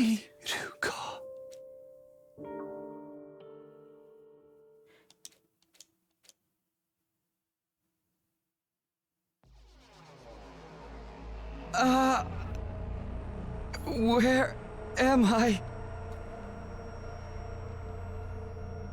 I woke up struggling to breathe, discovering my body had been restrained with rope. So you're finally awake. Hirako. And you seem to be yourself again, for now. Come to think of it, I can move my body of my own volition again. What was that back there? Do you know what's happening to me, Hirako? The missiles will be fired soon. I'll explain everything before then. All of it. Who the killer is and everything they've done. Does this mean the killer is... I think she was panicking too much. It's you. You're the one who destroyed Sirei. And you're the one who killed all 13 of our friends. What are you talking about? That's not... I know you weren't aware. Your conscience is clean. But the 13 people still died at your hands, even if you weren't aware of it. I did this? No, that can't be right. I first noticed something was strange with you on day 16. Day 16, that's the day you were attacked by the killer in the biolab, right? Yes, but the one who cornered me in the lab, it was you, Takumi. No, wait, I didn't do that. I believe it was around 11 p.m. I couldn't sleep, so I was walking around the school by myself. I saw you in a hallway on the second floor. Me? The night of day 16? You had a kitchen knife in your right hand. Something was off about your eyes and the way you were breathing, so I ran. But you chased me with a horrific look on your face. It was clear you were trying to kill me. I ran into the biolab, but you caught me right away. We got into a struggle. You kicked me and sent me flying. I hit the back of my head and collapsed. I was barely conscious and able to move, and there was someone in front of me. Hey! The killer was about to attack you. I was trying to help. I was afraid not. You were misremembering. You were the one who attacked me, Takumi. I'm certain of it. Then someone in a black suit came to save me. What are you talking about? They attacked you and you lost consciousness, but you came almost right away. You threw yourself at the person in the suit. The two of you broke through the window and hurtled towards the ground. I assume you remember what happened after that. She's right, I remember. I was grappling with that person in front of the wall of fire. Just in the nick of time, I kicked their leg as hard as I could. And I took the power saw and ran after them, but then I lost them. The events of that day marked the moment I began to suspect you. There weren't any casualties at the time, so I couldn't be sure. But I had to consider the possibility you'd become host to a Gi. A host? Gi? What are you even talking about? I doubt you remember, but the Gi are a parasitic organism we discovered in another timeline. It was a terrifying organism that gradually eats away at the host body and eventually takes over it completely. What? I had no proof you had become infected, so I kept quiet. Eventually, though, we had our first casualty on day 25. That's when my suspicions grew stronger, so... While you were asleep, I ran a scan of your brain. When did you... You know what? Forget it. What did you find? There wasn't a gi inside. I thought it must have been wrong. Oh. But on day 43, Moko was killed, and once again I had a bad feeling. You being infected was the only explanation I could think of, so I checked your brain again. The second time, I still didn't find any gi. Not only that, but Nozomi said that she ran away from the killer with me. Reluctantly, I decided to put aside my suspicions for the moment. So that's why you're suddenly avoiding me and would sometimes seem like you had something to say. But when Kurara died on day 64, I started to suspect you again. Didn't you check my brain again? Oh. Yes, very closely, and I learned something horrifying. Even though there was no actual gi in your brain, gi's data was eroding it. My hypothesis is that you were infected with a gi in another timeline. I fucking knew it! I fucking called it from the moment we had that one ending. The gi went back in time after the end of the one zombie route, fucking infected Takumi on day 3 when he passed out and started craving frogs. And now we're in this situation. After that, you died as its host, and then your consciousness went back in time to day 2. When that happened, the gi data in your brain went back to the past with you. The data went with me. It appears my hypothesis was correct in the end. You killed Nozomi right in front of me, after all. Time travel can't send physical matter back in time. The gi itself no longer physically existed in your brain, but its cognitive data still remains. Stop it. Do you honestly expect me to believe any of this? Does that mean you killed Nozomi of your own free will? And the other 12?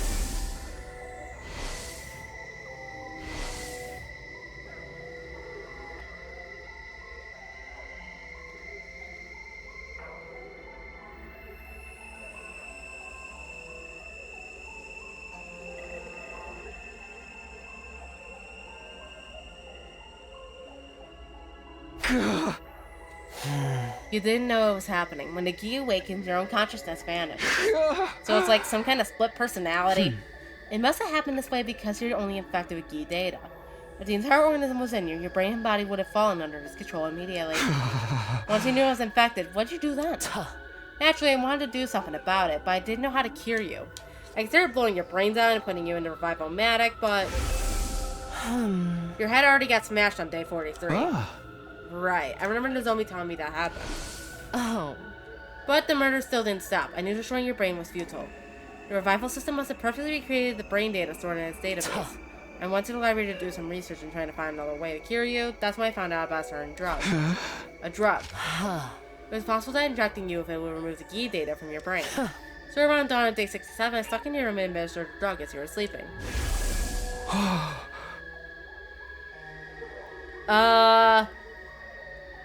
Hemoanima, I guess. Is that why I didn't wake up for 3 days? Yes, the side effects of the drug I injected in you caused you to fall ill. I thought I finally restored your brain to normal. In order to be sure, I examined your brain again the day after you woke up on day 71, but... the gi data was still there. What? I failed. The drug didn't work. Why? Why can't I get you out of Takumi? You've latched onto him and killed our friends. How long do you plan to toy with us? Go to hell already, you filthy insect!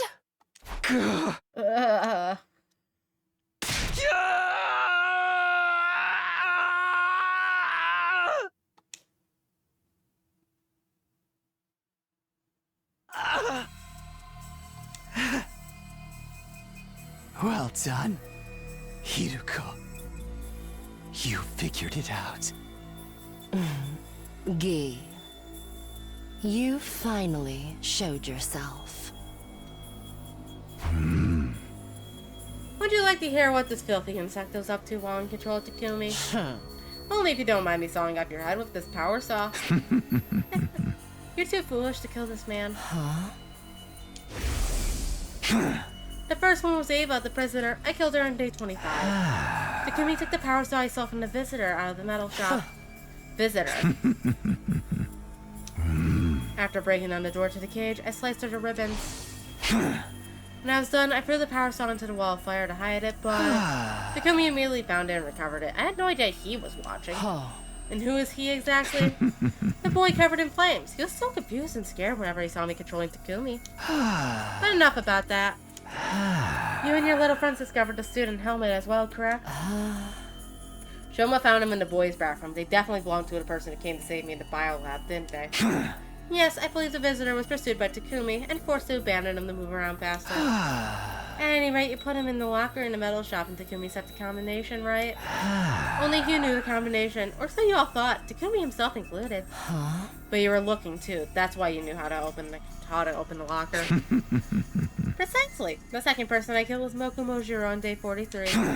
When Moko, Nozomi, and Takumi were looking around the school at the night, Takumi and Nozomi split up to look for Moko after she got separated from them. It was raining heavily when Takumi went outside, so he ended up completely soaked. I awakened around that time. I took over and made for the metal shop. I took the suit, helmet, and power stuff from the lockers, then sought after my prey.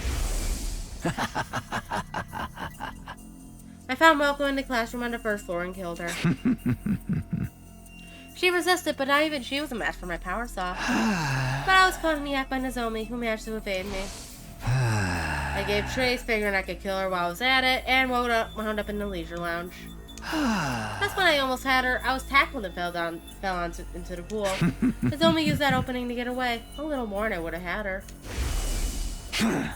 I took off the suit and helmet and abandoned him along with the power saw so I could get out. Of course, so that's why Yugamo found him in the pool. I returned to the school soaking wet, and that's where my memory ends. Takumi must have assumed he was wet from the rain, so he didn't realize when it actually happened. Indeed. After that, Takumi heard a scream, went running, and reunited with Nozomi. In a panic, Nozomi told him about Moko's murder, and the two of them went to the classroom on the first floor, the scene of the crime. Takumi had no idea her death was at his own hands. The rest is exactly as Yugamo told you. He recovered the power stone that I abandoned and chased you around. A hedonistic pervert if I've ever seen one. And he took your gear. You changed weapons, didn't you? Starting with my third victim, Takamaru. I believe it was early on day 51. I awoke once again and obtained a replacement suit and weapon from the metal shop, a raincoat and a dagger. I took them, snuck into Takamaru's room, and turned him into a bloody mess. You should have seen the look on his face when he woke up to being sliced open with a dagger. Once I killed Takamaru, I washed my hands there and returned to Takumi's room like normal. Then I hid the dagger in the raincoat behind the ceiling panel in the bathroom and went back to sleep. What about your fourth victim, Kurata? She was murdered at dawn on day 64. Yes, the day Yugamo chased her and Takumi well dressed as the killer. Takumi was cornered in front of the defense room on the third floor, with Yugamo holding the power saw over his head. Just then, I woke up and Takumi lost consciousness. Satisfied after seeing the look of terror on Takumi's face, Yugamo turned and left. You was a real degenerate, that one. Oh. Just get on with it. You used Takumi's body to kill Kurata, right? Precisely. I took out the hidden dagger and raincoat and hunted down Kurata, who was hiding in the training room. She didn't even have enough time to cry her scream before I mercilessly sliced her to ribbons. I finished the deed and returned the raincoat and dagger to their hiding spot, and then as the defense room door, I once again fell into a deep sleep. So that's why Takumi believed him passed out there on the whole time. My fifth was Shoma, who I killed on day 77. I simply killed him when I woke up again. Nothing worth talking about. Let me ask you one thing. Did you set the fire in the gym on day 80? My timed incendiary device worked out nicely, didn't it? No. I knew you were behind it. When was it? Day 78? When Takumi went with Ima, Kako, and Darumi to the metal shop. Around 2 p.m., I woke up and simply pretended to be Takumi. All of you were sleeping together in the gym, and I figured I'd just been waiting for my chance. I came up with a plan to secretly build a timed incendiary device to plant there. Of course, I came up with a cover story so the other three wouldn't suspect me, and I worked on it by myself. But I struggled to work. I couldn't finish the device that day. I had no choice but to continue the next day, still pretending to be Takumi. I finally finished the device at 2 in the afternoon, 24 hours after I started. See, the same Takumi's consciousness didn't return for over 24 hours. Yes, we didn't trade places at all during that time. I worked in a group with the twins in Darumi the next day, day 79 as well. I had the completed timed incendiary device with me, pretending to go to the bathroom and head for the gym. I planted a device in the vaulting box. And then went to find the rest of you. We were all in a panic over seeing the killer. Obviously, the person in the suit wasn't me at the time. It was this visitor you alluded to before. Doesn't really matter. I had to choose what I set out to do, and I went ahead with my original plan.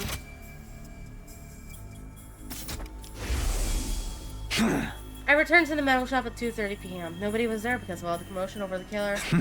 About an hour later, Takumi was awake again, and Ima, Kako, and Darumi came back. Takumi, what are you doing here? Takumi underwent my toaster. Stop talking about me like I'm some kind of amoeba. I've been here the whole time. I doubt it. We just saw you going up the stairs. While you were gone, there was a huge commotion because the killer showed up again. We tried to catch him, but they got away. Everyone's still searching as we speak. He literally just talked to you. You don't remember. He told us you were in danger because the killer was around again, and he went off on your own. It's only natural that Takumi was confused. He'd have never imagined he spent the last 25 hours and 30 minutes unconscious. As planned, I activated the incinerator device I planned to end the evening at day 80. You all scattered and ran, and Takumi ended up with the roomie. Yugamo pretended to be the killer again, chased them, then they got separated. Takumi acted as a decoy, managed to get away from Yugamo, but unfortunately for him, I awoke once again. And so the sixth victim was the roomie. I got the raincoat and the dagger from my room and hunted down Darumi in the leisure lounge. I tore her apart and then threw what was left of her in the pool. That girl, she seemed to enjoy it. She was a real strange one. Enough commentary. What about the number 7 and 8, Iman and Kako? Oh, that's simple. Takumi was working with them on day 83. Once they left the metal shop, my consciousness awoke. As usual, I got the raincoat and dagger out of my room and attacked them in the biolab. Right, come to think of it, the two of them seemed to be suspicious of Takumi as well. They were trying to catch him, but it was too little too late. Once it was done, I hid the raincoat and dagger in my room again and went back to the metal shop like nothing had happened. Takumi's consciousness came back straight away. Naturally, he wasn't any the wiser about what happened. As you were aware, the ninth person I killed was Gaku.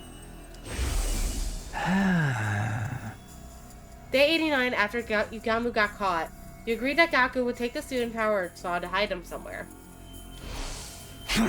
When I woke up on the 9th, day 90, it seemed like the perfect opportunity to get him back and kill Gaku while I was at it. I got the raincoat and dagger as always and visited his room. I confronted him with the dagger and demanded he show me where the student power saw were hidden.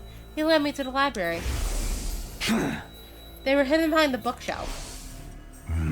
Finally, I had my equipment back just when I was about to take them. Gaku suddenly tried to resist. He dropped my dagger on the floor during the struggle. But when it was over, I had the power saw. I relentlessly sliced him up a bit, making sure to hit every last vital spot. Once I was sure he was dead, I immediately went back to Takumi's room. I hid everything in the bathroom ceiling and went to sleep. After that, I was able to use the power saw for my kills again. I'm aware, you used it on your 10th victim, Yugamo. Your reasoning skills are impressive, Hiroko. You're the most brilliant imbecile of them all. The night of day 92, I woke up, put on the suit, grabbed the power saw, and went after Yugamo. The power saw made short work of the door to the room he was being held in. I listened to his bones snap as they were torn apart by the spinning blades. I checked that he was fully dead and returned to my room, careful not to be seen. And once again, I hid everything in the bathroom and went to sleep. Then came number 11, Kiyoshika, who I killed on day 94 after a little bit of extra legwork. You put slow-acting sleep medicine in the water cooler the day before. You figured that out. You were my host. If you were my host, I could kill so many more people. After the defensive battle on day 93, I took over and slipped the meds into the water supply. I maintained control right through until nightfall.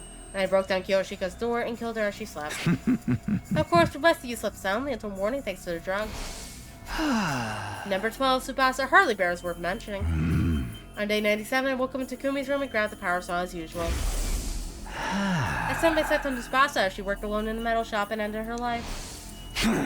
Despite the circumstances, she just kept on tinkering with her little project. I was practically begging for it, and I was happy to oblige. You don't need me to explain the 13th victim, Nozomi, so are there any other questions? Why did you kill everyone on different days? I had a thought they were more than capable of taking us all out at once. I couldn't predict when I'd wake up. It came in episodes. So I was forced to adapt to whatever the circumstances were whenever I woke up. Which meant having to kill you one by one. Besides, if Takumi were to wake up while I was doing my work, I'd be in trouble. I was just doing what it seemed like I'd be able to do while I still had control. So it wasn't intentional. Well, there was plenty of enjoyment to be had as a murderer. Such as figuring out who to kill, when to do it, and how. Plus, there was Takumi's utter despair watching you get picked off, one by one, without ever realizing the truth. Not to mention, the way you suffered for Takumi as you started to notice me. I wish I could enjoy it all over again. It would have been a waste to massacre all of you at once, clearly. I have one last thing to ask. It's about day 16 in the biolab when you almost killed me. Oh. That mysterious person in the suit suddenly showed up. Oh. And the one who kicked you away and saved me. Who was that exactly? Huh, you mean the visitor? Surely that fine-tuned intuition of yours has already worked it out? Don't tell me.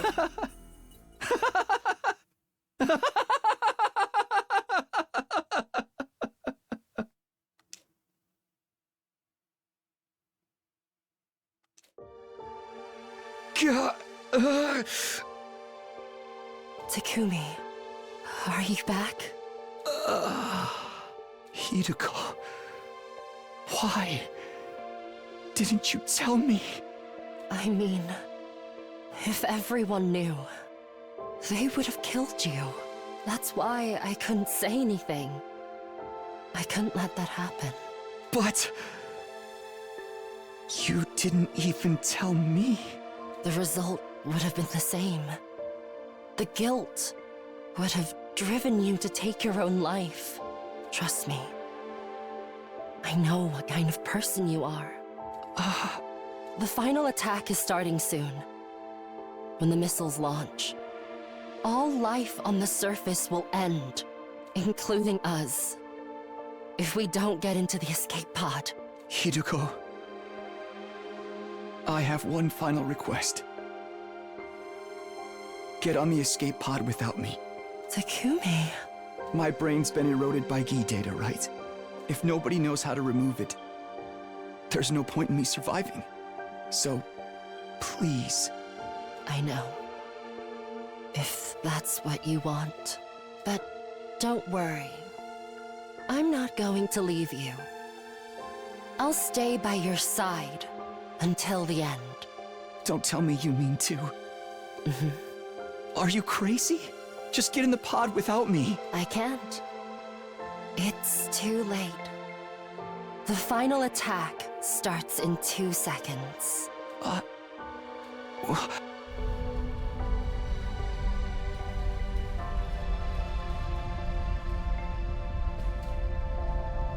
Oops, moochies. Here we go. Please don't cry anymore. If we get to meet again, I promise, next time.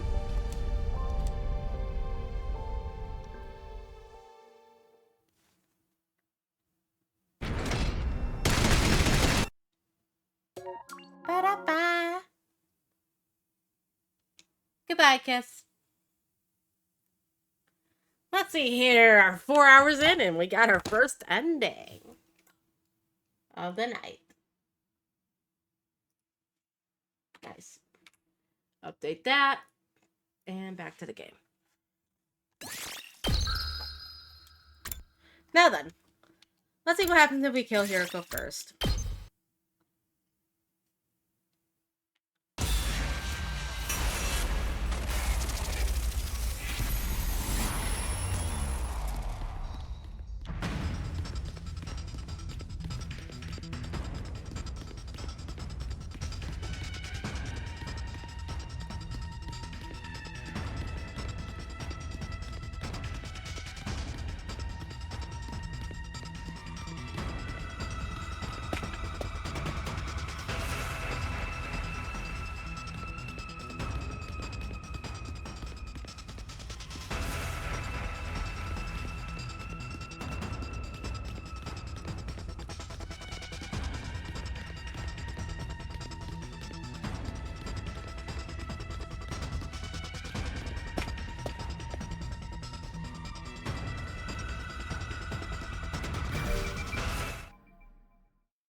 Uh-huh. No, don't kill her. Get away from Hiroko. No matter how hard I resisted, my body didn't budge an inch. I lost all control over her. You're not Takumi, are you? When did you get into his bot? Stop, stop. Get away from her.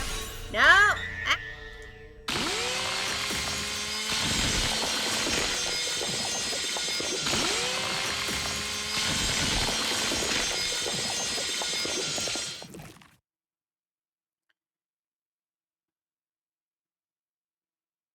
I stared blankly at the devastation in front of me. Hiroko's blood felt warm running down my body.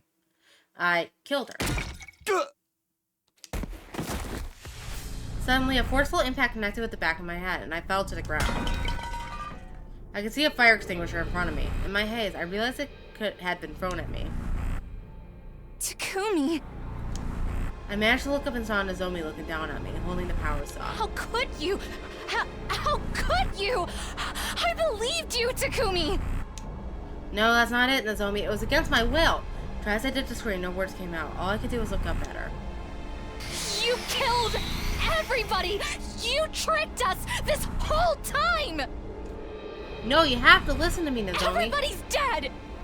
Because of you! Because of you!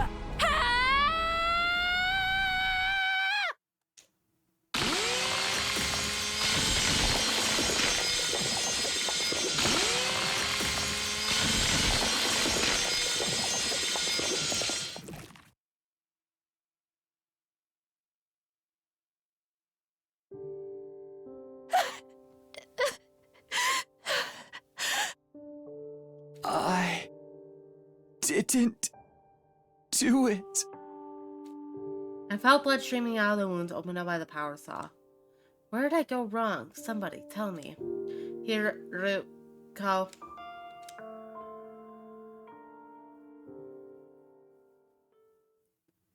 Fair enough. Revenge.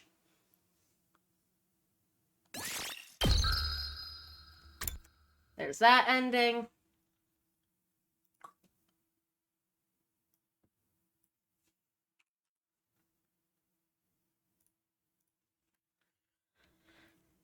Now then, we go back and decide to talk to Nozomi instead of Hiroko.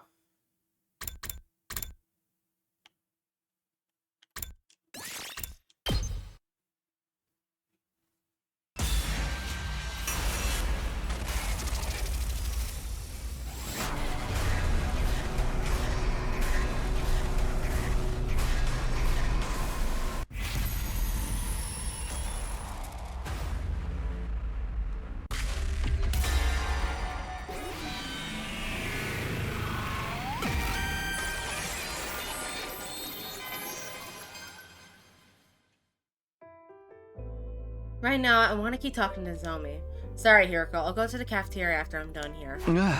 Okay, I'll tell you. I don't think you'll believe me. But that's fine. Will you hear me out? Of course. Oh, but maybe we should go somewhere else. Yeah, you're right. Everybody's asleep. Why don't we take a walk outside? Sounds good to me. You need to be quiet so we don't wake them up. A million words ran from my head as I made my way up the stairs with Nozomi. How did I even broach the subject of Karu and Kashimiya? Would you believe me if I told her that the two of them were the same person? I hope the sky is clear tonight. Do you think they could see us from the satellite if we waved? Nozomi was walking beside me and smiling innocently while I was agonizing. There's no sense in trying to dress up what I wanted to say. Even if she won't believe me, I should just lay it all out. I just made up my mind one. Hey, did you hear something just now? Is someone here? I quickly looked around, but the midnight hall was pitch black and silent. Sorry, I must be imagining things. Let's hurry. Yes. I had a bad feeling about all this, so I tried to speed up, but the very next moment...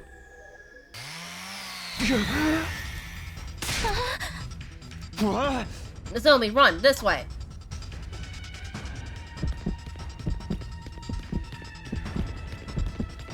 Hi, Yagami.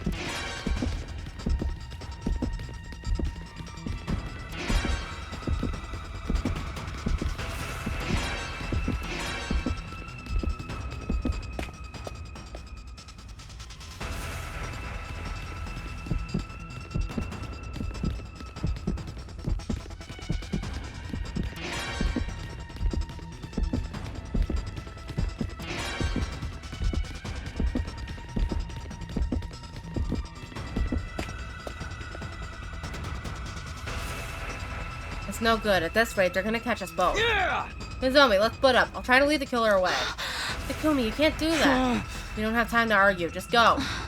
Alright, but be careful.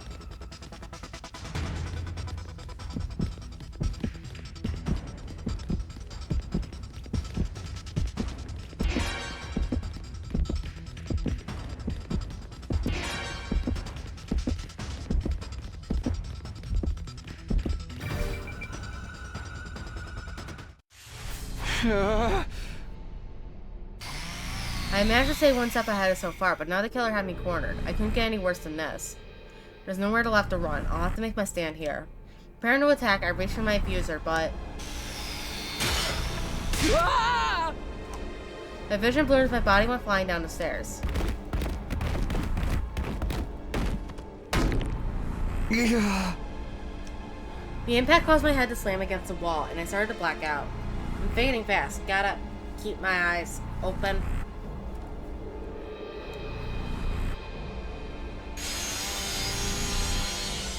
I managed to refocus my vision just in time to see the power saw coming down at me.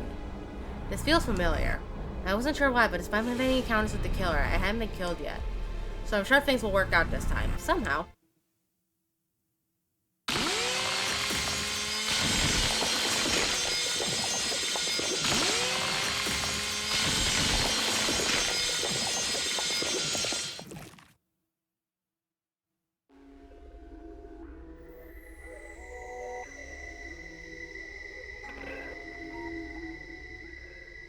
Interesting.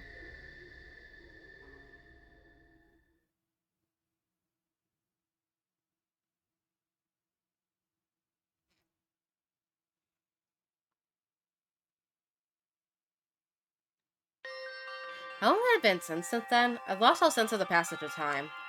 I still couldn't believe that the boy laid out in front of me was dead. Why? Why you too, Takumi? No matter how much I questioned him, he didn't answer. He's really dead. We'd separated while you were running from the killer late last night. I went and looked for Takumi later. But when I found him on the landing on the staircase, he was unrecognizable. Takumi. No. No. I never should have invited him out. If I hadn't, he might still be alive. I'm sorry. Takumi. I'm so sorry. I cried nonstop over his cold, dead body. My tears had dried up by the time the others came looking for us. But when night fell again, so did my tears. Exhausted from crying, I eventually fell asleep.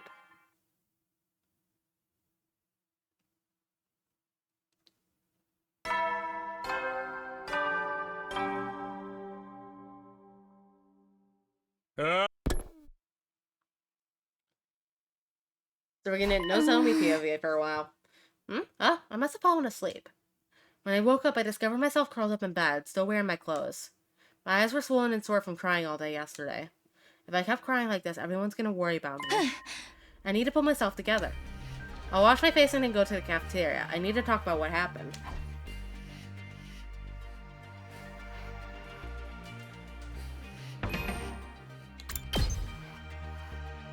Look at that.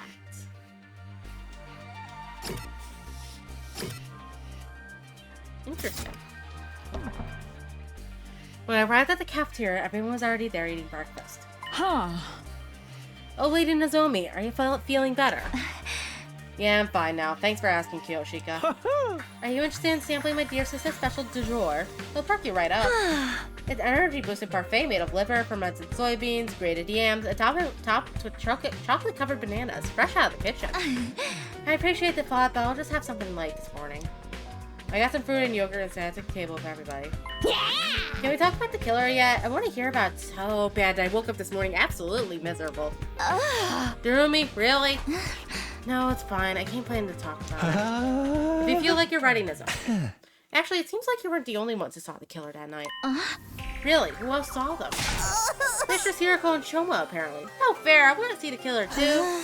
I got up in the middle of the night to go to the bathroom, but when I stepped down into the hall, I heard someone running. It was It was dark, so I couldn't really see, but they were wearing all black and holding a power saw. Huh.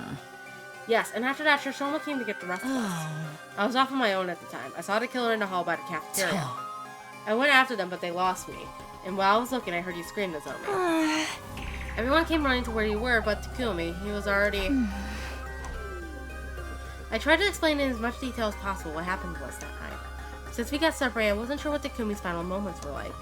I had no idea where the killer ran off to, either. Dang, nobody even saw where the killer went? That's the most important part. There's nothing we could do. We didn't even find any clues. Takumi's cause of death was blood loss due to his wounds from the power saw. Is that correct, Yugamu? Huh? Oh, yeah. I believe the murder weapon is exactly what everyone reported they saw. Are we going to die too? How do we fight against this killer? The killer is human, but inhuman. No matter how many times I kill them, they won't stay dead. None of it makes any sense. What the heck, man? You're freaking me out. Oh, just a little quote from somebody somewhere. Oh. Anyway, it's dangerous for us to be alone. We should probably travel in groups from now on. Yes, I think that'd be for the best. Let's make sure we're keeping a close eye on each other at all times. We swore we'd stick together and avoid further casualties, but the reality awaited us all was too cruel.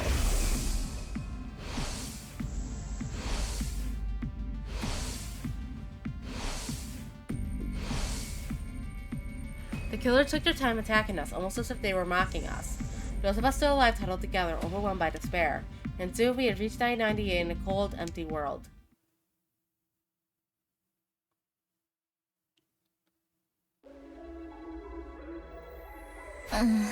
What time is it now? I looked at a nearby clock to see it was already past 1 in the morning. Another sleepless night. I haven't been getting any sleep lately. When I think about the killer appearing out of nowhere, and then my friends getting murdered one by one, I feel like I'm losing my mind. The only ones left now are Tsubasa, Shoma, Kiyoshika, and me. Please, someone help us. What is it? My heart did a somersault when my doorbell suddenly rang. Who could be here this late at night? Opening the door might be dangerous. I mulled over whether I should go to the door or not when... Hey Nozomi, are you awake? Do you mind letting me in? That voice, Tsubasa. I slowly and warily opened the door. Standing there was... Tsubasa, alone and anxious looking. What's the matter? Did something happen? Sorry, I know it's late. It's just, I'm scared to be alone. Can I sleep with you? What do? Do I let her in? We'd all be keeping to ourselves lately. The series of murders had us beginning to suspect even our friends. But I didn't get the sense that Tsubasa was acting suspiciously, and I was so lonely I just wanted to be around someone for a change. Yeah, of course. I couldn't sleep either. Yay, thank you. I'll be coming in then. Oh, I brought some snacks. Want to share? This is just like a sleepover. Let's chat until we get tired. We spread the snacks across the bed and started to talk about random things. Our favorite candy stores in the TRC, our horoscopes, our favorite TV shows, places we wanted to visit. We were so engrossed in our conversation, I was able to forget my constant stress and anxiety for a while. When was the last time I laughed like this? Before I knew it, it had gotten quite late. Wow, look at the time. Shouldn't we get some sleep soon? Yeah, since you're here, I feel like I might finally be able to get some decent sleep. Me too. I've been very scared every night because of the killer. Let's do this again tomorrow. I matched Tsubasa's innocent grin and nodded in agreement. I'll make the bed so you can use the bathroom for...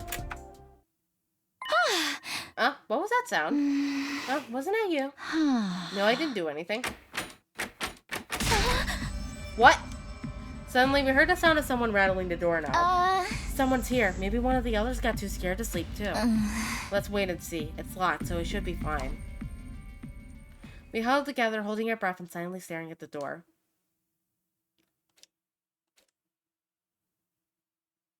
Are they gone? After a brief silence, we held our hands to our hearts. Our lazy eerie sound was gone. Maybe we should check just in case. It could have been some kind of emergency. So that's our approach to the door, but just then... I heard a power saw. Are they trying to break the door down? It's the killers. They're coming for us. There's only one way to escape. The window. Tsubasa, this way. We need to run. Right. We escaped through the window and ran straight for the inside of the school. We need to hide somewhere, quick. Barely avoiding tripping over our own feet, we frantically rushed down the stairs, just as we were looking for a place to hide.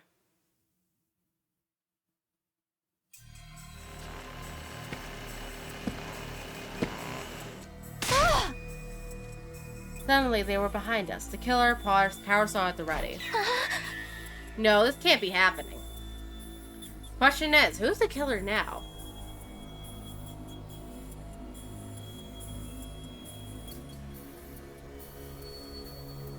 Because she didn't say that Yugamu was still alive at this point, so it can't be Yugamu either. No, this can't be happening. Nozomi, run. Unless another Gitakumi warped into the past. Anyway, instead of playing with just one girl, we're playing with two girls now.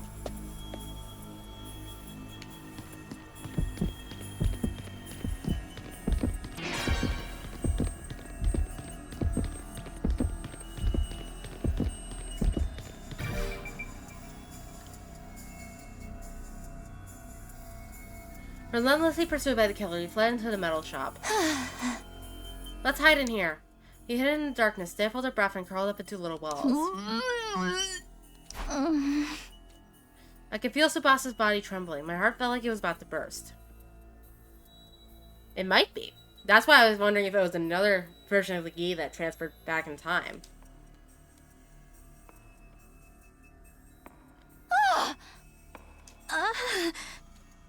We jumped at the sound of footsteps coming down the hall. Please, please, just go past us. I prayed desperately as I clung to Tsubasa. I held my breath, hoping we wouldn't make any noise that would give us away. I have no clue. The problem is, we don't know all that much about the Gi. And we also know that Himo Emma can just do whatever the fuck the plot thinks is convenient. Considering this is a quote-unquote bad end for this route, who the fuck knows? I prayed desperately as I clung to Tsubasa. I held my breath, hoping we wouldn't make any noise that would give us away. Just then.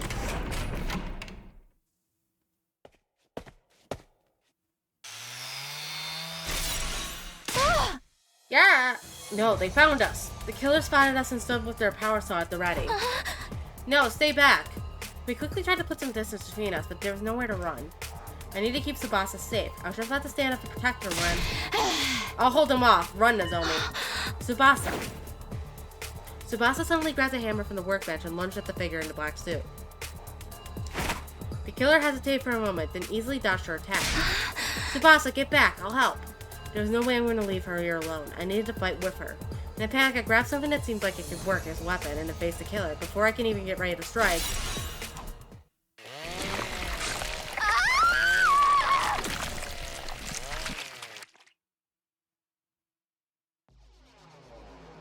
Oh, we get a different Tsubasa Dev CG. Interesting. My vision was instantly soaked in red.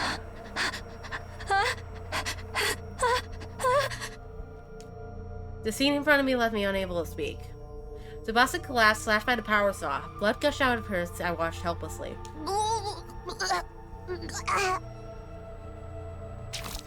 With a horrible gurgle, a large quantity of blood spewed from Tsubasa's mouth.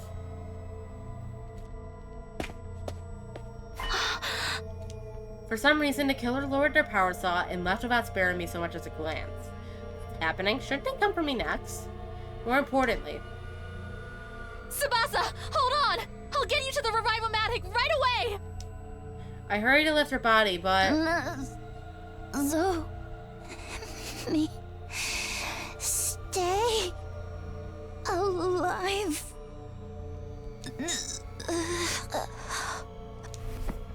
Tsubasa! Tsubasa! No! The light drained down Tsubasa's face, and I felt her body slowly go limp. I managed to carry her blood-soaked body to the revival-matic, but it was too late. There was no bringing her back.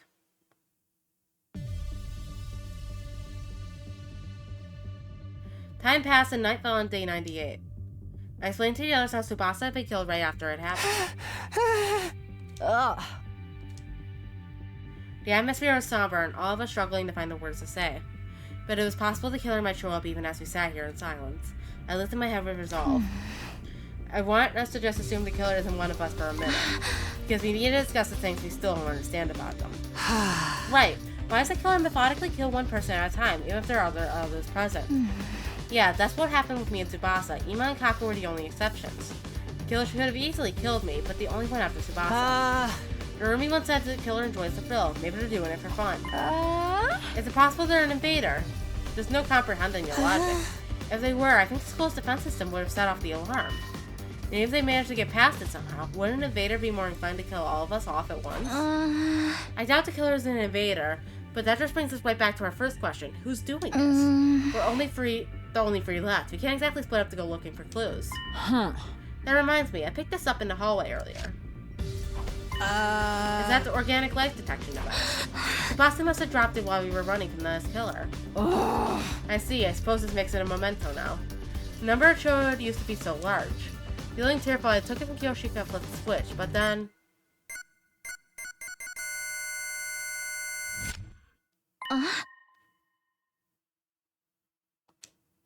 The number on the display was 5. What does it mean, 5? It counts the killer in hiding, so it should be the survivors plus 1, right? There's 3 of us, 1 kill and 1 killer, which means anything but 4 doesn't make sense. When has there been another person here? Maybe it's broken, or maybe someone came back to life? Perchance. You can't just say perchance. Let's go see. We immediately headed for the morgue and counted the bodies of everyone stored there. But no matter how many times we recounted, it was clear no one had come back. We even ran a test on the organic life detection device and made sure it wasn't broken. But then, what could be happening here? Time marched on, indifferent to our growing confusion.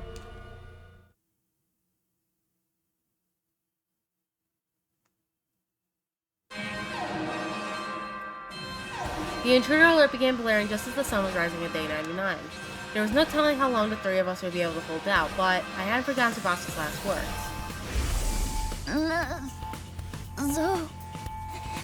Me stay alive. Even if I end up as the only one left, I have to fight until the very end. I balled my hand to a tight fist and stepped into the war room.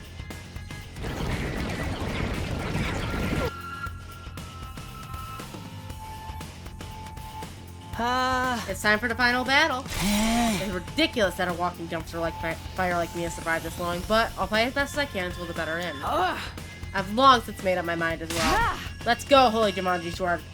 I have not a shred of regret in this life of mine. Hey, before we do this, there's something I have to show you. I pulled out something I prepared beforehand. Huh? What's that? It's a bioweapon for fighting commanders. Sebastian and I worked on it together. Sebastian approached me for help before Takumi was killed. I figured maybe I'll start with Minigama told us about the commander's DNA cells. The chaos by the killer delayed our progress, but we got our trump card right in the time for the final showdown. We should be able to do some serious damage to freshness with this. We can't waste it. You would think! They've been wearing their class armor a fair amount of times. I just don't know why I don't have it on right now. Maybe so we get to they got an excuse to use them in a zombie version of the transformation cutscene. And not waste the budget on that. But we learned in the killing game route, that specific suit is immune to hemoanima. All forms of hemoanima are null against it.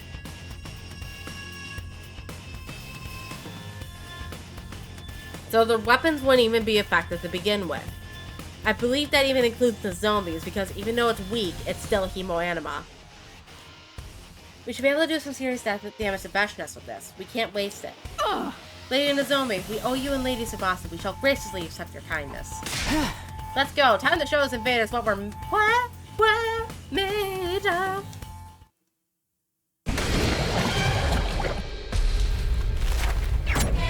Yeah, this version of the cutscene.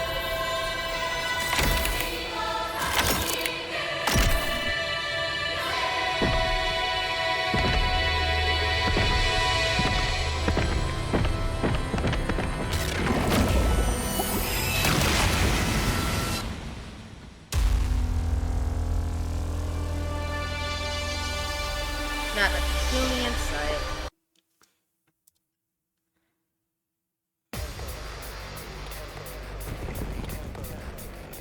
Now let's see if we have to do this version of the Final Fantasy Takumi the meme on it.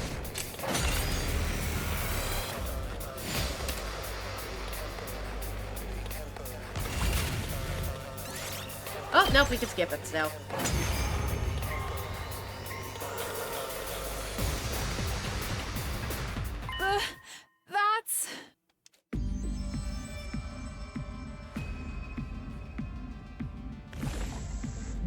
think I'll grant you an easy death? Oh, no monologue about how she's walking in like she owns the place because we're not assuming anymore? Your power and the power of the Second Coming are mine. I shall devour all. Still the same canned speech as usual, though. Bow down! How much crap happens to me in all these routes? Most of the time, Vecna gets put on the back burner. It's kind of hilarious, to be honest. That's probably why she has so many of her lost battles are canned speeches without any flavor of uniqueness. You're all more bullheaded than I could have imagined. Know your place, wicked invaders. They will probably default to Hemoanimas as weapons because this isn't the killing game route where they learned that Hemoanimas is not effective at all. You have to suit. And also, I would just talk it up to idiot teenagers being idiot teenagers. Because they are all, in fact, idiot teenagers. In high-stress situations at that. How pathetic. Coming back to life after getting killed again and again. Except the person who's on screen right now. But so be it. It would be a disappointment if you died too easily. I will send you to hell again and again until I've had my fill. Now de-transformed, Veshtas looked entirely at ease, seemingly enjoying toying with us. She was fully convinced the invaders would win. Our guard is down. Now's our chance to turn the tables. Let me savor the sight of your faces as they become contorted in despair. Not on my watch! Think fast, Chuckle Nuts. Pocket sand time. What's that sound? I activated the device, expelling a massive quantity of poison that rained down in Veshtas' body. What is this? I cannot move! It worked! The poison worked! You invader scum! What have you done to me? There's no such thing as Geneva conventions on an alien planet. Lady Nozomi! Now is the time to finish her! No need, Kyoshka. With that much poison in her system, she's... You dare kill the great...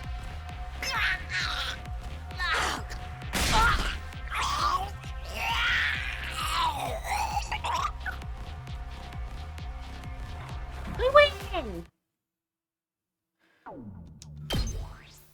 Shoma gets a little victory screen. Amazing. I would have thought Nozomi would have gotten it. We did it. We beat the invaders. I'm still having trouble believing it. I was surprised Veshtas went down in such a disappointing manner. But all that's left is to go to an artificial satellite tomorrow and everything will finally be over, right? Yeah, we saved all the people up there. That being said, we couldn't truly celebrate. Between the deaths of our friends and knowing the killer was still hiding somewhere, we had a lot of complex emotions weighing us down. Even so, we just have to get through one more day. According to what Takumi told us, on day 100, tomorrow, there'll be a final assault launch in the school.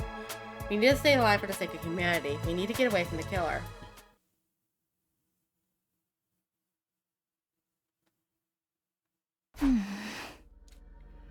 Finally, we made it to the morning of day 100.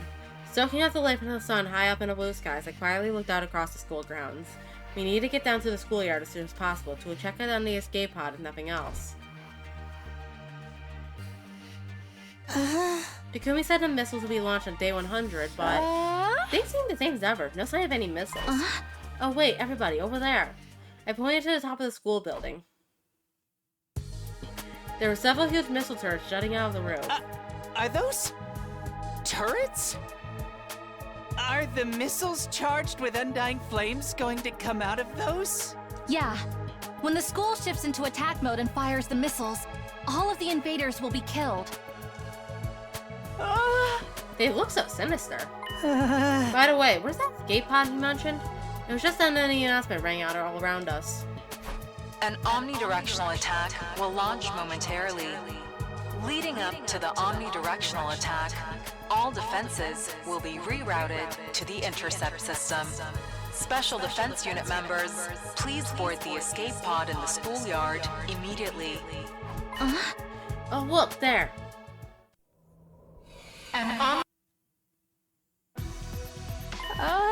It's just like Sir Takumi said.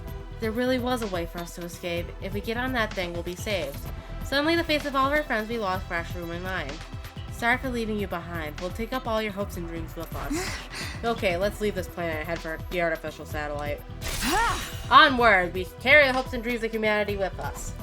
The very second we started walking toward the escape pod,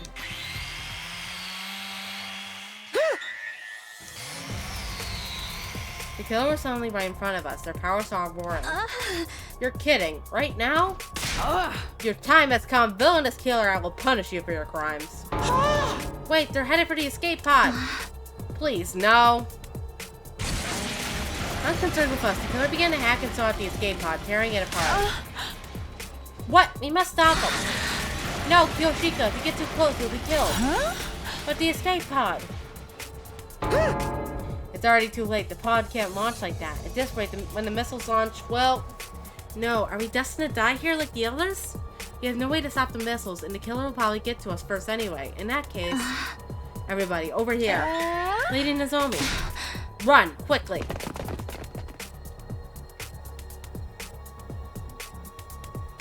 The school bus. Don't tell me we're going to use this to escape. If it's between this or being murdered, I'll take my chances. Alright, let's get as far away as possible. I am Kiyoshika Magadori, the swordswoman who never says die or struggle until my last breath. The decision made, we boarded the bus. I sat on the driver's seat, started his engine, and firmly gripped the steering wheel. I slammed on the gas and we cut through the schoolyard at a ferocious speed. I'm taking us through the wall of fire! Verily, if we cross the wall, the killer won't be able to follow us. Eek! Nozomi! They're right in front of us! Hold on tight, you two. Without hesitating, I floored it.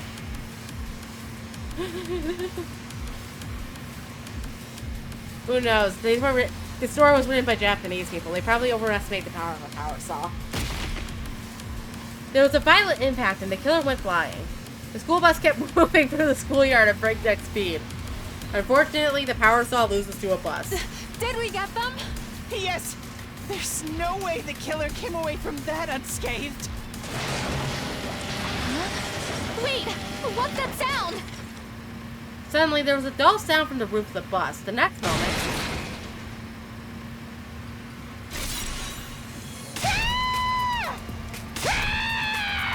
They punched through the roof? The killer was mere feet away in the back of the bus, power saw in hand. What do I do? The wall fire is right in front of us. If I hit the brakes now, we'll get caught in the missile launch.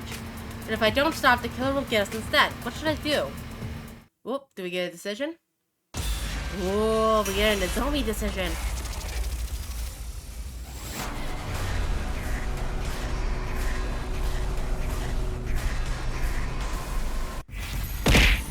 Well, hi, Kyoko.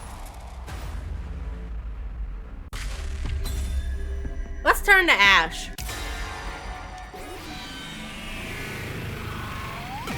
We're almost there. We only have 2 endings left, and we're like right 5 seconds before getting each ending. I can't stop here, which means I'm going to just have to take a chance. I press down harder on the gas. The engine growled as the bus sped up. The bus raced ahead, barreling toward the wall of fire. There was a concrete barrier in the way, but I didn't light up on the gas. Nozomi! What are you doing? Yep. Get down and hold on tight, guys! I pressed the pedal down as far as it goes. The concrete barrier came closer and closer until... Yeah! We're going to hit it! The bus slammed head-on into the barrier, violently rocking the vehicle, bringing us to a sudden stop. The momentum was enough to launch the killer forward, and then... The killer flew through the windshield and thrown it toward the undying flames. No voice.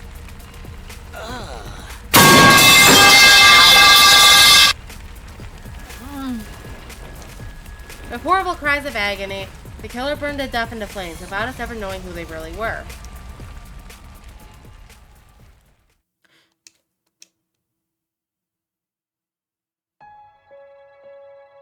After abandoning the now destroyed bus, we wandered around outside the wall of fire. We had no destination, we were just trying to get somewhere far away.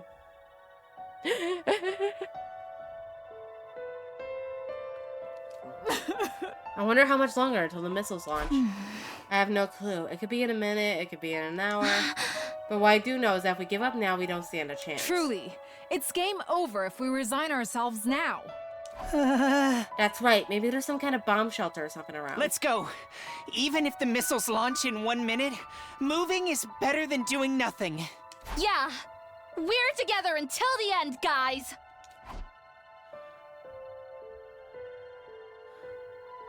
We just kept on walking forward.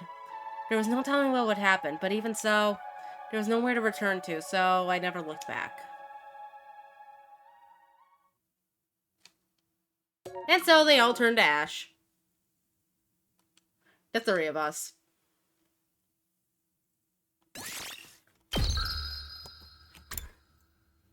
Because they don't say that they managed to find somewhere, and they're gonna get raised with the rest of the fucking Futurum, so they're all dead. Indeed. Alright, one more end. Also, I like how it still shows Takumi here, even though the fact that it's the zombie at this point. Look, Takumi's fucking dead in this ending. He's been dead.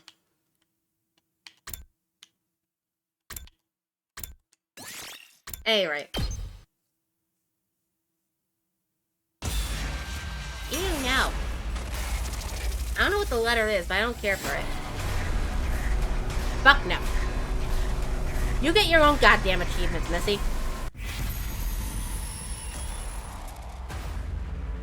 At any rate.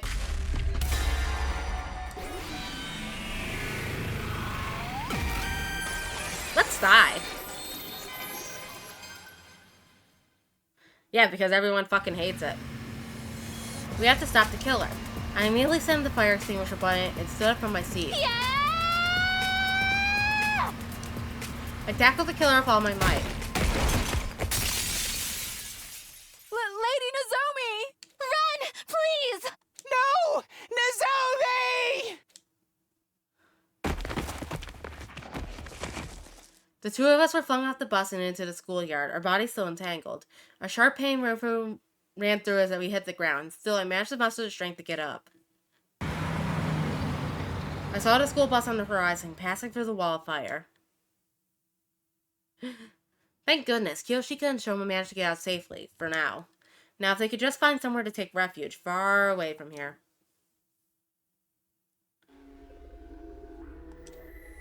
Did the killer faint?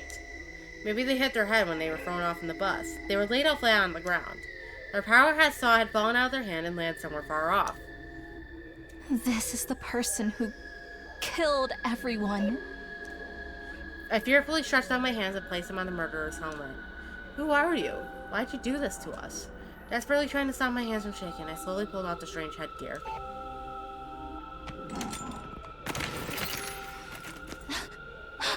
No way! As soon as I tried to speak, I felt a violent, piercing pain jolt through my side.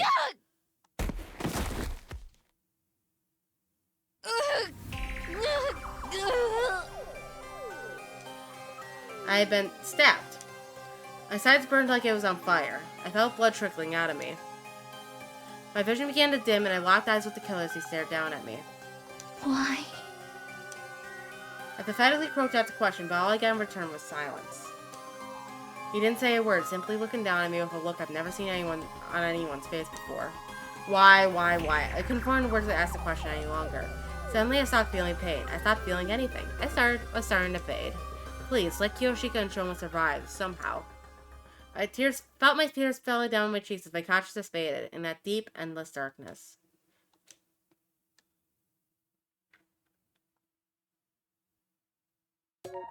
What, they didn't want to spoil it was Takumi, so now we just have no answers as to how the hell he survived came back out? Anyway, it was you. Complete all slasher routes. is a success. And that'll be it for tonight's stream.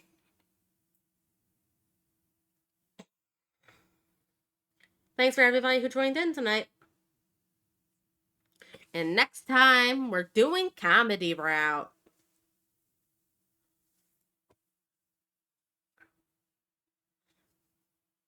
So see you then next week. No point updating it to 82 if I'm gonna fucking end the stream 5 seconds later. Alright, nighty night.